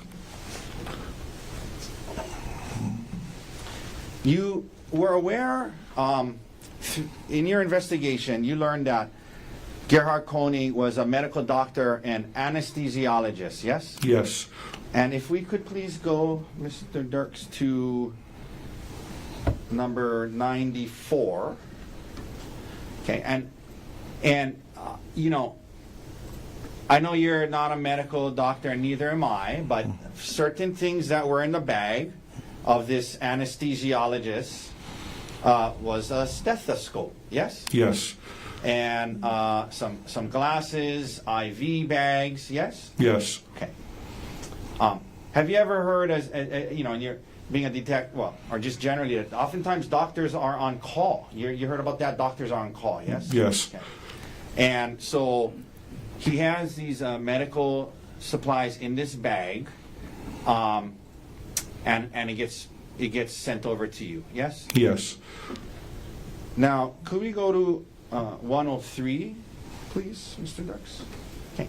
And here, this was in the bag as well, right? Correct. And in the bag, there was his workplace identification badge with all this stuff, right? Yes. Okay. And I would imagine, as a detective, one of the things you deducted is that this was likely a work bag for him as an anesthesiologist, yes? Yes. Okay, we can take that down. Now, sir, after the discovery of this bag and its contents, you understood or learned that Gerhardt worked at Maui Memorial Hospital for a group called TMG or something like that, yes? Yes. And who is, well, let me ask it to you this way. Dean Terakawa who is Dean Terakawa in relation to this case? He's a detective who also assisted with the case. Okay, so you were the lead detective, yes? But Detective Terakawa was I guess a partner detective kind of helping you with the case. Just yes? assisting us. Assisting, yes? Yes. And so there'd be things you if you were busy or had other things, you would tell Detective Terakawa, hey, go follow up with this, and he would do it, yes? Yes. Yeah, and then you would review as a lead detective his work and his reports, yes? Yes. And one of the things that you, or I guess, well, either instructed Detective Terakawa to do, or he, did as part of it, is after this work bag with the ID was found, you asked him to contact someone from Maui Memorial Medical Center, yes? Yes. And that person's name was Amber Bartle, correct? Yes. And Amber Bartle was the executive director of compliance for the hospital, right? Correct. She's the person that deals with compliance with, everything, you guys wanted to talk to her about the appropriateness of him having these, vials and things like that at his house, correct? Yes. And you interviewed her, right? I didn't interview I'm her. sorry, and Detective Terakawa interviewed her about it, right? Yes. And you guys have her contact information, and you've been in touch with her. She was cooperative when you guys talked to her, yes? Yes.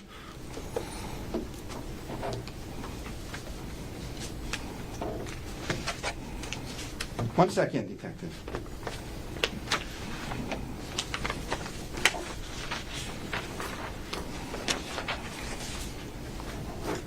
That's all the questions I have for you, sir. Thank you for your time. Any reader? No, Your Honor. Thank you. Ladies and gentlemen, we made good time today. I'm going to release you for the day. Leave your notebooks on your chair. No trial tomorrow, for sure. Today's the holiday. I will ask you to come back on Friday. So we'll continue on Friday, 9:30. Come up to the 4th floor. Between now and when you come back, don't talk to me about this case. Keep an open mind. Do not try to learn about this case outside of the courtroom. You see the cameras. Don't watch any media. There's reporting on it. Turn off the TV or walk out of the room if it starts to come onto the TV. I hope all of you have a safe drive home. I hope you enjoy and actually get some time off tomorrow. We'll see you all on Friday morning. All rise.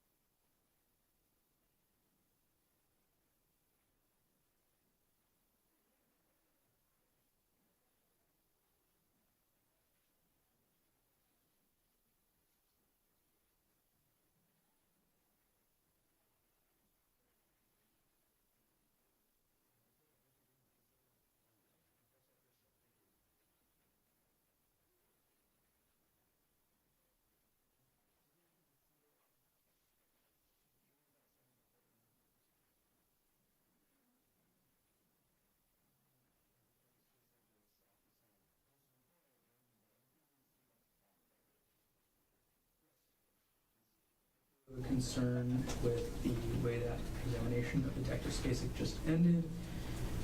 At the motions eliminate hearing, Your Honor, the state was allowed to introduce the photos of the contents of Dr. Konig's bag, the Nike fanny pack from Maui, for the purpose of showing the defendant's actual possession of syringes and vials.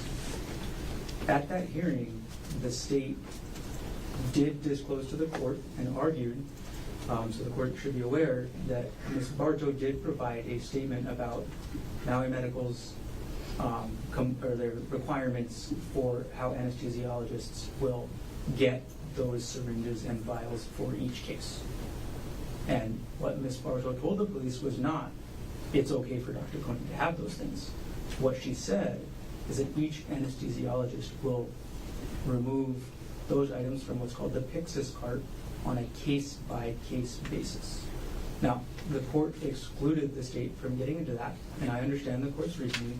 It was a prior bad act, right? Or could be conceived as a prior bad act. Yes. But now, with the examination and the way the questions came out, it was heavily implied to the jury that Ms. Bartow is cooperative and would somehow testify that the defendant had absolute permission from Maui Memorial Medical to have those items. So I am asking the court to revisit that issue. If I may, what was turned over in discovery is this, and I'll read it to you. Dear Detective Terracall, I'm following up regarding an organizational review you had requested regarding our facilities policies. There are barcodes on all medication that are still in their commercial vials. We have 2 policies that govern how drugs are stored and accessed. Automated dispensing cabinet and controlled substances. There is not a specific policy for anesthesiologists. Within the policies address authorized access, distribution and handling, and the audit reconciliation. Since anesthesiologists are normally accessing the anesthesia Pyxis cart, during a procedure, they log into the Pyxis using their bio ID and it unlocks. They input what they're taking out of the Pyxis, document Pyxis transaction, and document in the electronic health record what they're administering to the patient. All of the meds on the list provided are non-controlled, and then a list of meds. Please let me know if you also receive feedback on if the prosecutor, wants to do a search warrant for the locker in the facility. If you have clarifications, let me know. That's what we were provided. That there's no policy, and that there was no policy violation, at least that she indicated. So, simply asking him, he brought up what the detective did as part of this investigation. So I'm just following up on who else he interviewed, such as Jeff Miller and Amber Bartow. So, and he could have objected if he thought it was a problem, and he didn't. So that's all I asked is if he interviewed her, she was the compliance person, if he interviewed her. That doesn't now open the door to prior bad acts or anything like that. Anything else you want to add, Mr. Garner? I think the word using the phrase "opening the door" is not correct. Opening the door is involved with the entrance of evidence that's inadmissible. And I'm not saying that what Mr. Otake was asking is, I'm not arguing that what he was saying was inadmissible. What I'm saying is it does make relevant, and it's essentially using the motions in limine ruling of this court as a sword rather than a shield. So that's the issue that's here. No, I understand the argument, because the impression is left that Ms. Bartow believed that this was complying with hospital policy. I never asked that. I understand. But at this point in time, the court's not going to take any further action. If there is other evidence that makes possession of the vials or medication and compliance with hospital policy relevant, then we can revisit the issue at that point in time. I'm happy to revisit in the future if that happens. I'll also probably raise before closing an argument. I'm sorry? I'll also probably raise before closing whether this is something that should be argued at this point as well. Say that again, Mr. Barton. I'll raise before closing whether there should be any limitations on the type of argument with regards to that type of evidence. Well, I understand. Yes. Okay. Anything else you want to take up on record? Nothing else. How about you, Mr. Otake? On record before Friday.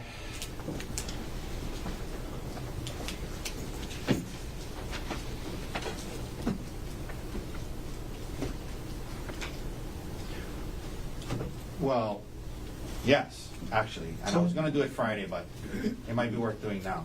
Sure.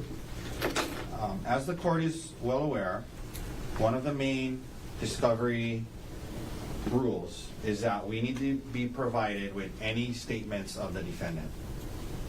We need to be provided with that prior to trial. I believe that Emil Konig will be testifying potentially on Friday.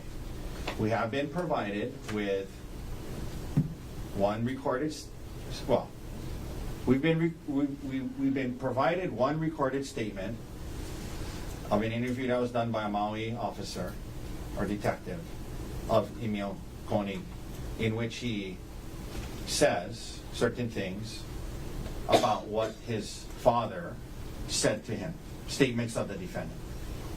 There were subsequent investigator report forms that were, given to us later, but that dealt with other issues like, bank accounts and things like that. It is extremely important that Emil Konig not be allowed to say anything else about what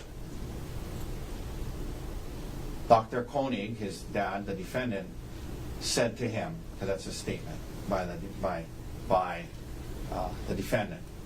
So I just point that out, and I think if there's other things that he has said to the prosecutors that they plan to get into that hasn't been turned over to us, that's a problem.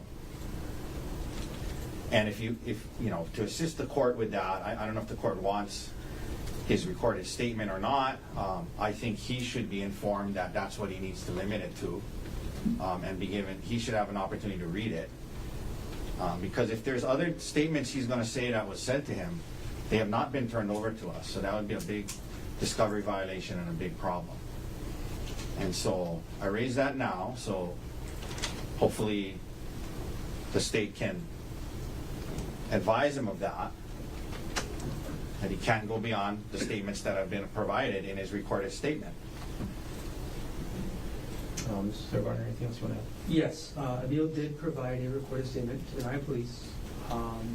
He also told several other people what he heard the defendant say that day, and Emil's characterizations of that conversation regarding that have been turned over to the defense. So the other places those are from is from Peter Mast, Judith Mast, and Jessica Patella Ray.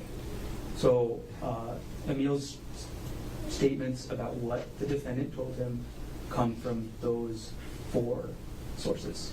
So the state also may ask, Emil was also asked, did the defendant, or did he tell you anything else? And Emil said no.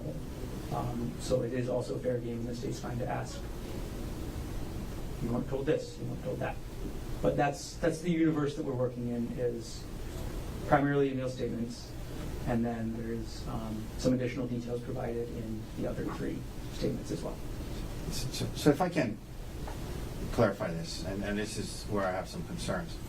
So there was a recorded statement that he gave to the Maui detective in which he said Gerhardt said certain things to him. And that's what was turned over as far as his statements about what the defendant said. Okay. Subsequently, or as they interviewed Ms. Konig's parents, Judy and Peter Mass. In those interviews, they double hearsay say, oh, Emil told us this. You know, Emil told us that his dad said this. But that wasn't Emil saying that his dad said this. Those are other people saying double hearsay what Emil's said his dad said. So that's different. That's not him saying it. So he should be limited to what the statements he gave to the detective that was turned over to us about what his father said. That's what the scope is as far as what he's told the detectives his father said. That's what was turned over to us. There was no other, nothing else from him. Double hearsay from others saying, you know, this and that is different, and that wasn't turned over to us. If the prosecutors have talked to him about it since then, and he's told them more than what's in his recorded statement, then they should have informed us of that prior to the trial, which they did not. Okay. Emil has not informed the state of any additional statements beyond what I discussed already. So, and that's what I'm talking about. Anything beyond what he told the detectives. Hold on. Anything beyond what he said to the detective in the detective interview, law enforcement interview, if he subsequently told the prosecutors more than that, they should have disclosed that to us. That, you know, on this date we interviewed him and he said the defendant also said this, this, and this, which apparently has happened and was not disclosed. We're making him out of more, though. No, we're not. This is critically important. Okay. The defendant's statements to Emil Konig were disclosed in these 4 different interviews that I've referenced. Okay. He has not gone further than what has been disclosed in those statements. Okay. He gave one recorded statement. And what I'm apparently hearing is there's been subsequent interviews of Emil with the prosecutors where he told them more than what's in his detective interview. And we have not received any subsequent follow-up report from prosecutors, investigators saying during this interview on December 10th, he told us, you know, these other things. The question is Emil going to testify to anything that has already been, anything beyond what's already been turned over in discovery? That's the real issue. And I do not believe that.